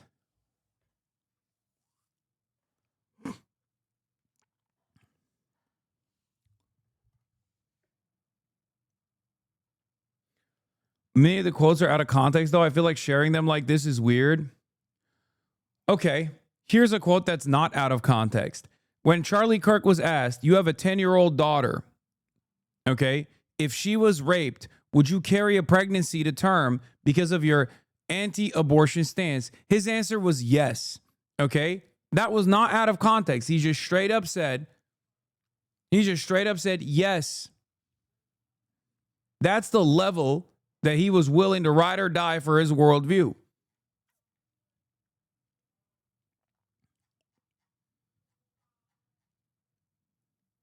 He said, yes, the child will be delivered.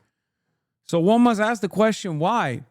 Like, why do you find yourself going, oh, these are out of context? Because there are instances where people get clipped out of context. Like, for example, the empathy quote, he said on numerous occasions. On some occasions, he follows that up by saying he actually cares about sympathy, but that's for a different day, for example. Or in certain instances, because he said the empathy thing a lot. He said that it was invented by Bill Gates, Bill Clinton, I believe. Like, there have been a million different places where he said this, and sometimes he follows that up with, I have compassion, and we should have compassion.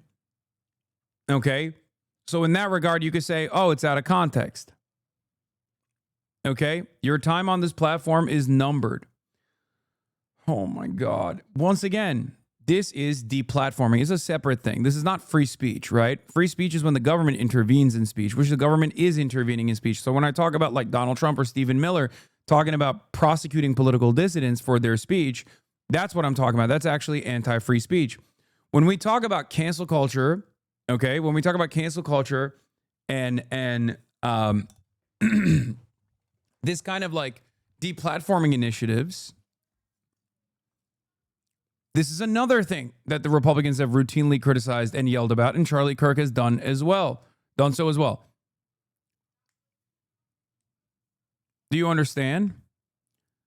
Republicans are doing that now, and they've never really stopped doing that, but they're doing it a lot more aggressively now. They just keep crying and going, your days are numbered. You need to be banned. You need to be banned. Why? Because you misunderstood something, or you got inflamed, you got whipped up into a frenzy to believe that I've said things that I don't actually believe. Is that what happened?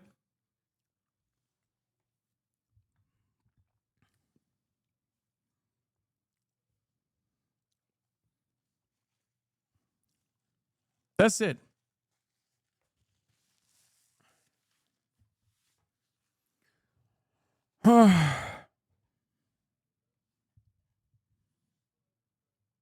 This guy just posted quotes, though. It seems like just posting the quotes implies he thinks because he said X is fine that he died.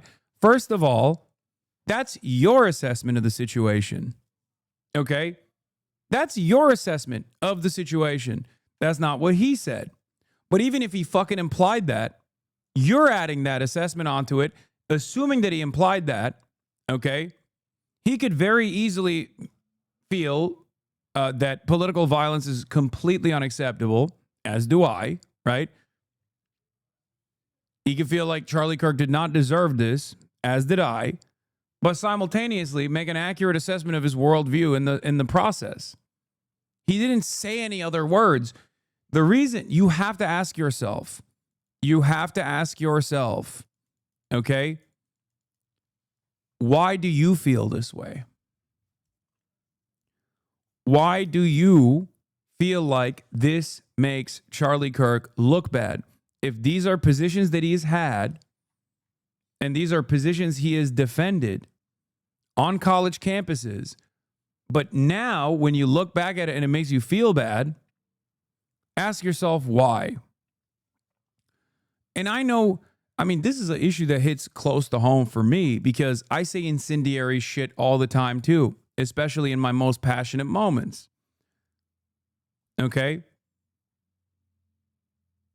If there was a role reversal, everybody would be talking about how a terrorist has been taken out, a one that loved 9/11 and wants to do more 9/11. Now that is an improper assessment of my words. But if they were to say America deserved 9/11, that'd be a quote. Do you understand? Does that quote reveal the full extent of my worldview or what I implied when I was talking about that? No, of course not. I was talking about the concept of blowback. But this statement, the Civil Rights Act, though, let's be clear, created a beast, and that beast is now turned into an anti-white weapon. This is something that he did believe. This is like, even if there is more to there's more nuance to it, the nuance is still in the direction of Charlie Kirk not being misconstrued here, but simply not being able to fully defend his position of how white people are under attack in the aftermath of the Civil Rights Act.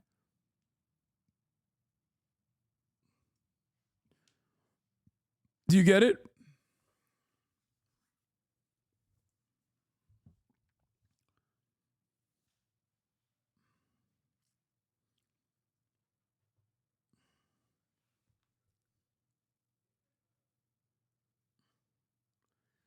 Out of context for a quote only works if within context the meaning of those words or the direction of those words change.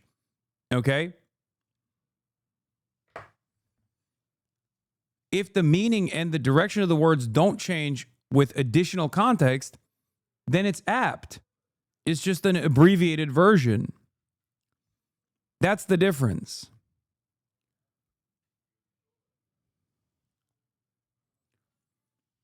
So if you feel as though these things do not look in a positive light, do not leave you feeling positively about Charlie Kirk, then you probably don't agree with Charlie Kirk.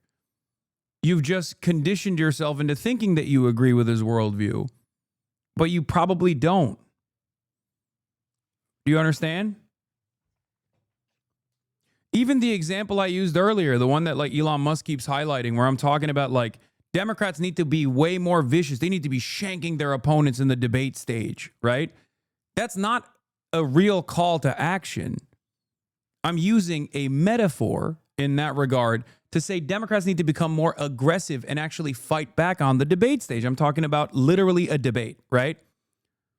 But they clipped it in a way to make it seem as though I'm saying Democrats need to like kill their political opposition. They need to like stab and kill their political opposition. That is a great example of something being out of context.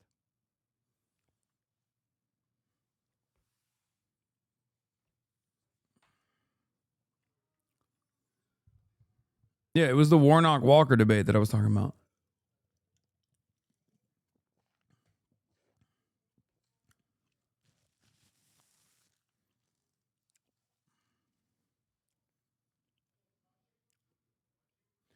These quotes are out of context, though. Then explain why and how.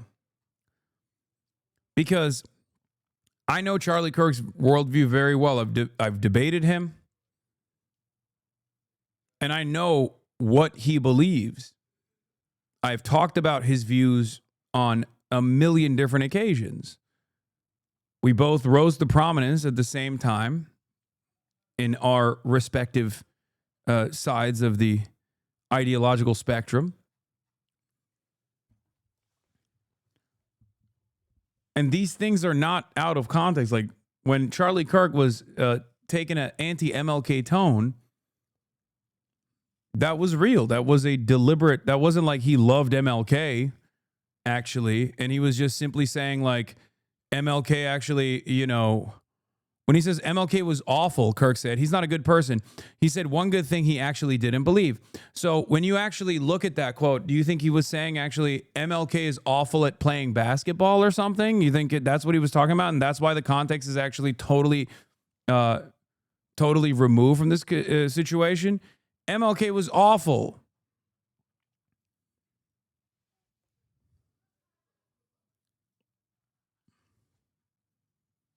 Yeah, MLK was awfully good at speaking. And then they ripped the last part and they just kept MLK was awful.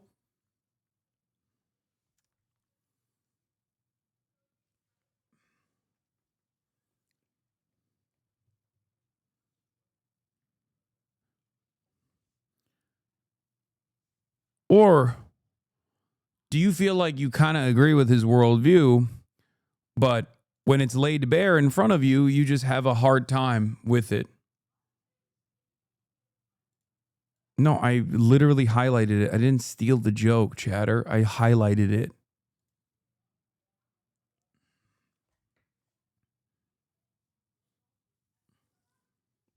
Be allowed to say contrarian things. In the wake of the assassination of a man who defended it. Steve Patterson, NBC News. We thank you for watching. Well, this week's fruitcake is president-elect of the Oxford Union, the world's leading debating society. His name is George Aberronye. He debated against Charlie Kirk back in May. So, of course, you have the agency to do that. With all due respect, have you been to London the last 10 years? Men can do whatever they want. I live in London. Are they happier?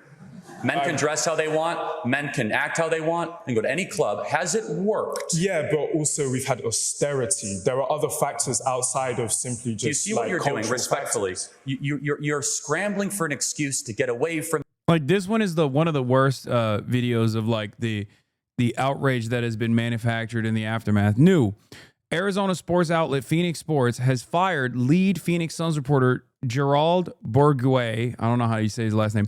After he questioned why outrage over right-wing activist Charlie Kirk's killing was louder than outrage over school shootings, mass deportations, or the hundreds of videos of horrific murders in Gaza, which Kirk cheered on. Phoenix, in a statement, said the network takes matters involving violence very seriously and had parted ways with Bourguet to keep its community a safe place. Gerald Bourguet was not endorsing violence, but was urging readers to apply the same moral standard to all killings.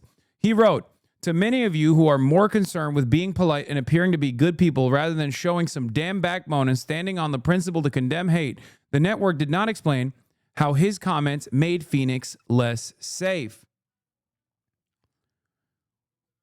Bourguet's case joins a wave of recent firings and suspensions, including an MSNBC Bourguet's case joins a wave of recent firings and suspensions, including an MSNBC analyst, a FEMA employee, a Carolina Panther staffer, over commentary on Kirk's death.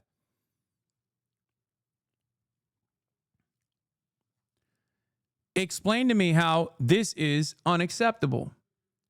Political differences are not the same thing as spewing hateful rhetoric on a daily basis, and refusing to mourn a life devoted to that cause is not the same thing as celebrating gun violence. Just so we're 100% clear on that.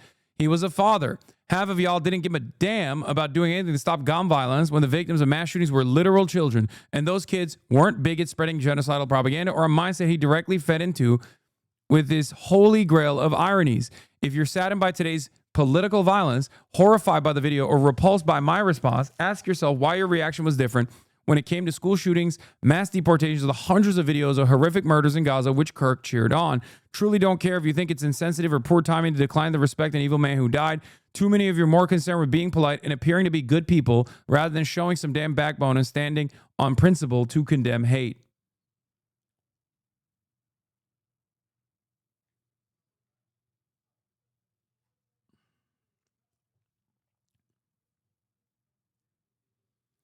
Don't you think that quoting someone like Charlie Kirk in a way that paints them in a strongly negative light by not providing context, if it is out of context, if something is truly out of context, and you try to frame someone in a hyper negative light, you are trying to either tarnish their reputation, smear them, or in the most maximalist position, even potentially trying to get people to engage in violent actions against them. Yes, this is true. But you have to prove how Charlie Kirk was being taken out of context in these instances and how this was not his worldview at all. Was Charlie Kirk pro-Civil Rights Act? If the answer is no, then it's not out of context. Okay? If Charlie Kirk has Charlie Kirk said that he would be worried about a black pilot, is that out of context or is that actually in context? I mean the gun take mostly. Oh, you mean this one? Charlie Kirk says gun deaths unfortunately worth it to keep the Second Amendment. Did he say that or did he not say that? He said there are people who die in society all the time. 40,000 people a year died to vehicular accidents. Okay, I know the actual quote. He said there are a lot of people who die due to gun violence. Is that unfortunate? Yes, but that is worth it to keep the Second Amendment. He said the risks outweigh the results. So how is the additional context that I just offered you changing what he just said? Unless you believe it is worth it, like all the gun deaths are worth it to keep the Second Amendment, which many people do believe, right? Many people do believe. Charlie Kirk certainly believed it. What doesn't make sense in this circumstance is like if you believe it and Charlie believed it and you argue for it and Charlie argued for it, why are you saying it's out of context? I don't agree with the gun take. I'm European. I just feel like demonizing right-wing figures leads to these situations. Dog, you're the one who is adding the demonic tint to Charlie Kirk's statement. Do you not understand this? Okay? There are tens of millions of Americans that listened to Charlie Kirk say that and went, I love this take. What a wonderful take. I'm going to repeat this take. I believe it. Charlie Kirk certainly was one of those people who believed it. It's not like he went back and said, actually, I was misunderstood. I think we should eradicate gun violence. I think we need some reasonable gun control. He didn't say that. He said, violence is a constant. It's going to happen.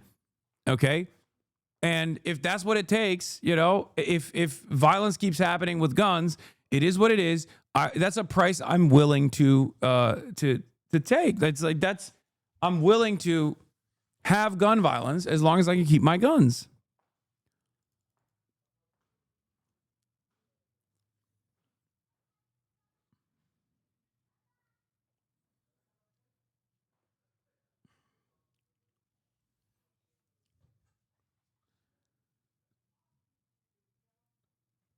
So if you hear someone's opinion like this, okay, it's additionally funny because you're fucking European, but you hear someone's opinions like this being reflected on and you feel like it's poor, like you feel like this doesn't actually look good, then you've made that assessment in your mind.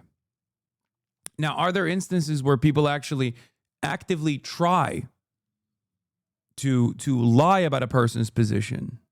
Yes, there are. Okay? There are.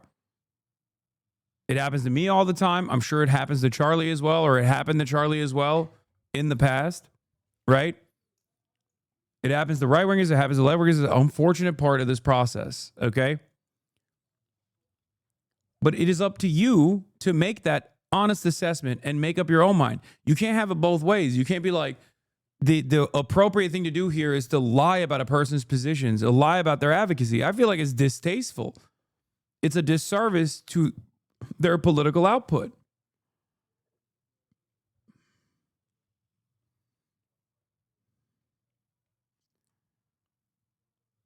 One last question. Do you think throwing the word fascist has gone too far? No. The fuck? No, of course not. Dude, you're in the chat of a person who gets called a fucking terrorist every day. What do you mean? Okay? There's actual violence against those who are declared terrorists. There is no violence against those who are declared fascists, okay? Historically, yes. Contemporary society, fuck no. If someone is behaving like a fascist, of course you have to call that out. What good is any assessment of history if we're not going to use it to interpret modern day events? Okay? That's it. Are you for or against gun control? I'm for gun control.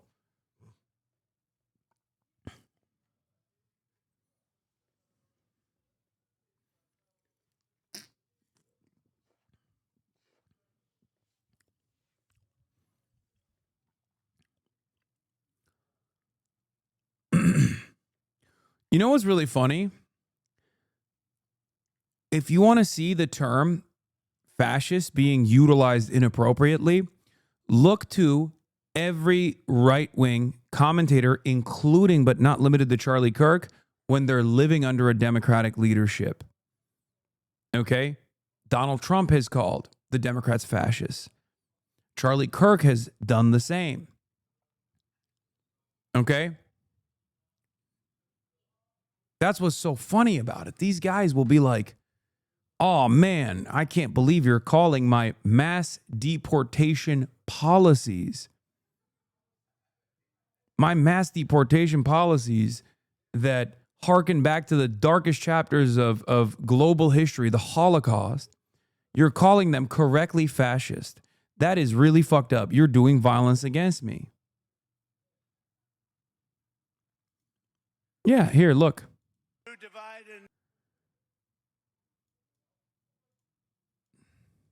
American politics today is between these far-left fascists led by Harris and her group. We have a fascist person running who's incompetent. She's a Marxist, communist, fascist, socialist. She's not actually a socialist. She's gone past that. Somebody's got to explain this woman. This is a radical left Marxist, communist, fascist.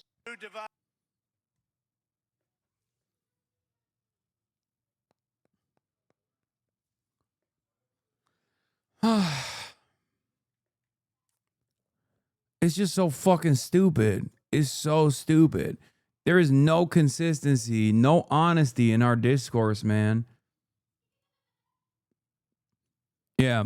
This entire campaign to cancel and get fired every person who says something critical of Charlie Kirk after his assassination is clearly something the right has the power to do, just as the left had the power to do it to people who offended them at the height of cancel culture. It was wrong then when the left did it, and it's wrong now that the right is doing it. You either believe in debate and free speech in the First Amendment or you don't. Clearly, very few people believe in that anymore. The problem for those of you who reject that founding idea is that the only other alternative is violence, and that's absurd. We're not resolving our conflict violently. It's just not possible. So go ahead and reproduce this new right-wing cancel culture to replace left-wing cancel culture. Now, the reason why I don't agree with Ryan Grimm here entirely, sometimes he is a little boomer-coded, is because there's never been a moment in American history where the right has not celebrated cancel culture. Everybody does it. But the right is also very good at marketing. They do it, and while they're in the process of doing it, they claim it's just the left's doing. And that actually stuck for a very long time. Okay? That actually stuck for a very long time. There has never been historic left-wing there has never been historic left-wing movements against curbing speech. Never. Whether it be McCarthyism, which was, again, a government-sanctioned operation directly in violation of the First Amendment, or whether it be making it illegal for a card-carrying communist to be a union leader, for example, right? I believe, was it Taft-Hartley that made it so? Or whether it be taking out directly and engaging in an interception and subversion for left-wing revolutionary movements in the height of the civil rights struggle, or going after dissidents that spoke out against the war on terror, for example. There has never been a moment where these real incursions, these real measures that the government has taken that is in violation of the First Amendment has ever been directionally applied by left-wing governments against right-wing dissidents. That has never happened. It's always one direction, okay? And if we're talking about cancel culture, which is a different thing, right? If we're talking about the First Amendment, that's different. That's the government, right? The government doing something. The government penalizing speech. The government creating a chilling effect on speech by stopping demonstrations from taking place, for example, right? That is the First Amendment.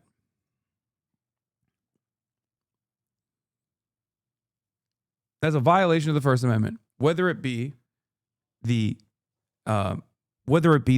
current active anti-BDS legislation that exists in 38 states in the United States of America, where you can be fired from your job for ever engaging in the peaceful act of demanding boycotts, demanding sanctions, or demanding divestments from the state of Israel, a foreign state. That is illegal in 38 states. You can be fired. Okay? Whether it be that or all these other initiatives where the government tries to actively suppress speech. It's never been directionally left-wing, okay? Its targets have always been left-wing movements, progressive movements, socialist movements, communist movements, and it's always been pushed by right-wingers, okay?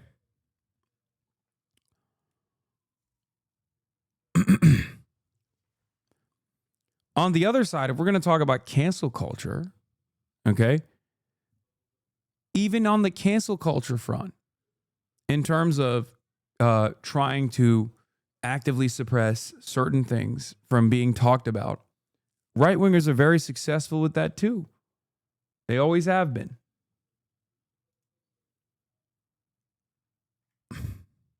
Even at the heat of the cancel culture of the left, where the left was like chirping at people on Twitter, trying to get them fired or whatever, right? The right never stopped manufacturing outrage. The right never stopped manufacturing outrage, farming outrage against those who they consider to be political dissidents. They never stopped book burnings. They never stopped book cancellations.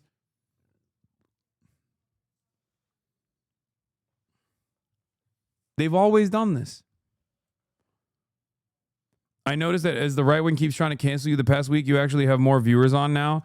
No, that's only because there is like a lot of attention on this issue and people want to hear what my take is. Okay? That's not violence.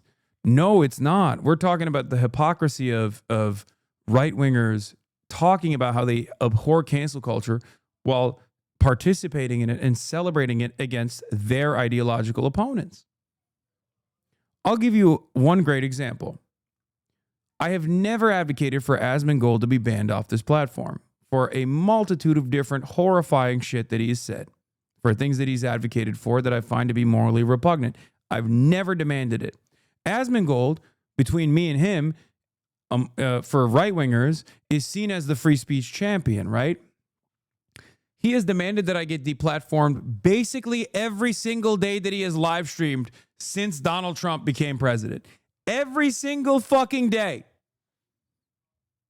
I've not once, even after he said the genocide thing, I did not demand that he get deplatformed or banned off this platform because I know that that kind of shit is only going to be awful for me in the long run as well, because as someone who is a leftist, I have a lot of opinions that are considered not great by those in positions of power, both the liberals on the Democratic side and also the Republican side alike. Asmongold has demanded that not only do I get deplatformed, he's demanded I get arrested. He's demanded that I get investigated by the federal government. He is celebrated when that has taken place. So how can you tell me that's actually a real fucking free speech advocate? How can you tell me that he hates cancel culture?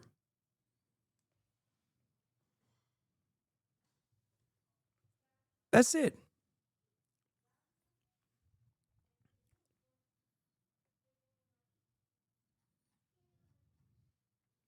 This is the inconsistency. I cry as I strike you. This is how the right operates. Okay? With so many people calling for you to be deplatformed, why do you think you've avoided it happening? Because I play by the rules. Relax, buddy. I don't want to hear what your take is. I'm trying to wait for Clint Stevens to go online. Okay, well, good luck with that, buddy. That's never going to happen.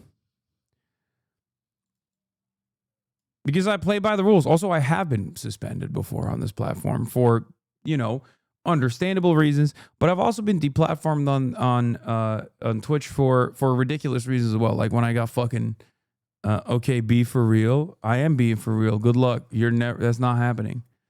Slap on the wrist. Wait, what do you mean? That's what the platform issues. I'm sorry. Slap on the wrist. What the fuck should the platform have done when they caved to insane right-wing cries about how I called someone a cracker bitch? They gave me 7 days for that. Do you feel like that was a slap on the wrist? How long should I have been banned for calling someone a cracker ass bitch? Forsen got banned for 30 days. What the fuck does that got to do with me? Did Forsen get banned for saying cracker for that? Really? Okay, well, take it up with the platform. That's fucking ridiculous. Wait, what do you mean? For that 0? He got banned for 30 days for showing animal porn. I think when that happened, I literally talked about how this was not his fault as well, by the way, which is ironic because, like, Forsen fans will somehow make that my fault for some weird reason. Like, they unironically think I have control over who gets banned and who doesn't get banned on this platform. There have been many instances where, like, someone has gotten banned because Forsen clicked on a fucking GIF. If we're talking about that, he clicked on a fucking GIF that literally was, I think it was like something different, and then it turned into a GIF of a horse cock, and he got banned for it. And at the time, I remember, you know, I thought that was ridiculous because he got baited into clicking on a link. Like, it's not his fucking fault. Someone else linked him a GIF that turned into horse cock. But does that matter to that chatter? No, because he's just trying to fucking deflect, because deep down inside, he thinks I have control over who gets banned and who doesn't. And I only get hands on the wrist. What did he say? I don't care about cracker, but the Hamas takes deserve 30 for sure. Well, good thing you don't get to fucking issue these bans, you dumb fuck. What do you mean the Hamas take deserves 30? Do you not realize you're doing the thing that I'm talking about? Right-wingers who unironically talk about how they're champions of fucking free discourse, turning around and being like, I don't like your free discourse. I don't like the thing that you said, so you should be fucking banned for 30 days. You're a goddamn idiot. What the fuck do you mean the Hamas take? Which take? That rapes happening on October 7th do not justify genocide? You think that's a take that I should be banned for? Are you fucking psychotic? Hey, mods, please ban this guy for 30 days because he hurt my feelings. That's all you're doing. That's all you're doing. I didn't understand what he was saying. When you said they're necessary evil, wait, you think that? No, I didn't say they're necessary evil. I said that they are the lesser evil in comparison to Israel, which is doing a genocide. That's a take that I stand by. It's been reported on numerous times on Fox News and everywhere else. Okay? Of course, someone has to resist against a genocidal apartheid state. What the fuck are we talking about?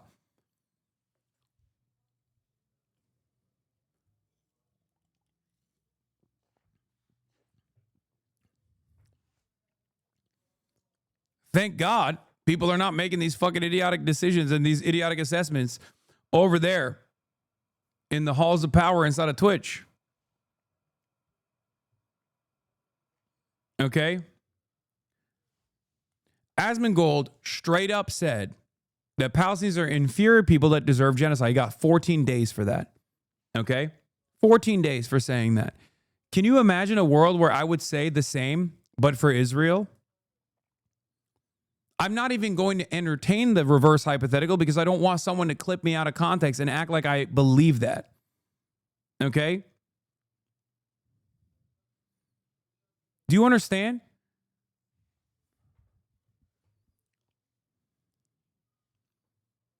Also, once again, I've been banned more times than all of your favorite fucking edgy streamers. So that's what's hilarious about this process, where people will be like, you just get slaps on the wrist. Bro, I get banned more than your favorite fucking gamers that love using gamer words and shit, okay?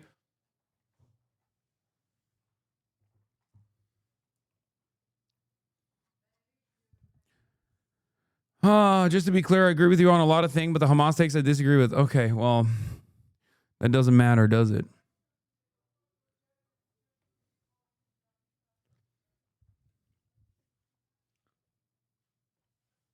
How are people like this real? I've only ever watched stuff on YouTube, but Twitch chat is something else.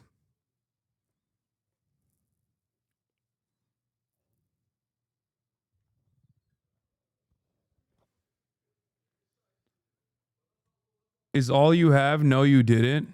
Yeah, he doesn't have any clip or anything like that. He couldn't even find a fucking clip out of context that he could like present here to be like, well, this is what you said. Anyway, I'm glad that your misunderstandings about my positions are not enough for Twitch to be like, time to ban this guy for 30 fucking days. But if you're wondering why I don't get banned, it's not because I have like some kind of blackmail over the fucking Twitch moderators or because I'm Dan Clancy's favorite content creator or whatever, because once again, I've been banned more times than most of your favorite content creators on this platform, regardless. Okay? But the real reason is because I play ball. I do. I try to stay to the best of my ability, even when I'm talking about hot button issues, within the confines of the existing terms of service. That's it. And anyone who tries to fucking present an alternative reality to you is actually lying and relying on your lack of interest in finding out the fucking truth. Okay? That's it. One of the best examples is like people will turn around and be like, bro, Hasan was waving a gun around. He was like threatening. He was threatening somebody. He wanted to kill somebody. He's not only going to get banned for sure off of Twitch, but he's actually going to go to prison forever. Okay, that's what the motherfuckers were saying. It didn't happen. Then they went, oh, he must have blackmail on, I guess, the law enforcement that refused to take action. Or maybe it was because someone was issuing a death threat against me and I waved my fucking airsoft gun, not a real gun, a fake one, and said, good luck. That would be a little ridiculous, right? Don't you think?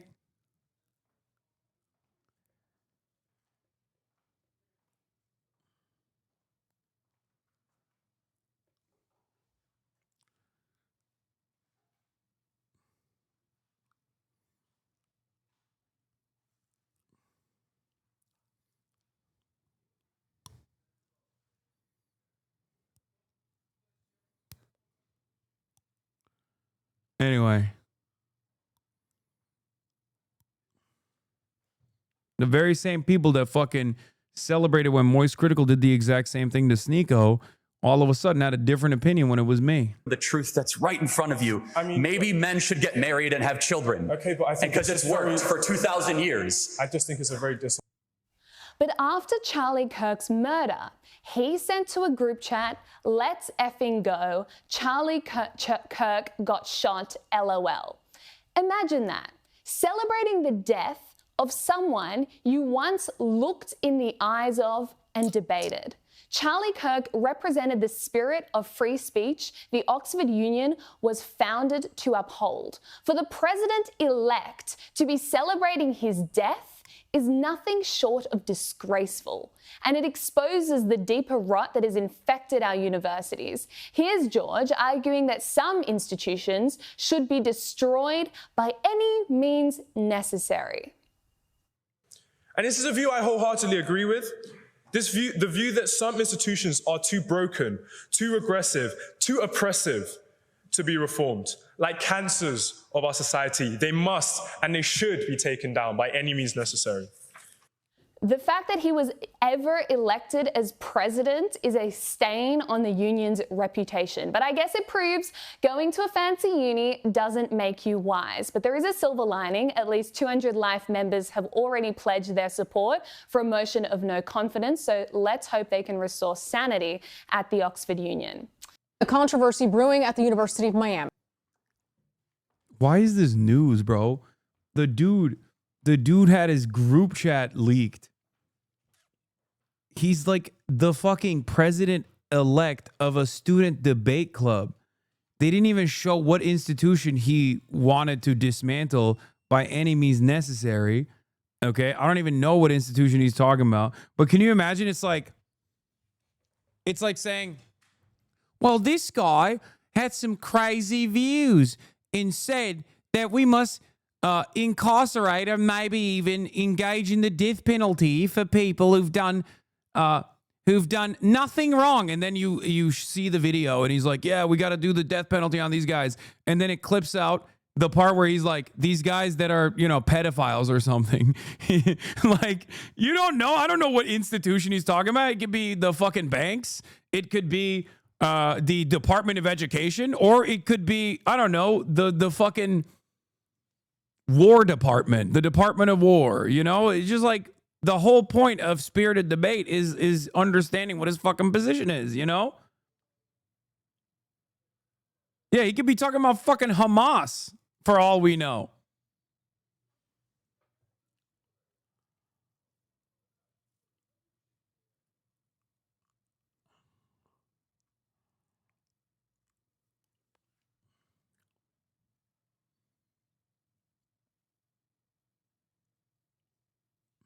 Or nor.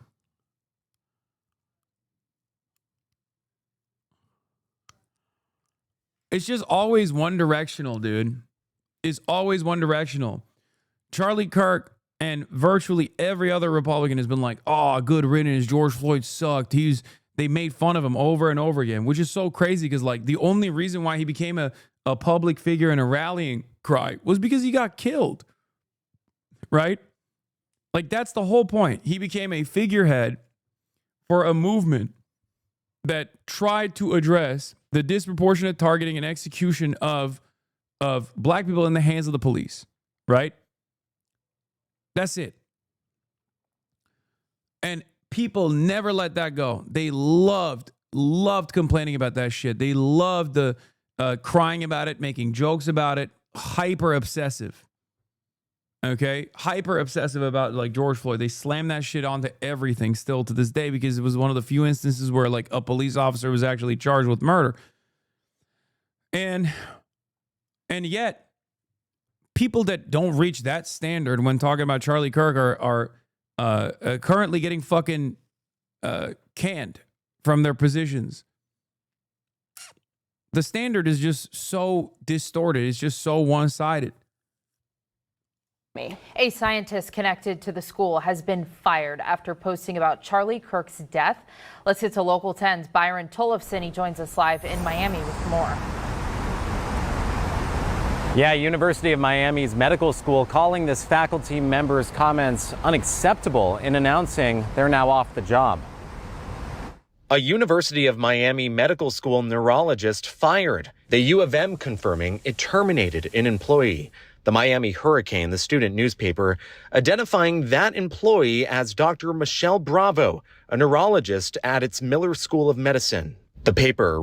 Yeah, the difference is liberals are complying. That's true. That's true. That's a big difference. Right-wingers, when liberals demanded certain people get fired, right-wingers said, fuck you, it's called free speech, suck my fucking dick.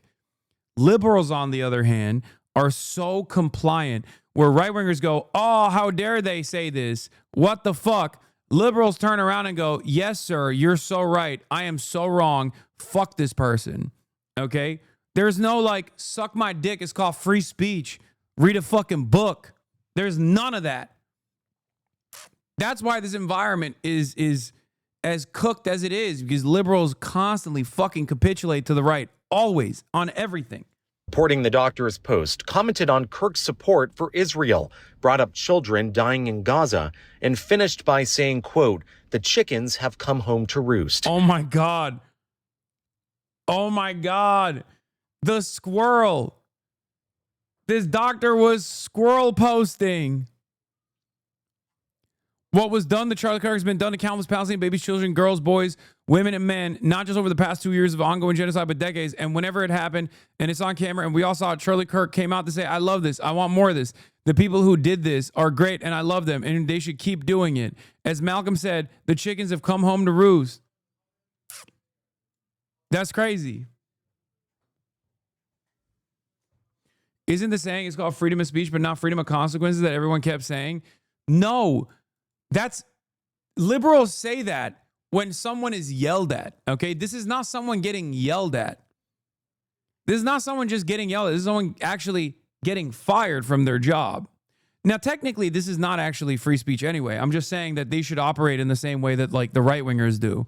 Free speech is if the government starts taking initiative, which they are. They said that they are going to start taking the initiative and prosecuting political dissidents. Okay?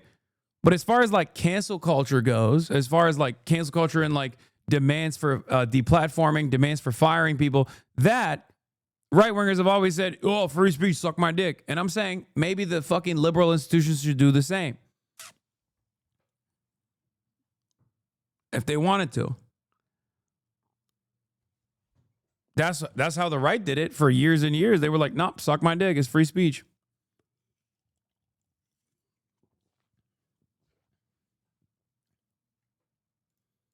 In its statement, the university writing, freedom of speech is a fundamental right. At the same time, expressions that condone or endorse violence or are incompatible with our policies and values are not acceptable. While the university did not name the employee, it has removed Dr. Bravo's faculty profile from its website. Also Saturday, Florida Atlantic University confirming that a tenured faculty member now on administrative leave. Is a private company? Why the double standard? Isn't there a choice? Why is there a double standard? Wait, do you not understand what I'm saying? I'm saying free speech, suck my dick is not the correct argument, but it is the successful one that the Republicans have applied for years and years and years. In this circumstance, I would expect the liberal institutions to also use the incorrect argument in the same way that the Republicans have for years and years and years whenever demands were made to fire Republicans. And if that actually ever happened, they would turn around and say, this is an attack on free speech. It was an incorrect argument, but I'm expecting the liberals to do the same thing. Okay? That's what I'm saying. They should. The problem is, ideologically, liberals are they're squishy. Okay?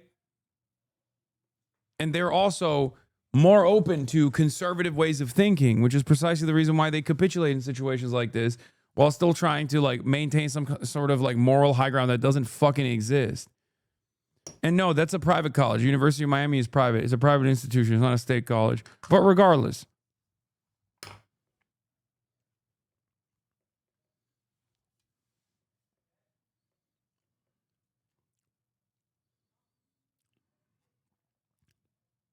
I'm confused what you are. I'm a secret third thing. Stick around and find out. The university president writing, it became aware of multiple social media comments about KIRK's assassination, with an investigation now underway. The FAU statement did not name that faculty member or say what their post was. We're live in Miami tonight. Byron Tollefson, Local 10 News. There's people here today that don't like Israel. You're welcome up to the mic. We'll talk about it. I'm not going to try to take your free speech rights away. And I think all these bills that are trying to restrict speech, that are trying to, silence people, I think it's a big problem. I think that we need more pro-Israel advocates to do events like this, let everything be heard, and have a real discussion about it. That's Yeah. We need more pro-Israel advocates. By the way, he literally celebrated Mahmoud Khalil getting deported potentially. So, no, he was not a fucking fan of free speech. That's the other side of the story with right-wingers. They will argue on both sides of every single fucking situation, depending on who's the one advocating for it. Because like Donald Trump in recent years made a lot of changes to the way that Republicans present themselves, right? And these people who spent every waking moment, for example, arguing against trade policy that of the sort that Donald Trump is now advancing, trade protectionist policy, for example, they spent their entire careers actively saying that's communism, that's socialism, that's dangerous, that sucks. When Donald Trump did it, they had to turn around and find a way to defend it because they don't have real convictions in many instances. They just like are administration guys. They are the guys, they are the regime propagandists. That's it. Is it true he bussed people to the Capitol on January 6th? Yes, that is true. So did Nick Fuentes, by the way. Isn't that funny? All the prominent right-wingers have been involved with January 6th. Amazing, thank you. A Mariposa County High School staff member is under investigation, while a part-time faculty member at College of Sequoias is on administrative leave.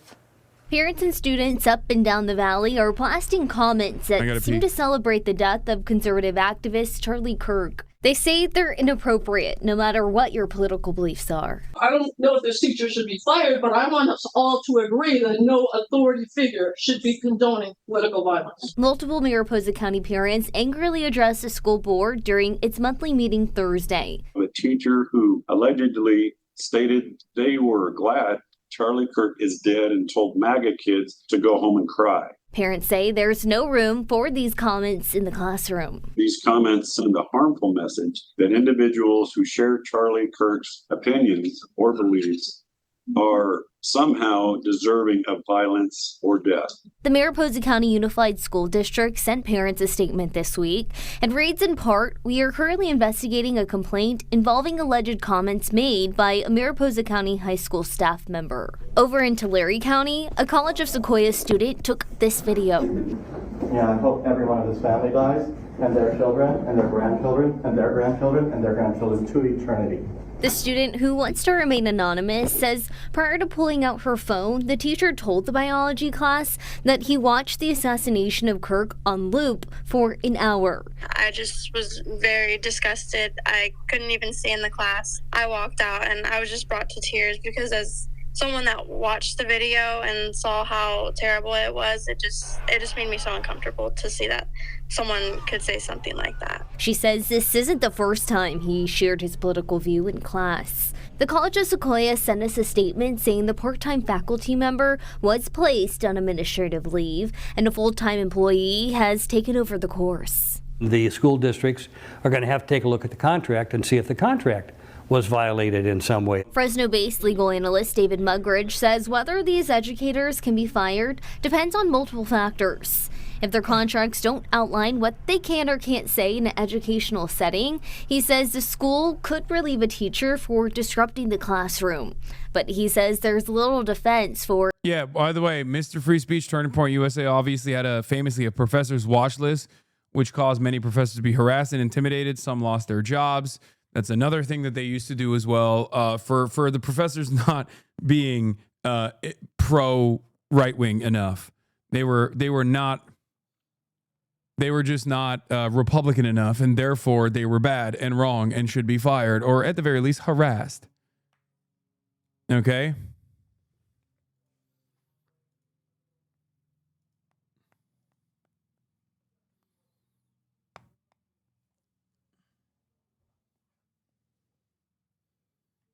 Rewind, the professor did some crazy stuff. What, this professor? What? Which professor? What is this? High school staff member. Over in Tulare County, a College of Sequoia student took this video. Yeah, I hope every one of this family dies, and their children, and their grandchildren, and their grandchildren. Okay, that's insane. Okay, that one's valid. That's a valid... Okay, that's not... I don't think that's a political take. You know what I mean? Wait, it goes longer? And their grandchildren to eternity. The student, who wants to remain anonymous, says... Okay, that's crazy, dog. That's fine. You know what I mean? That's like, you can have that one. There's more? Prior to pulling out her phone, the teacher told the biology class that he watched the assassination of Kirk on loop for an hour.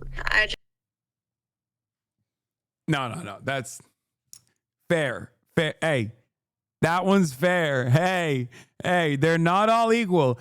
I, contrary to my political opposition, am not going to sit here and act like that is a normal thing for a college professor or any professor to do. Okay?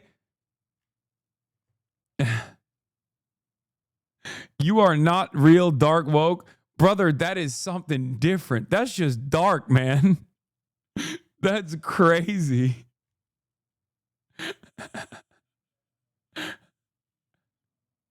The other person was fired before this said, MAGA kids go home and cry about it. Was very disgusted. An hour, dude. Come on. That's just that's something different. What do you think dark woke was? Sunshine, rainbows? No, I mean, that's like, I'm sorry, that's an insane thing to say no matter who it is. Like, I'll be honest with you. If someone said that, regardless of the person's like political ideology or like the things that he's done, you could say that about like, I don't know, the assassination of Saddam Hussein or the footage of what's his face, Gaddafi for an hour, or even like fucking Hitler or Mussolini or something. I'd be like, that's weird, man. That's like, you got to get checked out. No, I'm serious. That's a wild thing to watch someone die on loop for an hour. Just says that there's something weird going on up here, regardless of who it is. It says more about you and not about your political leanings.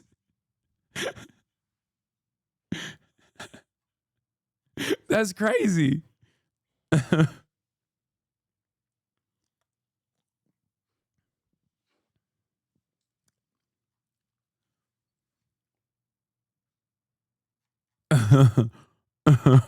That's crazy. That's true hate watching. I don't even know what that is. Couldn't even stay in the class. I walked out and I was just brought to tears because as someone that watched the video and yeah, he was trying to find the culprit. That's why he watched for an hour. If their contracts don't outline what they can or can't say in an educational setting, he says the school could relieve a teacher for disrupting the classroom. But he says there's little defense for encouraging violence. For me as a teacher to go into a classroom and suggest that somebody deserved to die and his family should likewise die all the way down to his dogs and his 10th generation, that's I also think is like, well, not the generational one. That one is a fucking totally nutty take. But the thing that I also get annoyed by is like, I'm anti fucking death penalty. And I know none of these motherfuckers are, but they all become, dude, watching right-wingers become anti-death penalty when it's someone, or anti-violence when it's someone that is a right-winger that is the victim of violence, or is kind of like watching right-wingers become prison abolitionists when Donald Trump was in the crosshairs of the justice system. It's like I've been this person, so when I say it, at least I have like a decent reason to say it, because it's just like fundamentally something I believe, right? Like when I say no one deserves this, I mean it, right? Like I mean that. Those motherfuckers don't mean it. They spent most of their life talking about exactly who deserves it. When they say no one deserves this, they actually mean, no, one of our guys don't deserve it. Your guys deserve it all the time. That's what's so fucking annoying.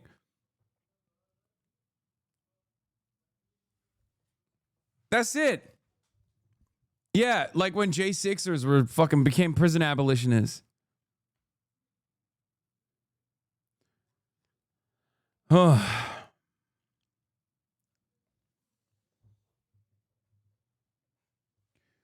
Dude, I had a former coworker and friend say, so every time I feel tired, every time I feel discouraged or overwhelmed, I'm going to watch the video of a good man being murdered in Utah. I will force myself to watch it. And then I will return to the work of destroying the evil ideology responsible for that and so much more. Dude, conservatives have no skills in like the arts whatsoever until some shit like this happens. And then they all collectively start Sephiroth posting. What the fuck? I don't understand. Like, they just whip themselves up into a fucking frenzy. Like, oh, I will take down the evil no matter how it strikes back. It strikes its ugly head. I will strike it down with the fire and fury of God. My justice will be vengeance. Like, bro left college because of mass mandates, and I thought that was crazy at the time.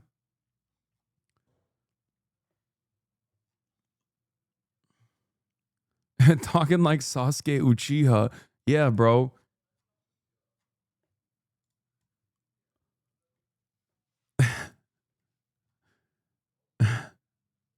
Inciting violence, and I don't think any contract would protect somebody from saying that. And of course, we'll follow this situation and see if those lead to any. Yeah, they went fuck your feelings to like, what about, but not my feelings. My feelings are important. Woman fired for refusing to print the Charlie Kirk vigil poster. We came in for an order earlier to print a poster for a vigil tonight. Yeah, so for somebody that passed. Propaganda. It's not. It's propaganda. I'm sorry. We don't put that here. Alrighty. So, what's your name? Beryl. I'm print supervisor. I'm one of the managers. Yes. So, unfortunately, so if they say they don't print political propaganda. dude, everything is Israel. Oh my God. I can't help but see it in every place I look at. I see everyone behaving like little Hasbara operatives, dude. Like immediately coming in to be like, ooh, well, where's the manager? Oh, you're the manager. Well, time to get fired.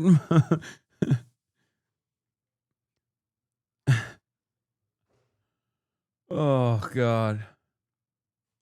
Yeah, they're doing no politique here. You see that? No politique here. Charlie Kirk, #1. Say you love Israel. Say you love Charlie Kirk. So this is somebody that passed away a couple years ago. That's political propaganda, unfortunately. I'm So sorry. this is for a prayer tonight, for a prayer vigil? It's still propaganda, unfortunately. What makes it propaganda? I think like role reversal, every liberal should be, they should be behaving like Republicans do. They should be like, this woman, this brave advocate refused. This brave advocate refused. She stood firmly, and on free speech grounds, she said, no politic here. Yeah, time for GoFundMes, which is so crazy because, like, on the right, motherfuckers get fired for being like, I'm a fascist and I love Nazi Germany. And then, or like saying the N-word at like an 8-year-old black child at a fucking park or something. And then they get hundreds of thousands of dollars in GoFundMe funds. Meanwhile, liberals are out here getting fired for being like, I don't want to fucking print that. I don't want to print the Charlie Kirk vigil posters, man. That's like, I'm sorry. The equivalency, the balance is so out of whack. Like there's no symmetry to this process. Because he's a political figure, and I don't have to. Our general manager is going to be in on Monday. If you want to speak further on the subject, you are welcome to return. Yeah, remember the gay wedding cake shit? The gay wedding cake debacle?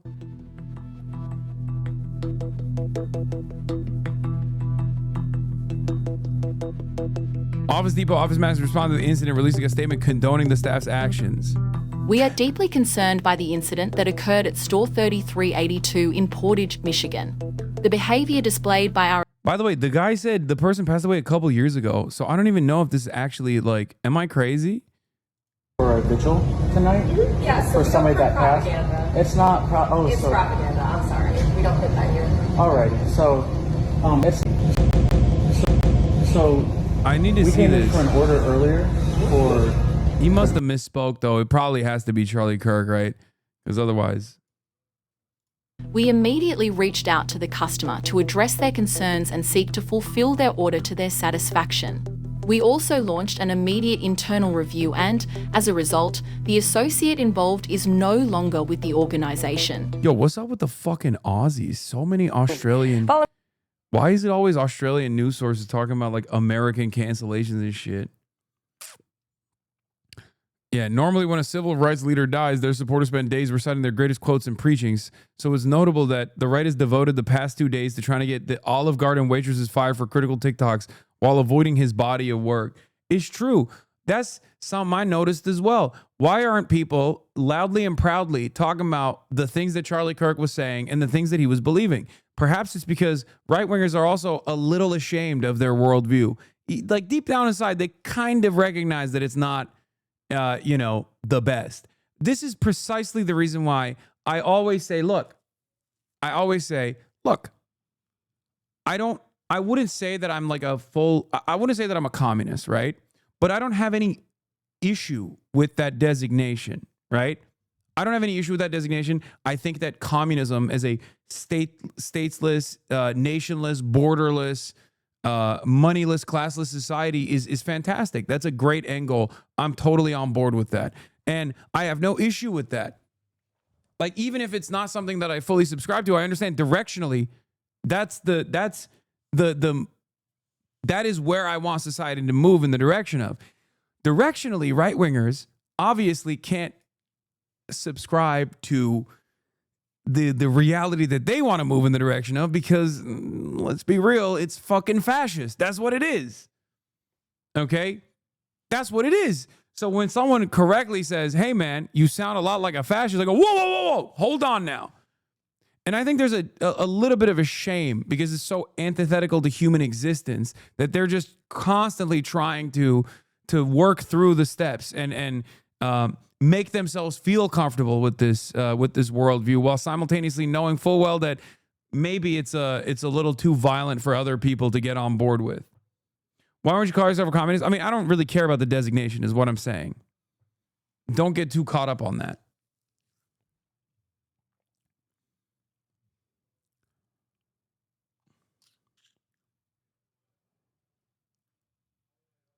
For 3 hours, they try to run the Nazis or the left discourse. Wait, what?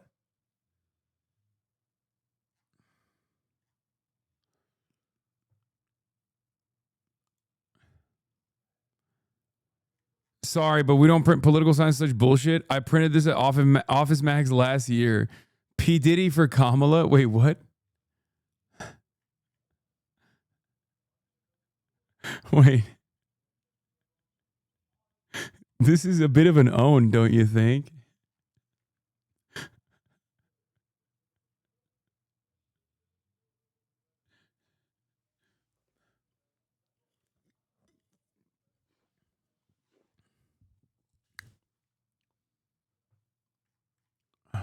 Anyway.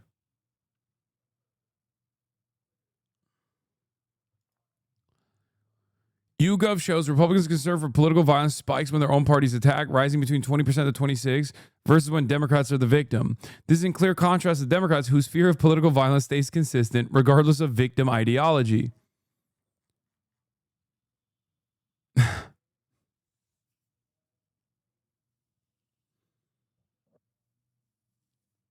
I mean,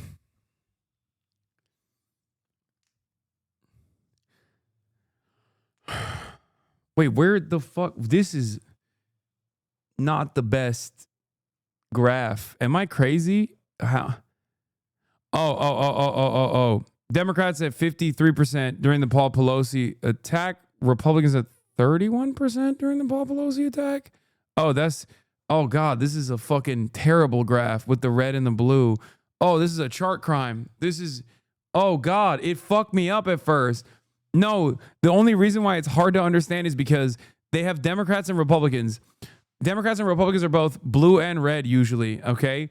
But they actually put blue to signify, like during the Paul Pelosi attack, 10/31/2022, Democrats are at 53% for political violence. Republicans, on the other hand, were at 31% for political violence. So technically, this blue actually doesn't. This blue is the Republican sentiment for political violence. This is absolutely a chart crime. I'm sorry. This is crazy. The color on the bars indicate which party was the victim of the shooting. No, I know. I got that. I understand. They should use a different color, though. Or at least, like, signified exactly where they should have signified when this was happening. Like, they should have said underneath, like, Paul Pelosi attack, or Donald Trump assassination. Do you understand what I mean?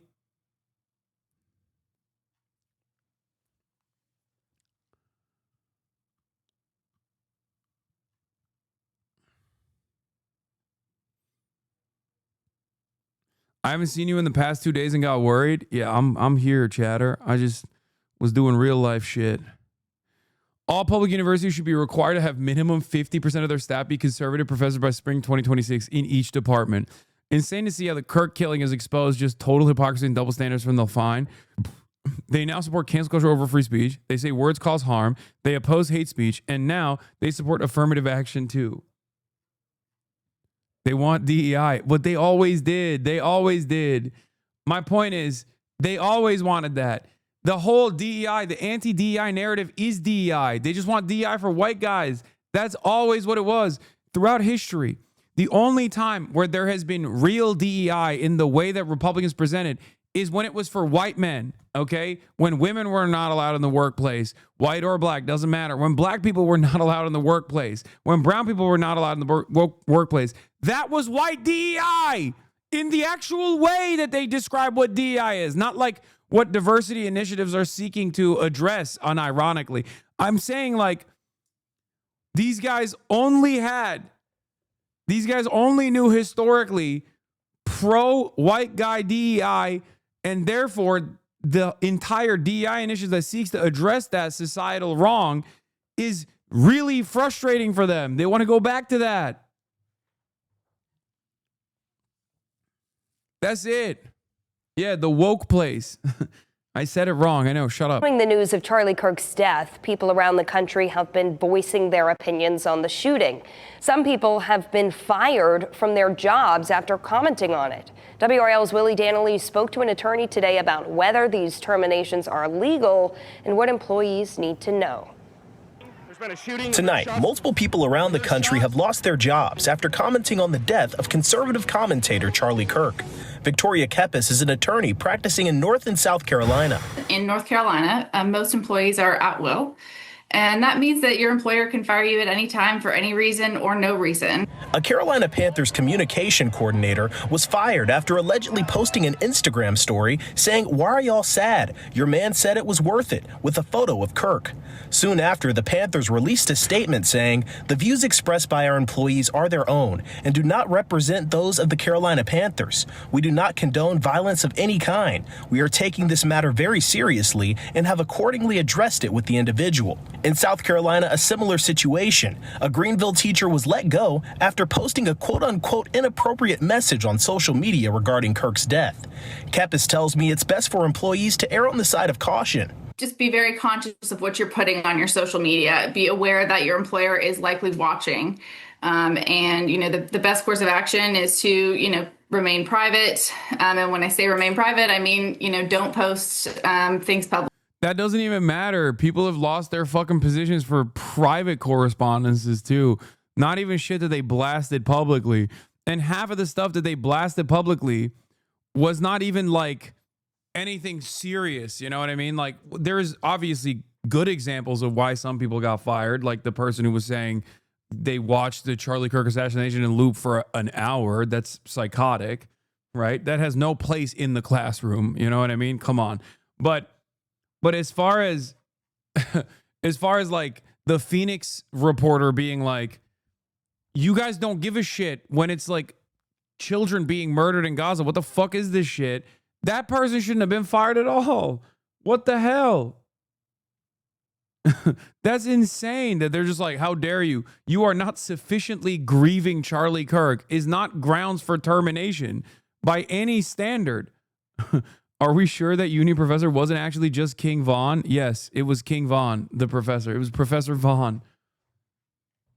Motherfuckers are getting fired for posting Charlie Kirk quotes.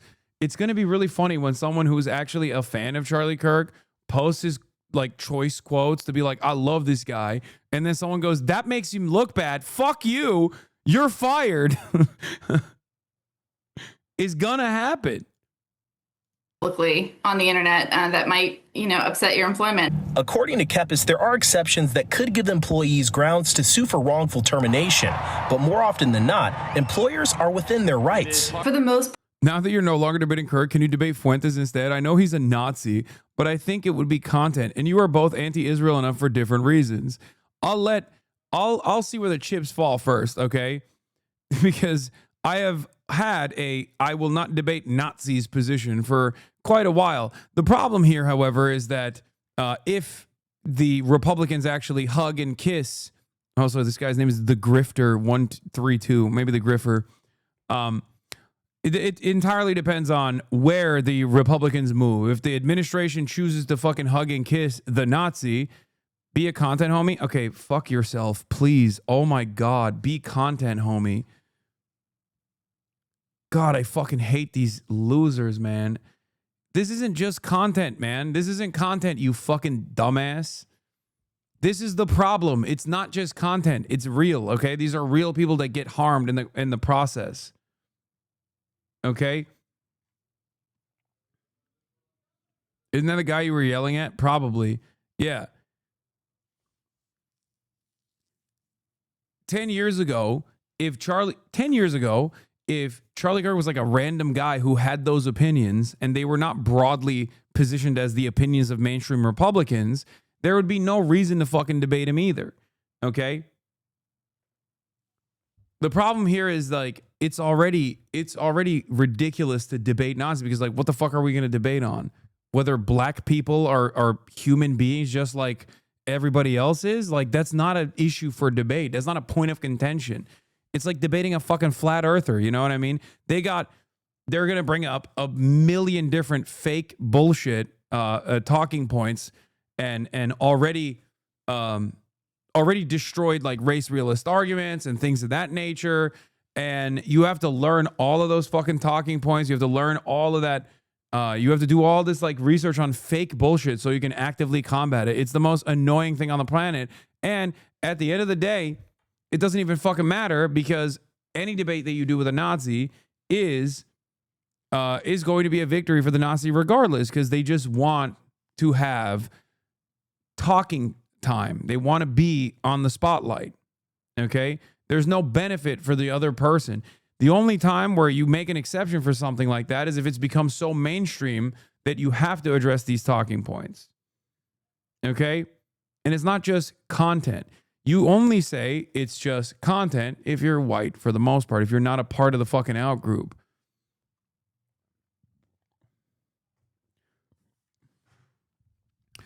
The I don't debate Nazi talking point is bullshit anyway. You were going to debate Charlie Kirk? Yes, but there's a difference. Charlie Kirk was an advisor to Donald Trump. Charlie Kirk was a nationally prominent Republican. His opinions being so incredibly close to fascist opinions, if not, damn right the same, with some exceptions, doesn't change that reality. That's the whole point. Do you understand? That's why I'm saying, like, it's like talking to Stephen Miller, right? I'd debate Stephen Miller. I believe he's a Nazi. I'd still fucking debate him because he's Stephen fucking Miller. He's not some random guy on Rumble, okay?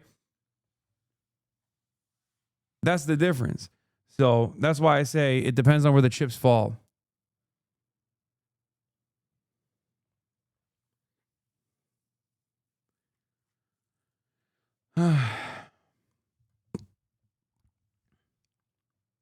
Part, I will say most employees, even if you have a contract, you're going to have still be in that at-will category. Willie Danley, WRL News in Raleigh.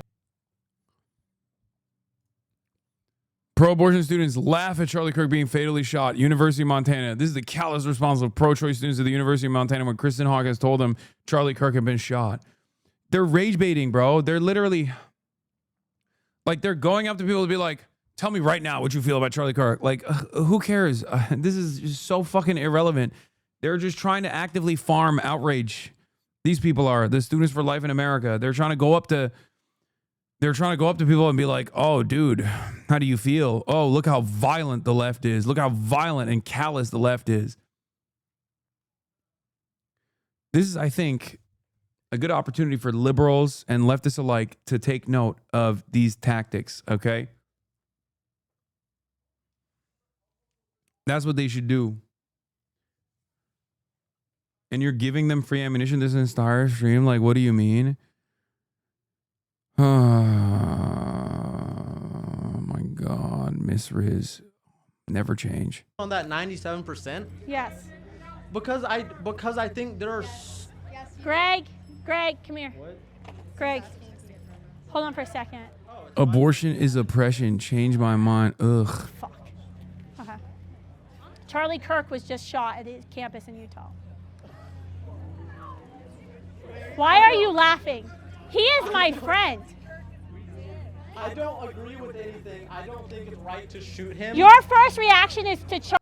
Oh my God, this is the video? They don't even fucking know if it's real. Shut the fuck up. Ugh. I'm done. I'm done watching all these motherfuckers get fucking Upstate teacher no longer employed after lawmakers demand answers about Charlie Kirk.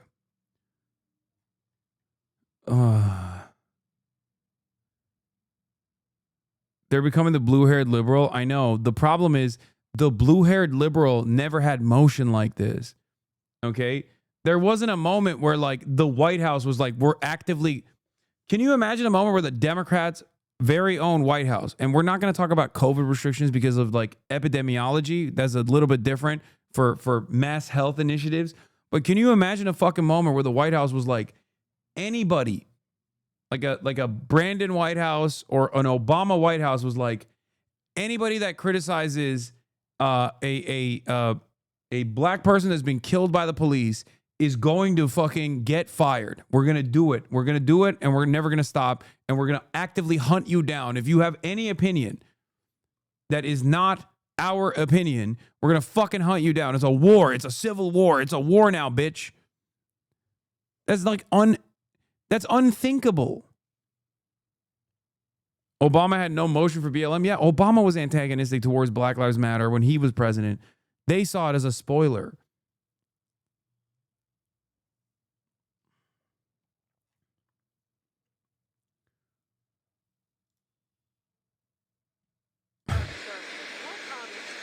He says the problem is on the left. It's not on the right. When you look at the agitators, you look at the scum that speaks so badly of our country, the American flag burning all over the place. That's the left. That's not the right. Yeah, that's the only problem in this country is constitutionally protected acts such as burning the American flag.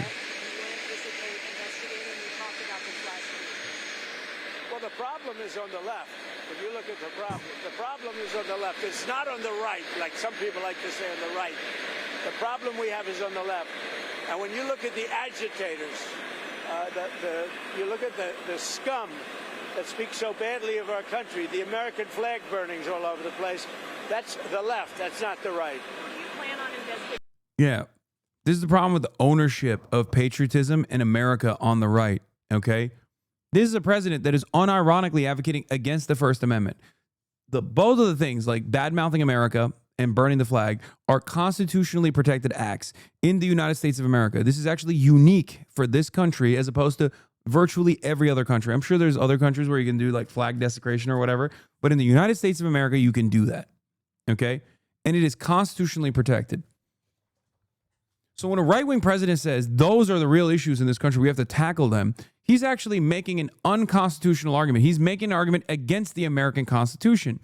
But the way it works is that because these guys are seen as like owning patriotism and owning being proud of America, they can make that argument. Isn't it a legal flag code to burn the flag or dispose of its damage? Yeah, I know. That's semantics. We're not talking about that. We're talking about like desecrating the flag, okay? Don't do that. Desecrating the flag is highly illegal in many other countries, okay? I know this. In Turkey, there is a flag code that they do abide by. For the longest time, they wouldn't even let you fucking, like, there's no like Turkish flag underwear, for example. I'm sure there might be now. Maybe you can find some, but like, you can't do that. Like in the same way that you can put the American flag on your butt, okay? Or if you were to like pull down a Turkish flag in Turkey, they beat your fucking ass. I can't speak for other countries, but like if someone in Turkey were to burn a flag, they'd probably kill you.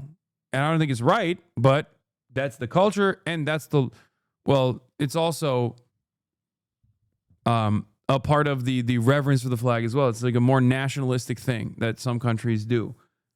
Okay?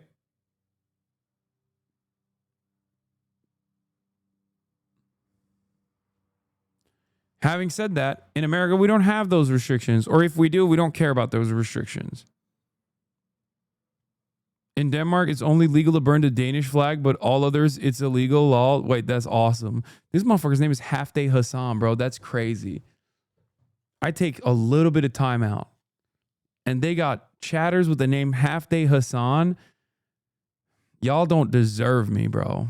I swear to God.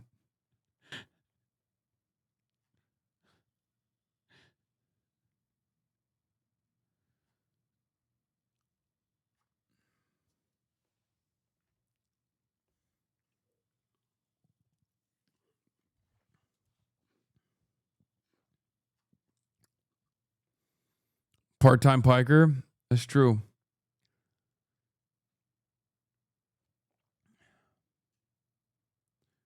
It's very clear that they're using this as a Reichstag fire. If someone on the left had been killed the same way, you know, for a fact, no right-wing pundits would show this much understanding and grace. Whether you like Hasan or not, it's just a fact.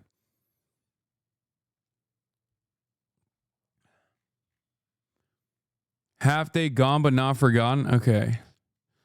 There was some other stuff that I was going to talk about. Oh yeah, we already covered this. Elon Musk has been like actively trying to get me banned off Twitch. And I feel like as the wealthiest motherfucker on the planet, he should probably, spend his time elsewhere, but nope. Just wondering if Amazon thinks it's okay to pay to promote someone. He's paid by Twitch and Amazon, who makes repeated calls for murder. I've been wondering that too, says Lolicon Avatar Chibi Reviews. There's a lot of documented evidence of what Hasan has been doing for a long time now. Thank you for calling this out. Isn't this like a CP advocate? I don't know anything about this person. Jamel Bowie from the New York Times had a very good take. Oh yeah, this was good. On the Charlie Kirk shooting before I move on to other topics on this page in these videos. And that is this question of what explains the rush to canonization among political commentators of many stripes in the wake of this killing, before we had any information about the shooter. Outside of Jamel Bowie sometimes will just have a fucking banger take, okay? As long as it's not like Bernie related or Israel Palestine related, stuff like that. Like this is right in the pocket, right in the wheelhouse. Or the motive or anything. This immediate rush to present Kirk as an exemplar of good faith discussion and dialogue. This immediate rush to treat him as something akin to a national hero. And I understand he was beloved by many millions of people. It was a figure who had wide influence. But I'm not sure that rushing to treat him, again, as a national hero, there was a suggestion to have him lie in state in the Capitol, is necessarily appropriate, given the substance of his views. But I have a couple thoughts about this, about what explains it. The first thought is just fear, right? Kirk was doing something that a lot of us do, a lot of us in the business do. Go to college campuses, speak to audiences, have discussions, occasionally debates. He was killed doing something that a lot of us do. And so I think a lot of commentators can see themselves in that scenario, and it scares them quite a bit. I think related to that is a certain amount of class solidarity among many of America's professional political commentators. It's been striking. He's not wrong. He's right. I mean, I said this as well. He's not wrong. It's true. For a lot of pundits, for a lot of commentators, I would say I'm at least the exception, with the exception of Jamel Bowie as well, that recognizes that and openly says that. I said it. I told you I'm fucking way too close to this. That hasn't stopped me from offering an honest assessment of his work. But I think a lot of people who obviously don't give a fuck about his output, no, the problem here is a lot of commentary people, a lot of pundits, a lot of people who wrote about his legacy and stuff that straight up fucking whitewashed it, don't give a shit that he was like running around being like MLK's a bad dude. You know what I mean? Like, they don't get impacted in the same way. For them, fascism is just simply a nuisance. It's an aesthetic difference. Okay? If you're black, it's not a fucking aesthetic difference. If you're brown, if you care about black or brown people, if you care about trans people, if you care about undocumented migrants, if you yourself are an undocumented migrant, if you are a part of any of the oppressed subcategories that we're talking about, for you, it's real. For you, you're like, what the fuck? You're just saying this guy's awesome? What do you mean this guy's awesome? He was not so awesome when I heard him. Have you not heard his takes? That's the question that is on everyone's mind when they see liberals fucking say this shit. When they go, what the fuck? Like, what do you mean? I've heard his takes. Have you not heard his takes? Where are you coming from with this? So for them, when they say like he was great, you know, we had disagreements, but he was a great guy. He was just trying to do debates. He was trying to do debates, blah, blah, blah, all this shit. Like when they say that, it comes across like either they're endorsing the statements, and even if they're not endorsing the statements, they simply are not impacted by said statements if normalized and if turned into, policy, which, by the way, it is right now. I mean, he was literally a close advisor to the Trump administration. To me to read various people reflect on the relationship to Kirk and discover that all kinds of figures on the political spectrum chatted with him on a regular basis in group chats and texts and green rooms and that sort of thing. So okay, I wouldn't agree with that part. That's not for me. I'd say. But one thing I do think is going on, especially among liberal media elites, is a sense that Kirk represented something authentic in the population, in the public, that they simply don't. I think there's a certain amount of embarrassment among a lot of professional liberals who do not see themselves as representing any kind of authentic grassroots tendency in the American public. Oof. They believe that about conservatism, however, and so I think there's a tendency to defer to representatives of conservatism as somehow representing the broad public in ways. Oof. He's right. Liberals do not have a real grassroots initiative. Ain't nobody is out here. And it's the monoculture. And I think that's part of the reason why there is no like real grassroots initiative to be like, keep things just the same, right? That's what happens when you dominate. That's what happens when you win. But also, as it stands, there is no motherfucker out there that is like, I am an abundist, okay? The only motherfuckers that are abundists, which is now the newest expression of like liberalism, are people who are either being paid to say that or people who have done too much Reddit, okay? And that is not a real movement. Abundists, like people who believe in abundance, like the Ezra Klein, Derek Thompson stuff. Do you not get what I'm saying here, chatters? Like, there is no real, like, class expression. There's no real class outrage. There's no real grassroots initiative that's backing like liberalism, especially mainstream liberalism in the way that we see it currently. There is, however, an equivalence on the left flank of American politics. It's just one that isn't oftentimes reflected on in positive terms by establishment liberals because it is antagonistic to establishment liberalism, which is leftism, populist, leftist, economic policies. People running around being like, I want healthcare, man. Shut the fuck up. Just give me healthcare. That's a real movement. There's real people out there that want it. Okay? Will you gift to the Kaisenat subathon to keep the stream alive?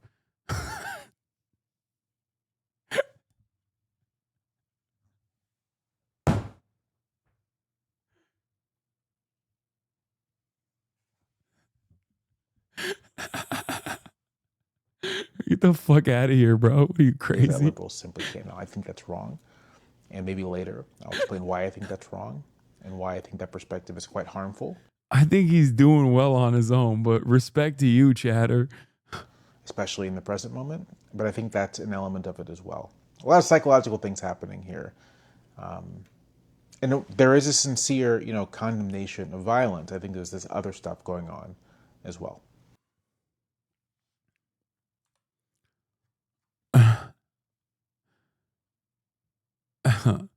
Okay.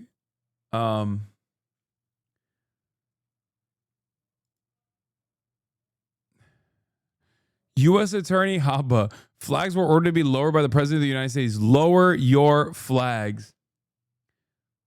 Bro, get the fuck out of here.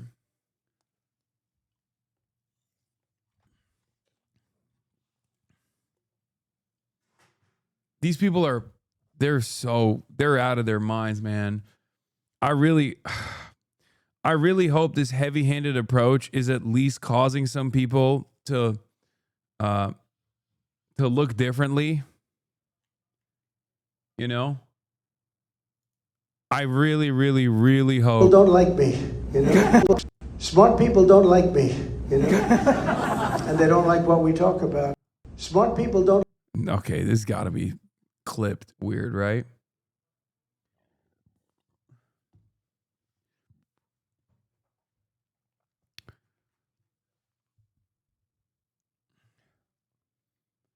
I mean, it's true. Smart people don't like him. That is true.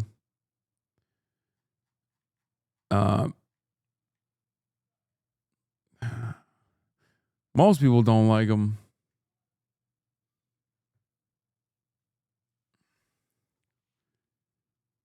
Oh, speaking of flags being raised at half-mast, dude.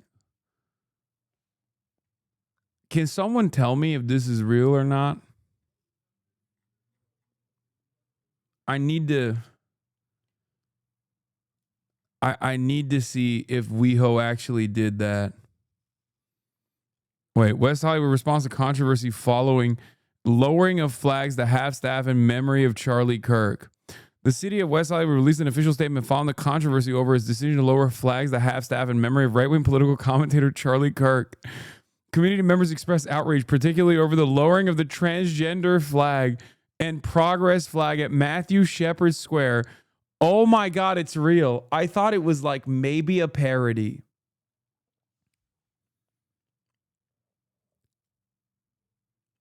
By the authority vested in me as the President of the United States, by the Constitution and the blah, blah, blah, that's like his statement. In a statement, the city of West Hollywood clarified that the action should not be interpreted as an expression of alignment with or endorsement of Kirk's political views or actions.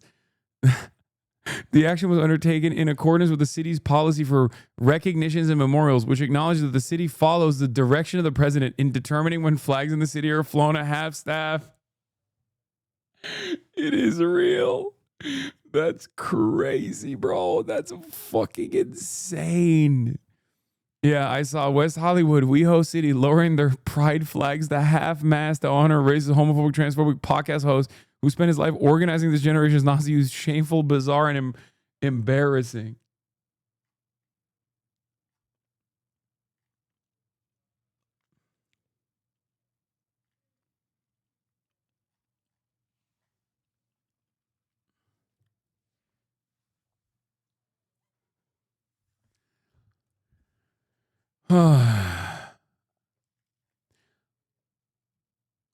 Yeah, I saw Gitmo McDonald's. Flags were lowered last night by order of the President Trump after the killing of Charlie Kirk and will stay at half-staff on this base in Southeast Cuba until sunset on Sunday.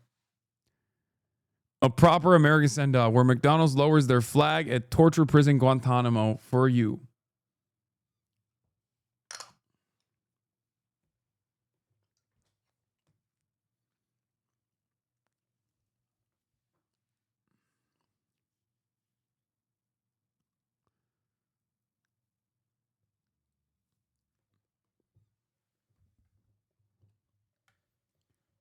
I know the Chapa Boys use their dabbing on us when they talk about like how hard they flex about their pedophile connections, like to Jeffrey Epstein specifically. But I also see this as like them dabbing on us. You know what I mean? Where they're like, you're gonna have to fucking grieve and you're gonna have to do it publicly. And if you don't, you will get fired. And if I don't see you fucking crying, okay, I'm going to come and do something to you, okay? Just watch. Like, that's what it feels like. It feels like they're just, like, what is this? If anything but they're dabbing on us. It's so crazy, man.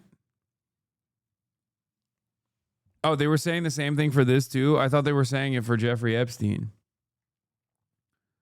They're basically flexing. Like they're like, hey, oh, you don't like it? You don't like it? You don't want to honor this guy? Fuck you. You have to. Have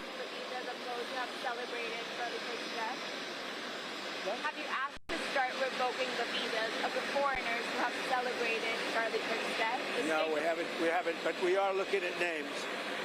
Yeah, by the way, where's that chatter that was saying earlier, oh, it's just the president's saying it. It's not that significant. It's like, no, they are. They're actually revoking the visas of people. They're looking to deport people if they don't sufficiently express grief or show enough sorrow about the president's favorite podcaster being killed. Please, man, this is what we say is happening in North Korea, dude.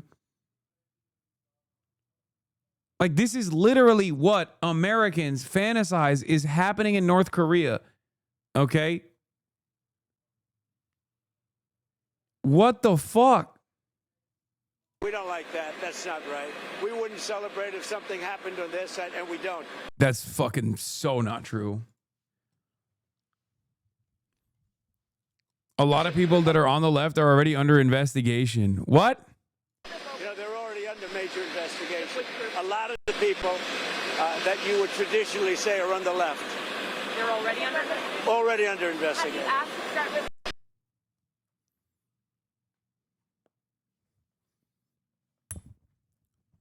What does that mean? Like, for what?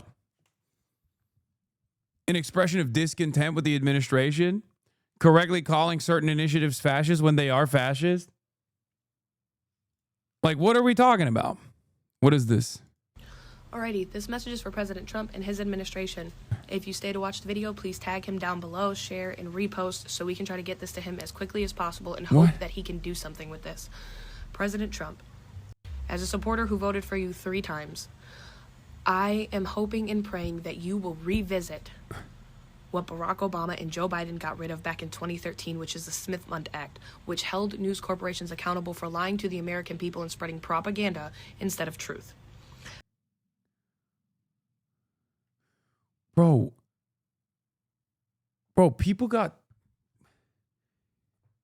people with tongue rings vote MAGA? Also, how old was she in 2016? Like, I don't understand.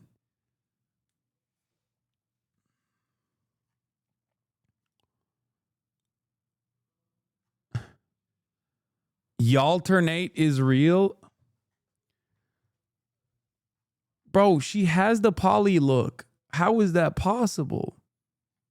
I don't understand how you can look like you're poly and then be like, I love you, Mr. President. Like, this is warping my consciousness, bro.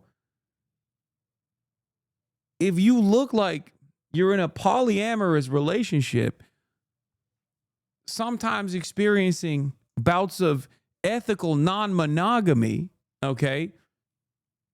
You can't be out here being like, I love Trump. I love the President Trump. He is the best president. What the fuck?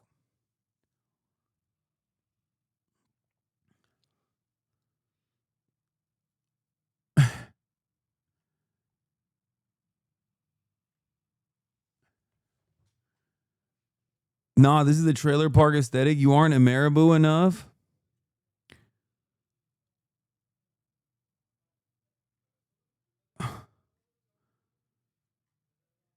Careful, she's gonna sick Trump on you now, bro. Apparently, Trump has already been sicked on me. You know, they're already under major investigation. A lot of the people that you would traditionally say are on the left.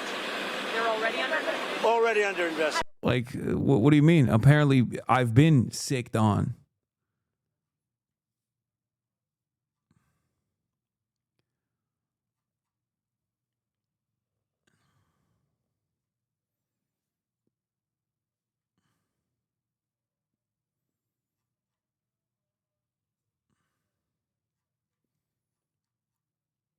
Ugh.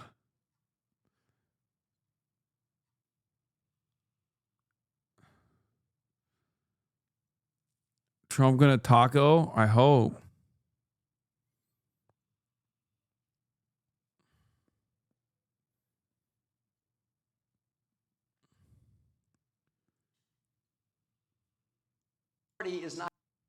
Wait, what?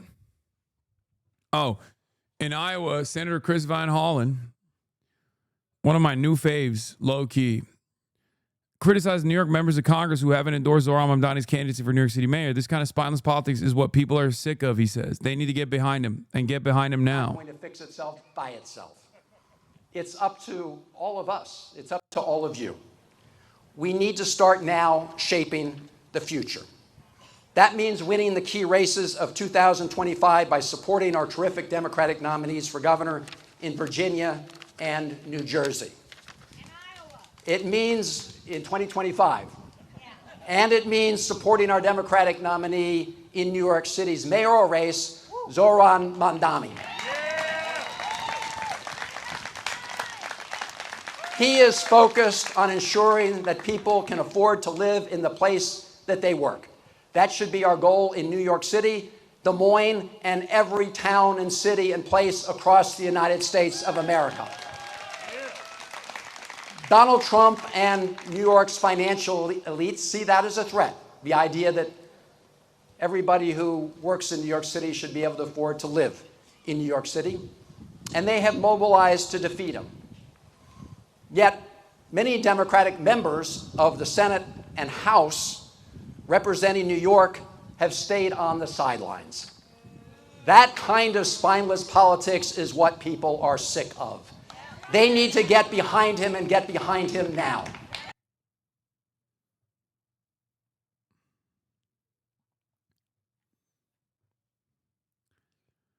Anyway, two different Democrats responded to this. One I'll show you is the positive one. Kathy Hochul, 57th governor of New York. New York City deserves a mayor who will stand up to Donald Trump and make life more affordable for New Yorkers. That's Zohran Mamdani.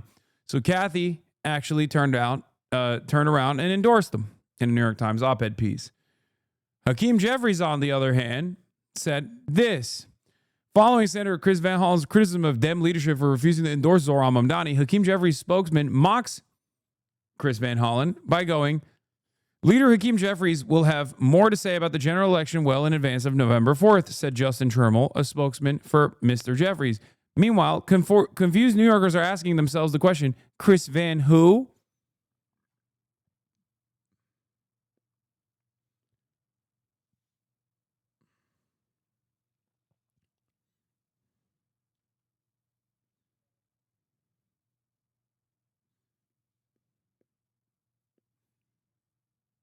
Incredible work, sir. Incredible work.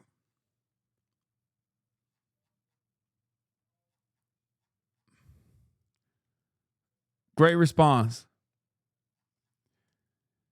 By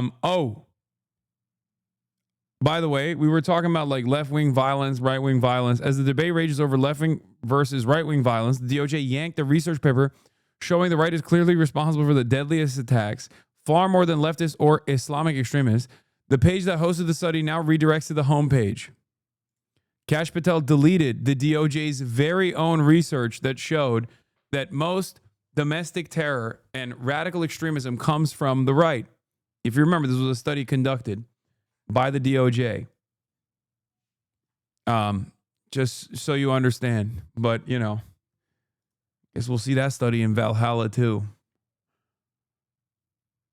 Did you cover this video explaining groypers very well? I wanted to jump on and add some quick gloss on recent events that might help folks who aren't plugged into the far corners of the internet make better sense of the motivations and actions of two major right-wing groups that are involved in the recent events. If you're looking at a swirl of cryptic memes and trying to reverse engineer a motive, you're going to misread this story. What looks like politics is often subculture. What looks like a manifesto is sometimes a dare wrapped in a joke, wrapped in a void. And two families on the right keep getting mashed together in coverage. There's the mainline far-right Christian nationalism, and then the groyper scene, especially its black-pilled accelerationists. They overlap in rhetoric and enemies, but they don't want the same future, and they don't use the internet in the same way. Groypers refers to a youth-driven online far-right scene that's associated with the America First brand, which is led by Nick Fuentes. Black pill comes from incel forums and signals fatalism. So no improvement in humanity is possible, and thereby despair is rational. Acceleration in extremist context means stoking crises to hasten societal collapse. You can think of this as builders versus burners. And so for Christian nationalism in its heart. Yes, they call themselves groypers. It's like an evolution beyond the original Pepe meme. It's like the fatter Pepe. Because when Pepe first came out, It was not like a political figure at all. And then like the right wing chose to turn it into like a right wing thing. And then the creator got really mad about it. There was a whole documentary about it, and he sued Alex Jones. And then basically, right wingers that were like, no, we're Nazis, we should like fucking come up with a new version of that, basically made the groiper, which is like a fatter toad. Okay. We did watch that documentary, yes.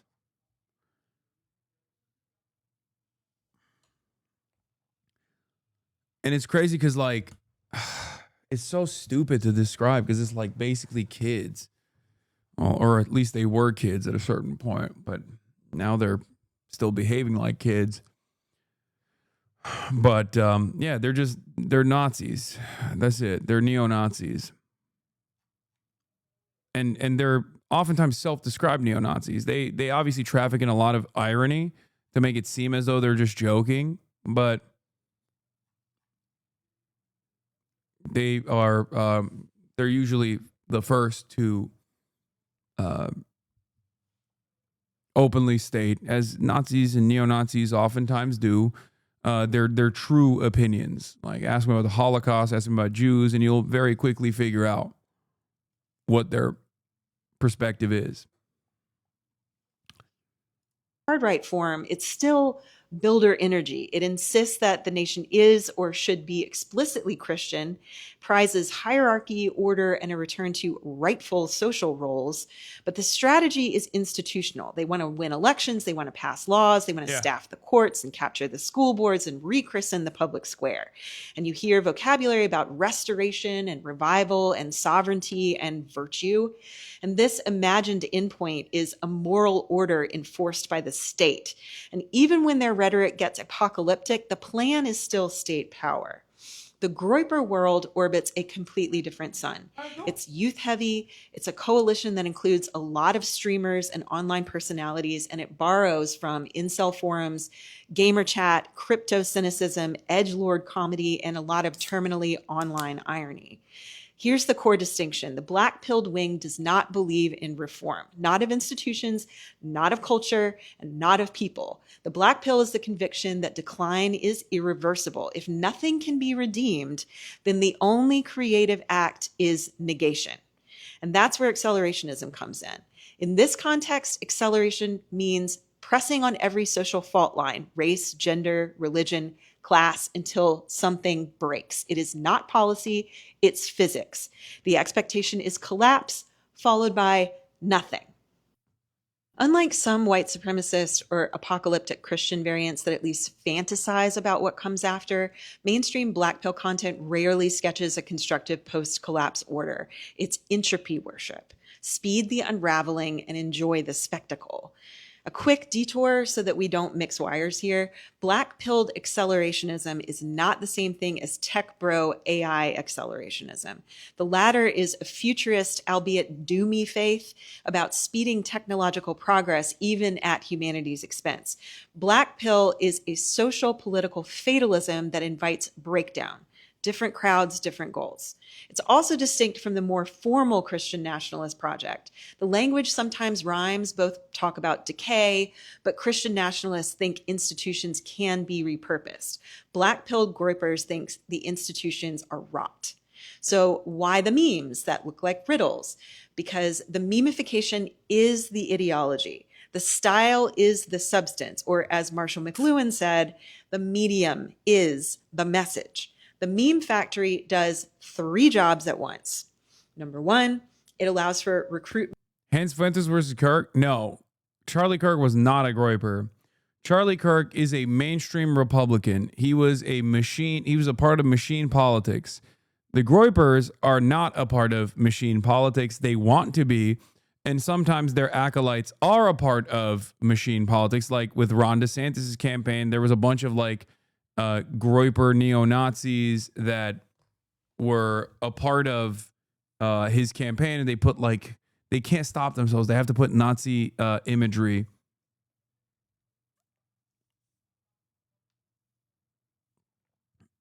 in that in the campaign materials, and then they got like in trouble. Yeah, the Black Sun, that was another one. Laura Loomer is like an in-betweener where, I mean, she's Jewish and also pro-Israel, but also will and has hung out with like a bunch of fucking neo-Nazis and rabid anti-Semites. But she is now firmly in the Trump camp.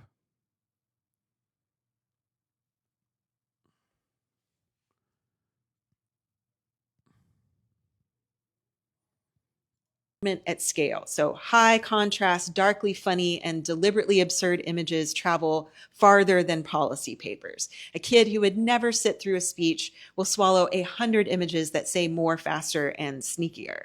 Number 2, plausible deniability. Irony is a Kevlar vest. If you take it literally, they were just joking. If you miss the reference, you reveal you're out of the club. The ambiguity is the shibboleth.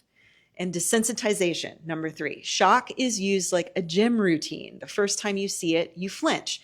The 10th time, you smirk. By the 100th time, a position that once looked unthinkable has been normalized inside the in-group.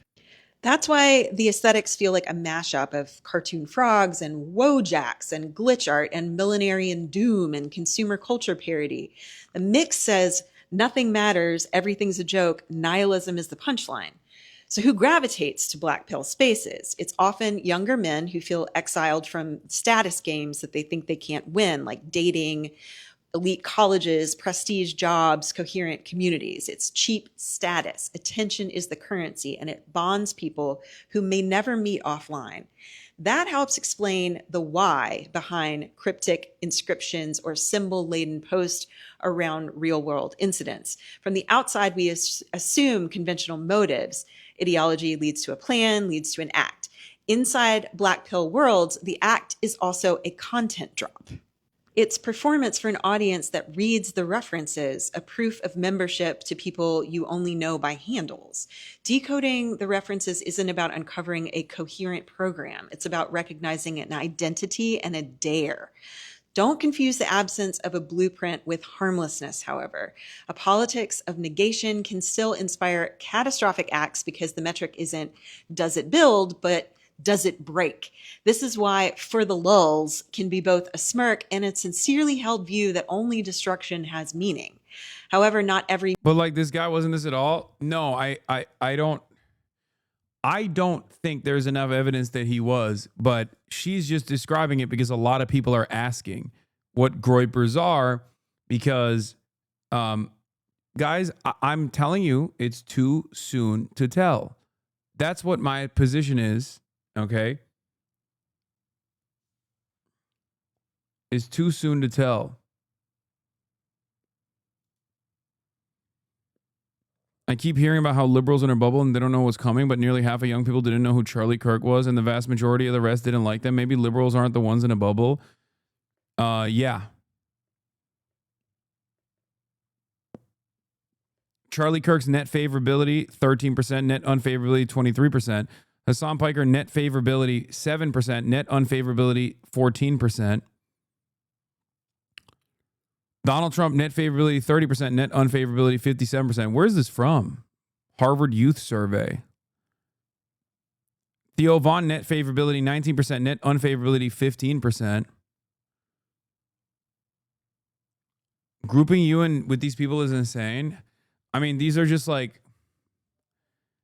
they're just looking at people that are notable, like noteworthy figures.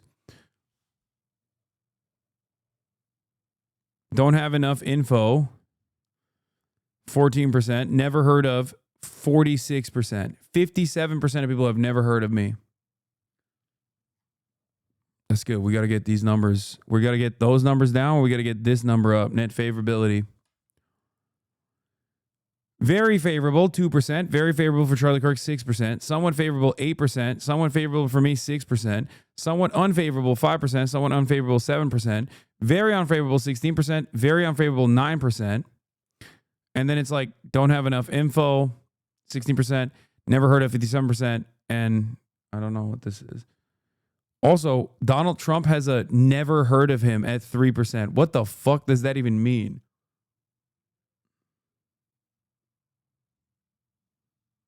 "57% got to be trolling. Stop trolling Zoomers." No, of course. Guys, I literally tell you all the time. Most people either don't know who I am, okay? They either don't know who I am or know me as like the woke guy. This is also for the youth, though. This is a youth survey.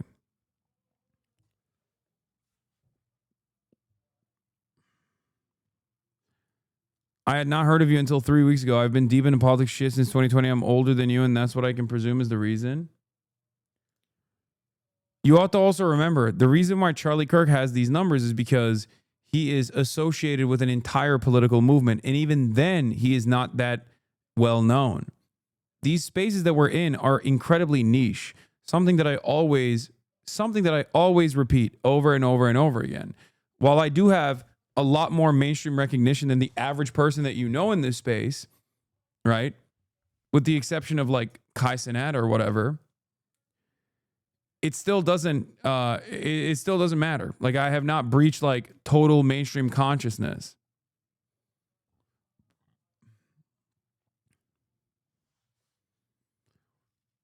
The fact that I'm close in terms of like never heard of to Charlie Kirk is also crazy because he was boosted unimaginably by the president. Like, this is a person who has been in the White House numerous times. This is a person who has literally, this is a person who has been, this is a person who's been around, you know? Like, he's been on stage with Donald Trump on numerous occasions, and there's still mad people that don't know who the fuck he is. I'm by myself. Think about what nationally prominent politician has like given me an elevated platform. There's no comparison.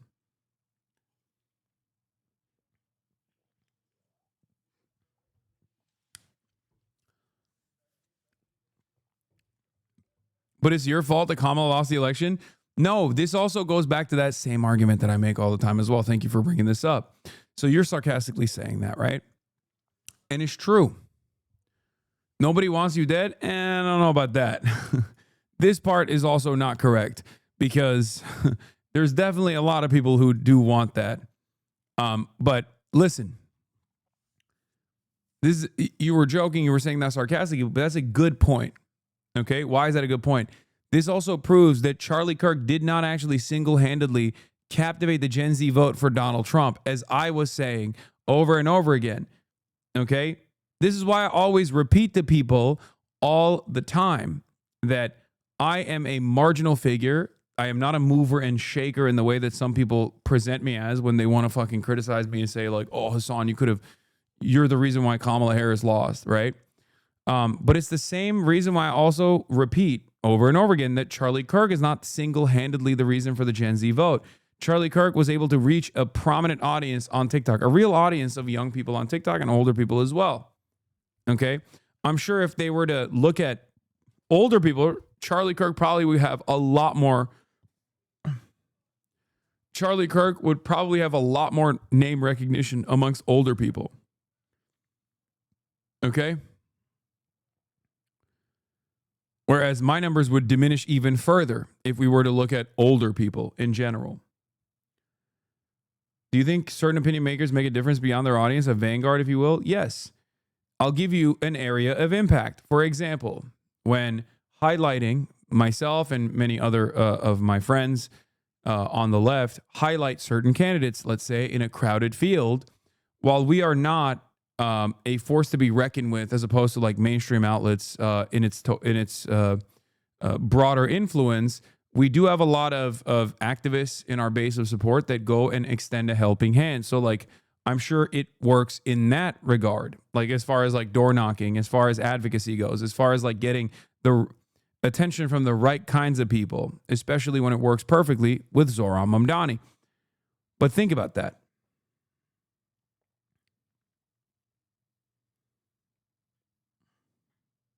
There's a mostly right-wing subreddit are lurking, so I can see what they're saying when they think they're amongst friends. They were absolutely rooting for Hasan to be next. Yeah.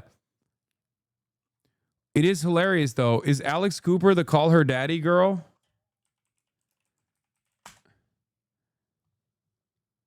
Yeah. This shows me that Kamala Harris should have probably come to me instead of Alex Cooper, because I'm the only person on this list that's above her, at least. And also have, around the same recognition numbers here. Those are pretty good numbers for you for a Harvard survey. Yeah. And like, as opposed to Alex Cooper, I probably have more politically active people.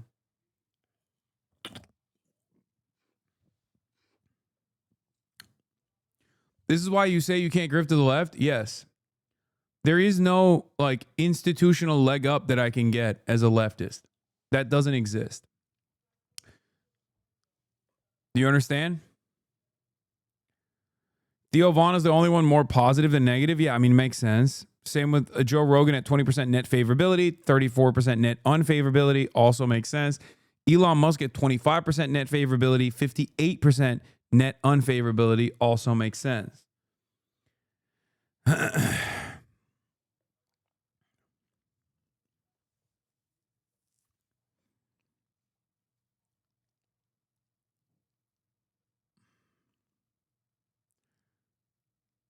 My family didn't know who Charlie Kirk was, but now they seem to become his biggest fan. I had a falling out with them recently. That's what I mean. That's why it was like frustrating. What is this? This week. I think I'm going to test out that material when I'm in a state where guns aren't legal.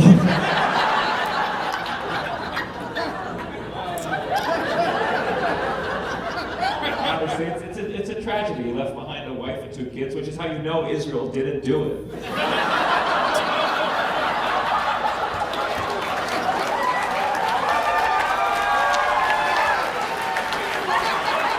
All right, moving on. Let me just say this. If you're gonna go, listen, I didn't agree with the guy on everything, can you at least be a little more specific? If I like pudding pops, I'm not gonna be like, well, I didn't condone everything Cosby did.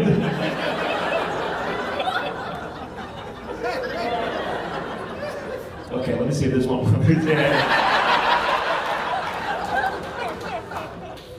Well, obviously, I mean, I think the prison felt worse versus Trump.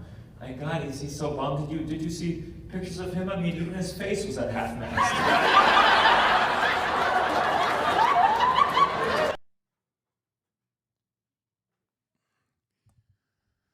Oh man, Gianmarco when? We got it. Well, I'm down. I'm down to do it.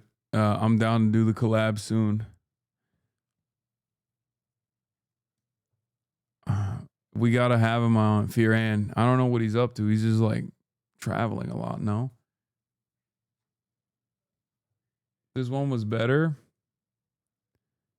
Yeah, I mean, I'm not gonna do that much new material tonight.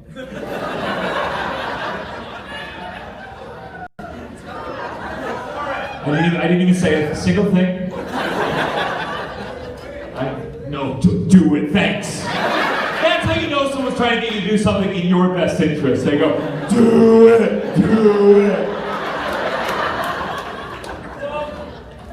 Are you kidding? I mean, fuck, this week terrified me. I'm also a crowd work comedian. No,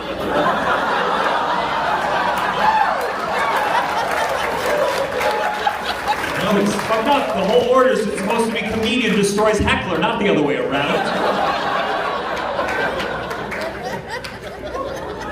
True. I've toured around. Let me tell you, I have had worse outdoor college gigs, believe you me.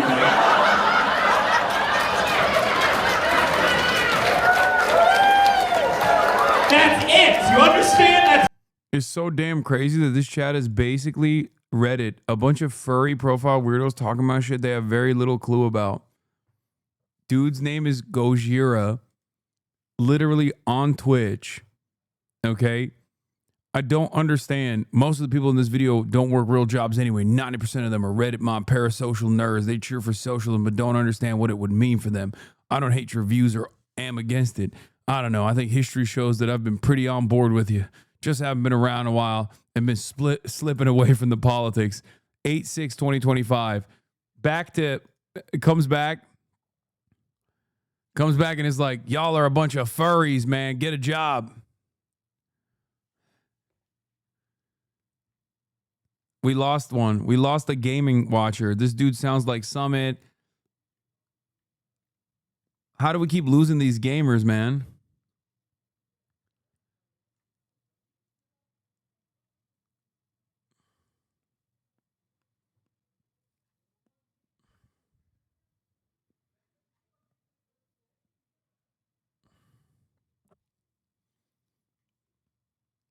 What happened?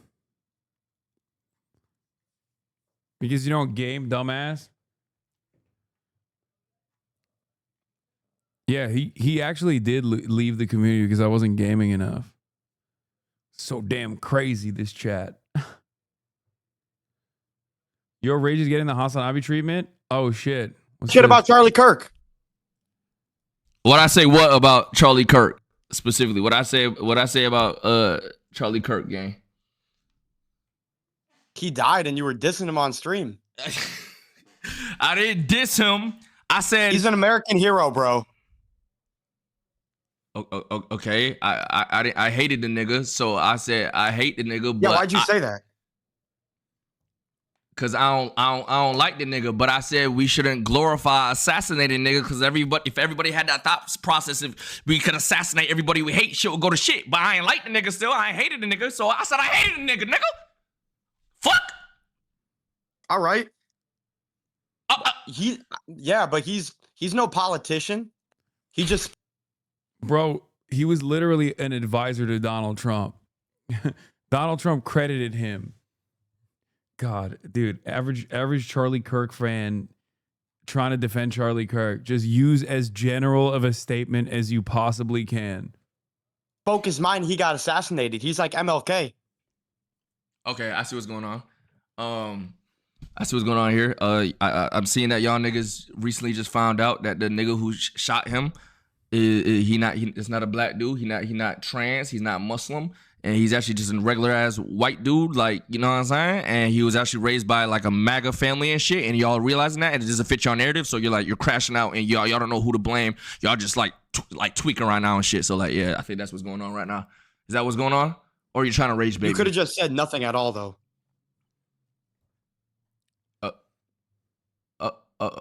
Okay, but I didn't. And what? Okay, now what? You want me to Whatever, bro. Do you believe in systemic racism and all that? Like, what are we doing? You know,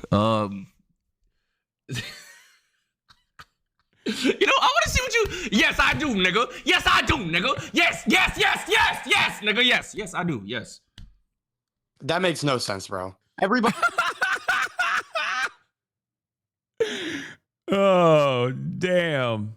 Well, owned, I guess. Everybody got the same opportunities. Black people got the same opportunity as white people in 2025. If you don't think that's true, I don't know what to tell you at this point.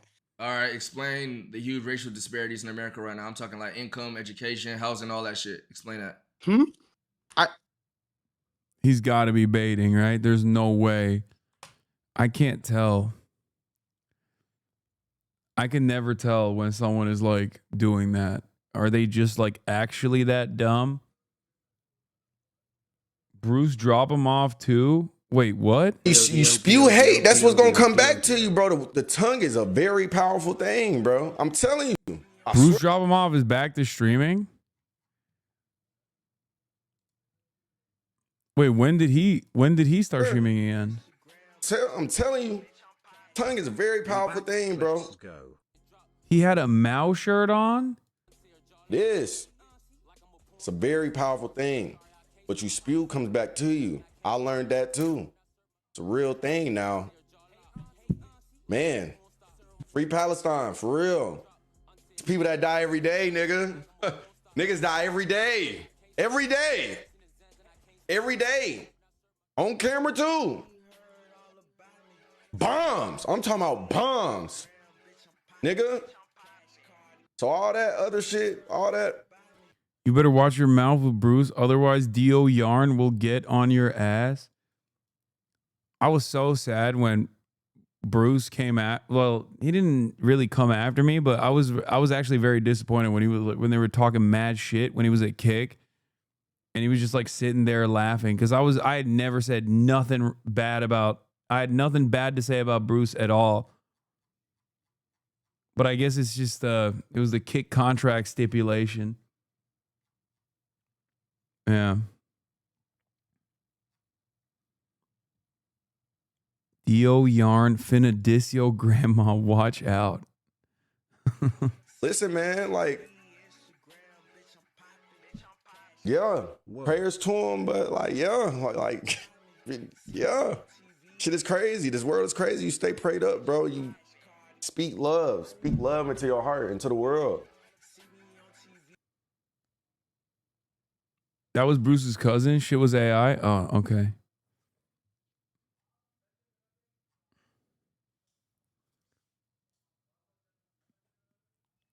I showed my Mormon Center Republican autistic dad your New York Times article. Please read my logs. That's a lot of qualifiers.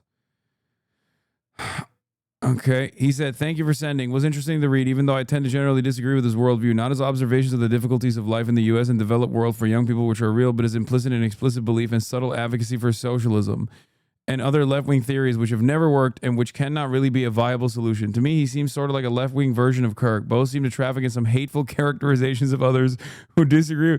How did he get all of that from the New York Times article? I didn't even say nothing in the New York Times article like that. That's crazy. ChatGPT, who disagree with their views and both seem to enjoy stirring up contention and controversy at the expense of the full truth. As the notoriety that comes with this helps them build followers as part of their business model, still it was interesting to understand his way of thinking, which is articulately presented. It's understandable why some of his views are what they are, with Trump having moved the tone of the conversation so far into the realm of bullying and personal attacks on others.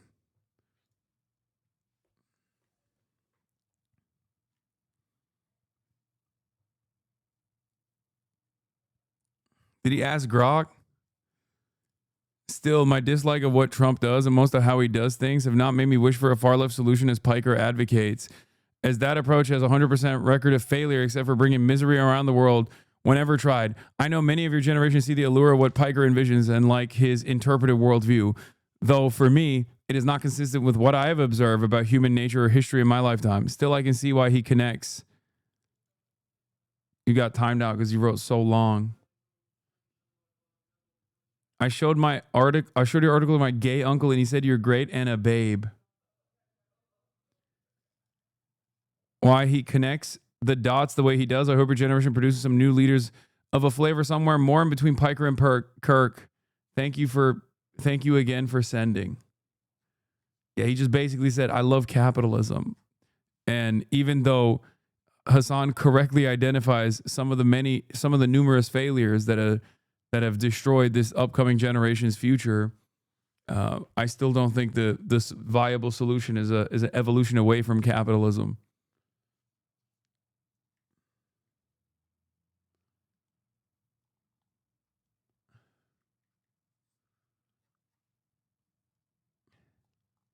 I showed your article to my Maoist third world is polyamorous uncle. He said you're a libtard.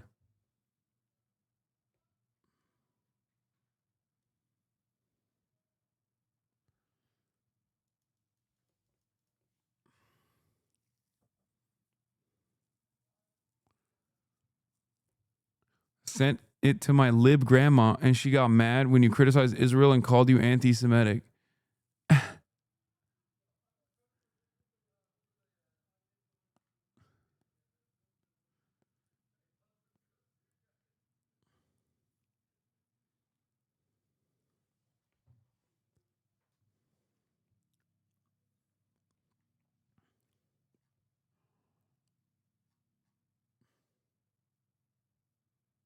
Good breakdown of the media language and whitewashing KIRK. Let's talk about Charlie Kirk. I want to highlight now for you what is going to be word gymnastics in the immediate future. What I mean by that is we are just going to look at the nouns some news outlets are using to explain who Kirk was. Because my prediction is, and the pattern that we see, is for those who they want to humanize, we start off with kind of nouns that have a... Like, I'm down with showcasing a person's worldview honestly Okay? Whether they're alive or after they pass. Okay? Like, honestly, write about it earnestly. Charlie Kirk hated DEI. Say it like that. Use Republican terminology if you want to use it. Because people that know what that means will understand what you're saying. Okay? I think that's also a disservice, but I'll even take that as opposed to just not talking about his opinions at all. You know what I mean?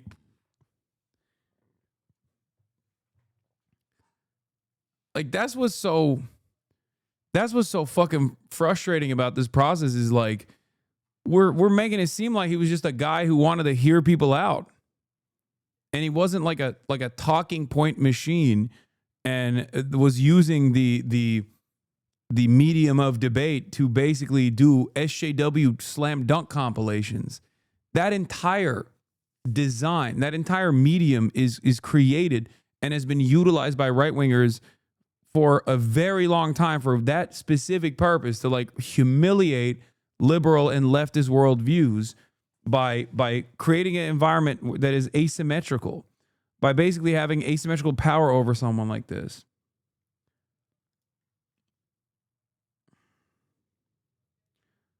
A right-winger made a cringy video about you that went viral and said they want to meet in person. Dog, this has 11,000 views. Oh, no, it has 1.5 million views. Never mind. Holy fuck. About me? Do I look like a person who is scared? Oh, they put this clip on here? What the fuck? Kirk holding a rope.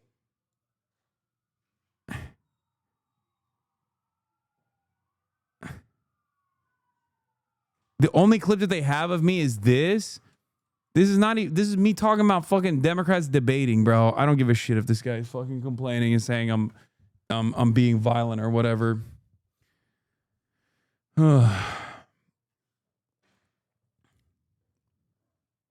These people are heinous. No other word for his leave his wife and family alone. I didn't do any of that shit. So, you know.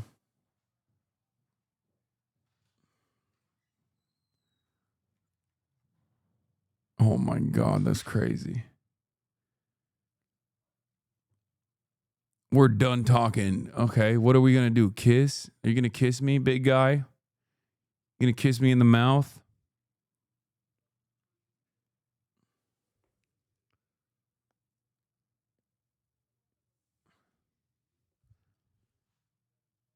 Yeah, I saw Javier Bardem says free Palestine on the Emmys red carpet. Denouncing the genocide in Gaza. I'm talking about the IAGS, which is the International Association of Genocide Scholars, who study thoroughly genocide and has declared it is a genocide. And that's why we ask for a commercial and diplomatic blockade and also sanctions on Israel to stop the genocide, free Palestine. Here Cutie was on the red carpet. She better ask Javier to come on the stream. Okay? You better have asked my goat, Javier Bardem, to come on the stream.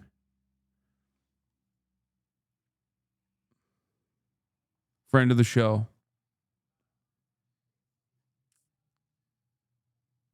The goat.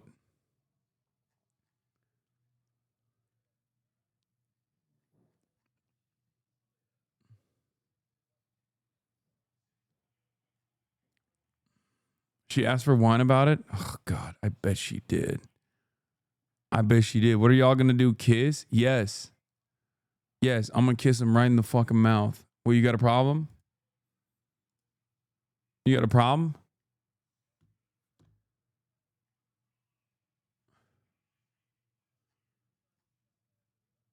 Yeah, with tongue. What's up?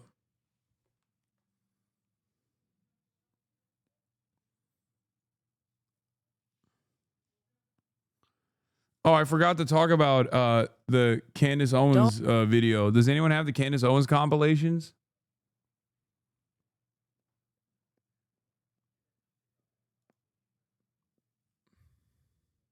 The granny harmer wants us mixed up in Israel drama. It's the same prick that hates on the farmers. Have you noticed how everything on the far right is just really shit? Handmade grannies freezing their pajamas. He's a traitor, an undercover dictator, a war instigator. He wants to fuck around and mess with human nature. Growing around kids is satanic behavior. Dude, what the fuck's going on in the UK? What are they doing? They're doing like race riots or some shit? Oh yeah, here is yeah, this is real. It's wild that Candace is the only right-wing figure I've seen posting in a way where she seems genuinely devastated to lose Charlie as a friend. Low key, this is not even a joke. You know I don't like Candace Owens. You know I think she's a bad person. You know I think she's a grifter. But I saw this compy and I was like, God damn, bro. This is what real pain looks like, okay? Straight up. Every other Republican in media was like salivating at the prospect of taking over the throne. You know what I mean? They were like, oh, I'll be the next Charlie Kirk. It's going to be awesome. Whereas she was just like, this low key, some work husband shit. You know what I mean? Like some work wife shit right here. This is crazy. You don't understand like the divinity of him tweeting that. Like, living in that 21st century. There was something meaning to it. And we can make him about to have it so long.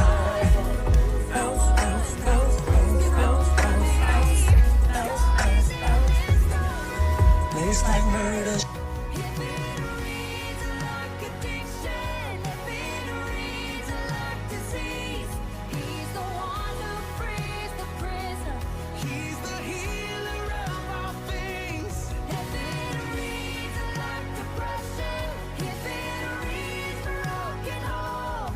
I'm not gonna lie, this also low-key humanized both of them, which is crazy. But it's just like they were just having fun, dude. They were just, I mean, what they were doing when they were roaming the country was still very bad. Okay, make no mistake, they were running around talking the same shit that they've been talking, right? But like, I guess the standard for like humanity is so low, like human emotion, showcasing real human emotion is so low online that like out of all the right wingers I've seen expressing like rage, performative rage in most circumstances, like Candace Owens literally was like seemingly crying real tears for this man. Which is crazy because of like what he has said about black women in particular is just makes it a lot weirder.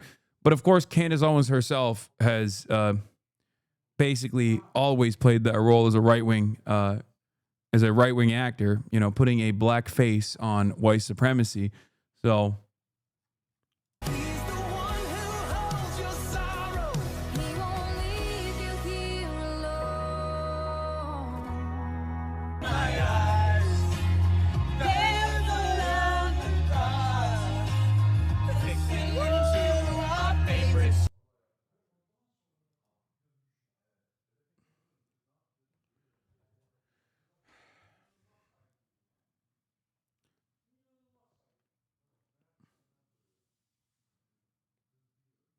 did they disagree on Israel? Was that the only issue?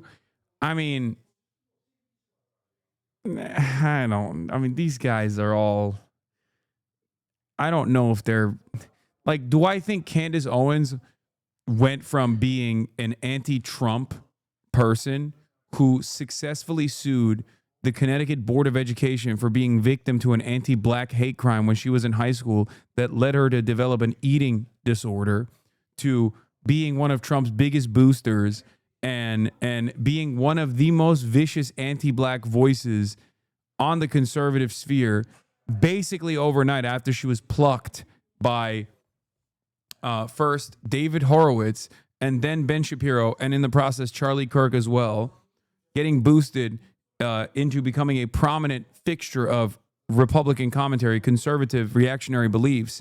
Do I believe that any of that is genuine? I don't know. I don't really care at this point because like I just value their output, right? And their output is just awful. These are people that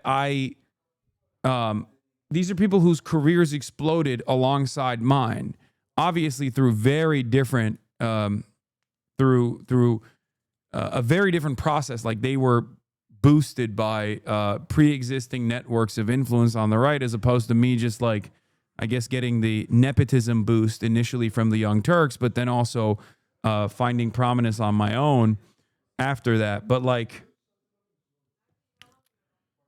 I don't know. This is just like this, like what they, what their true beliefs are, I will never know, most likely. But it also doesn't matter, because if you're a political commentator, your output is what matters. Will you ever stop debating for clicks and clips and look for middle ground? First of all, I don't even fucking debate that much, dumbass. You're arguing with a person that you've built up on your mind. Like, that's not me. Oh, you said, will we ever stop debating for clicks and clips and look for middle ground? No, the middle ground shit is bullshit. What do you mean middle ground? Okay. One side says we need to deport all Mexicans. The other side says we need to deport 0 Mexicans. What's the middle ground? 50% Mexicans deported? Middle ground is a pure fantasy for a lot of people that don't recognize that the Overton window keeps swinging wildly in the direction of the right, because it's always dumbass libtards who are like, let's find a middle ground. Let's find a middle ground. Some things you won't compromise on. Okay, how many babies should we kill in Gaza? How many children should we kill in Gaza? Is there a middle ground? Is there an acceptable middle ground? Trying to find a middle ground as though this is like trying to find bipartisan compromise for purely the sake of bipartisanship alone is what got us into this mess to begin with. Just have your worldview, have your opinions, and fight for them like hell. That's it.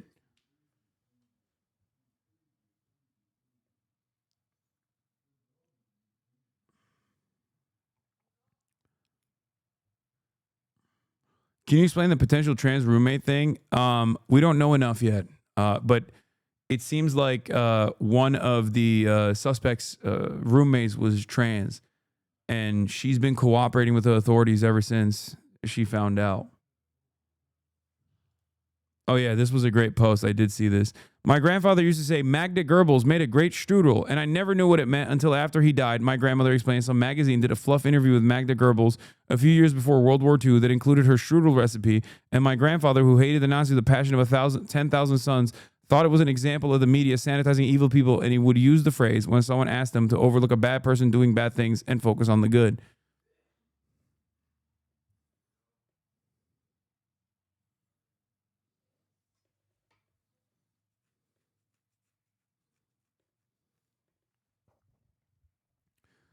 Like, this isn't like DC versus Marvel, you know, agree to disagree. There are plenty of things where you can find some kind of middle ground, okay? But there are plenty of issues where I think if you were to honestly think about it, you just would not be in agreement with a middle ground.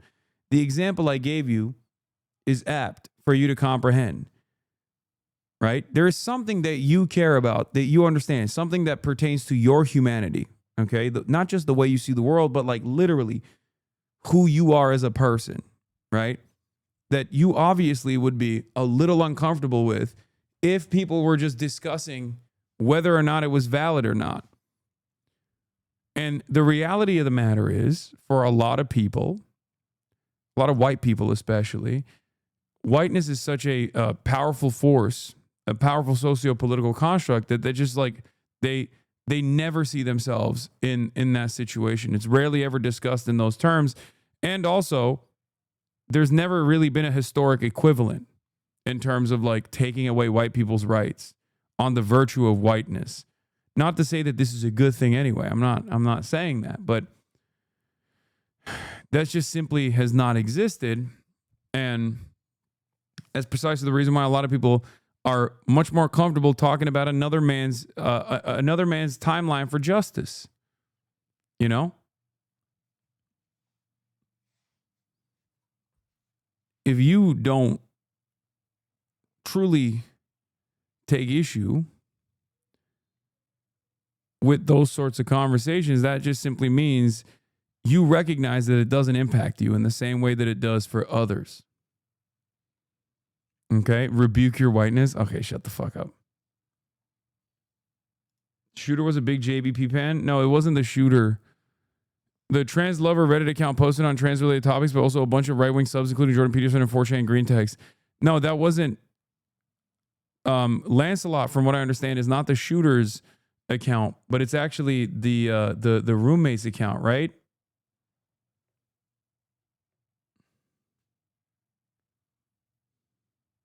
Yeah. This is the shooter's roommate. Shooter's trans roommate.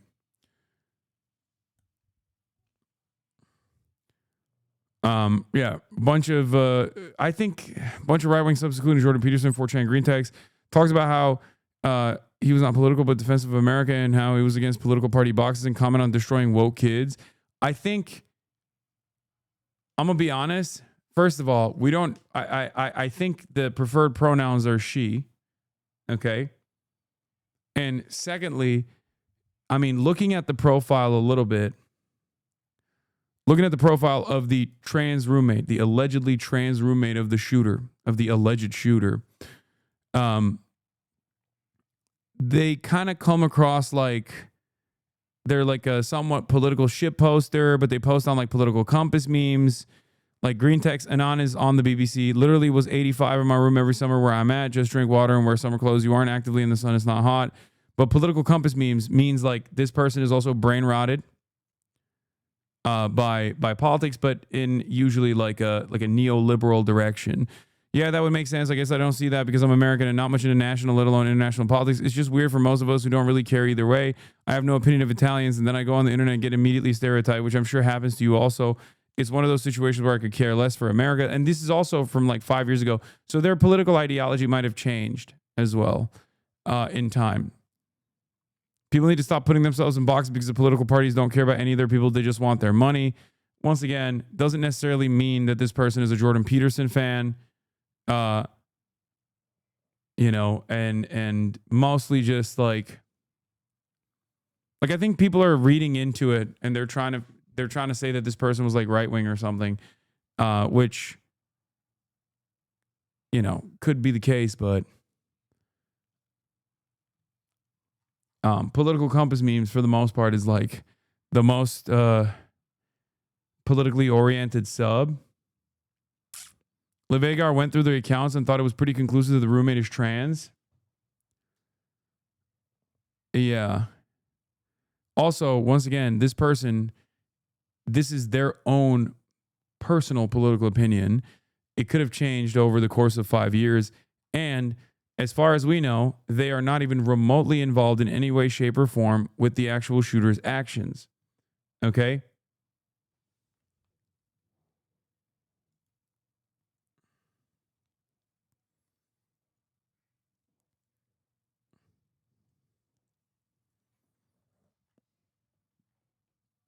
So there's that aspect of the story as well.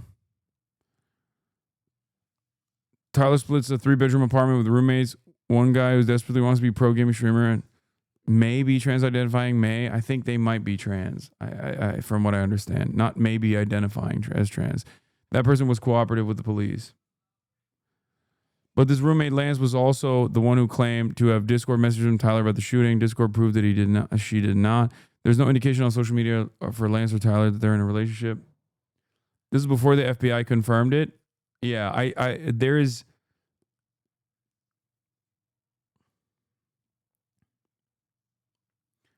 But this person wasn't a trans DIY subreddit. No, I think the roommate might be. The roommate, I believe the roommate is trans. It's not just the Snapchat filter. Things have, there's been more information that's come out since then. But also, once again, them being trans has nothing to do with anything. It's like saying, okay, think about it this way. He had a black roommate. So what? He had a Hispanic roommate. So what? Does that change anything? No. If it doesn't change anything, then having a trans roommate doesn't change anything either. Do you understand? Also, there's contradictory information as far as whether this person still lived with their parents or whether this person lived with their roommates, because there's been a good deal of a back and forth as well.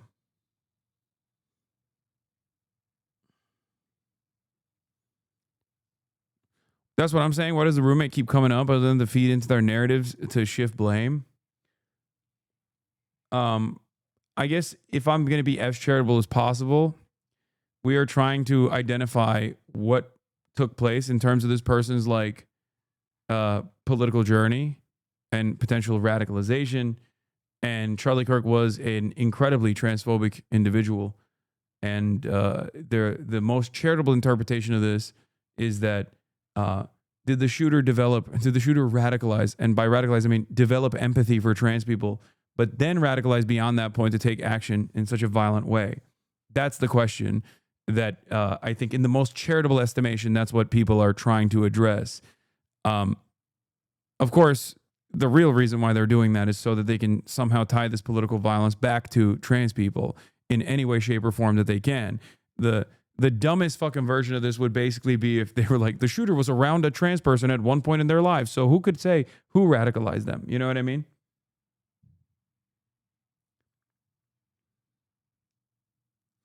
If you accidentally develop empathy for trans people, then you aren't a groyper anymore. You're turning into a normie. No. Wait, what? Literally, I was impossible for a right-wing groyper meme doomer to have a black and trans roommate. None of this guy makes sense. Yes, it changes a lot, actually. It means that groypers are ideologically nothing. No, you have established that they are.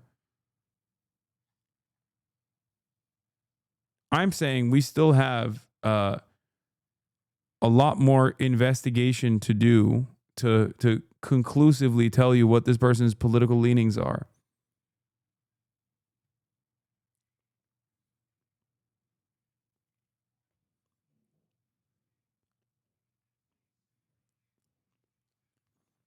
$2,000 hours on Sea of Thieves and 400 hours on Helldivers is what Tyler had on his Steam account.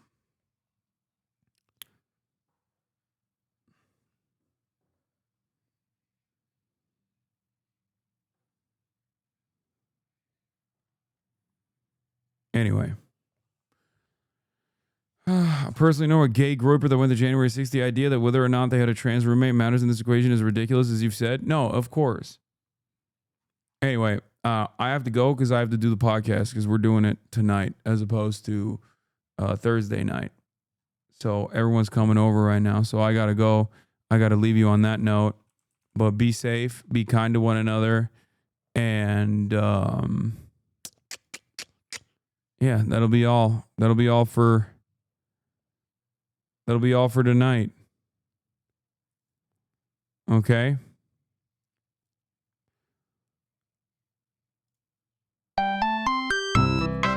Bye, everybody.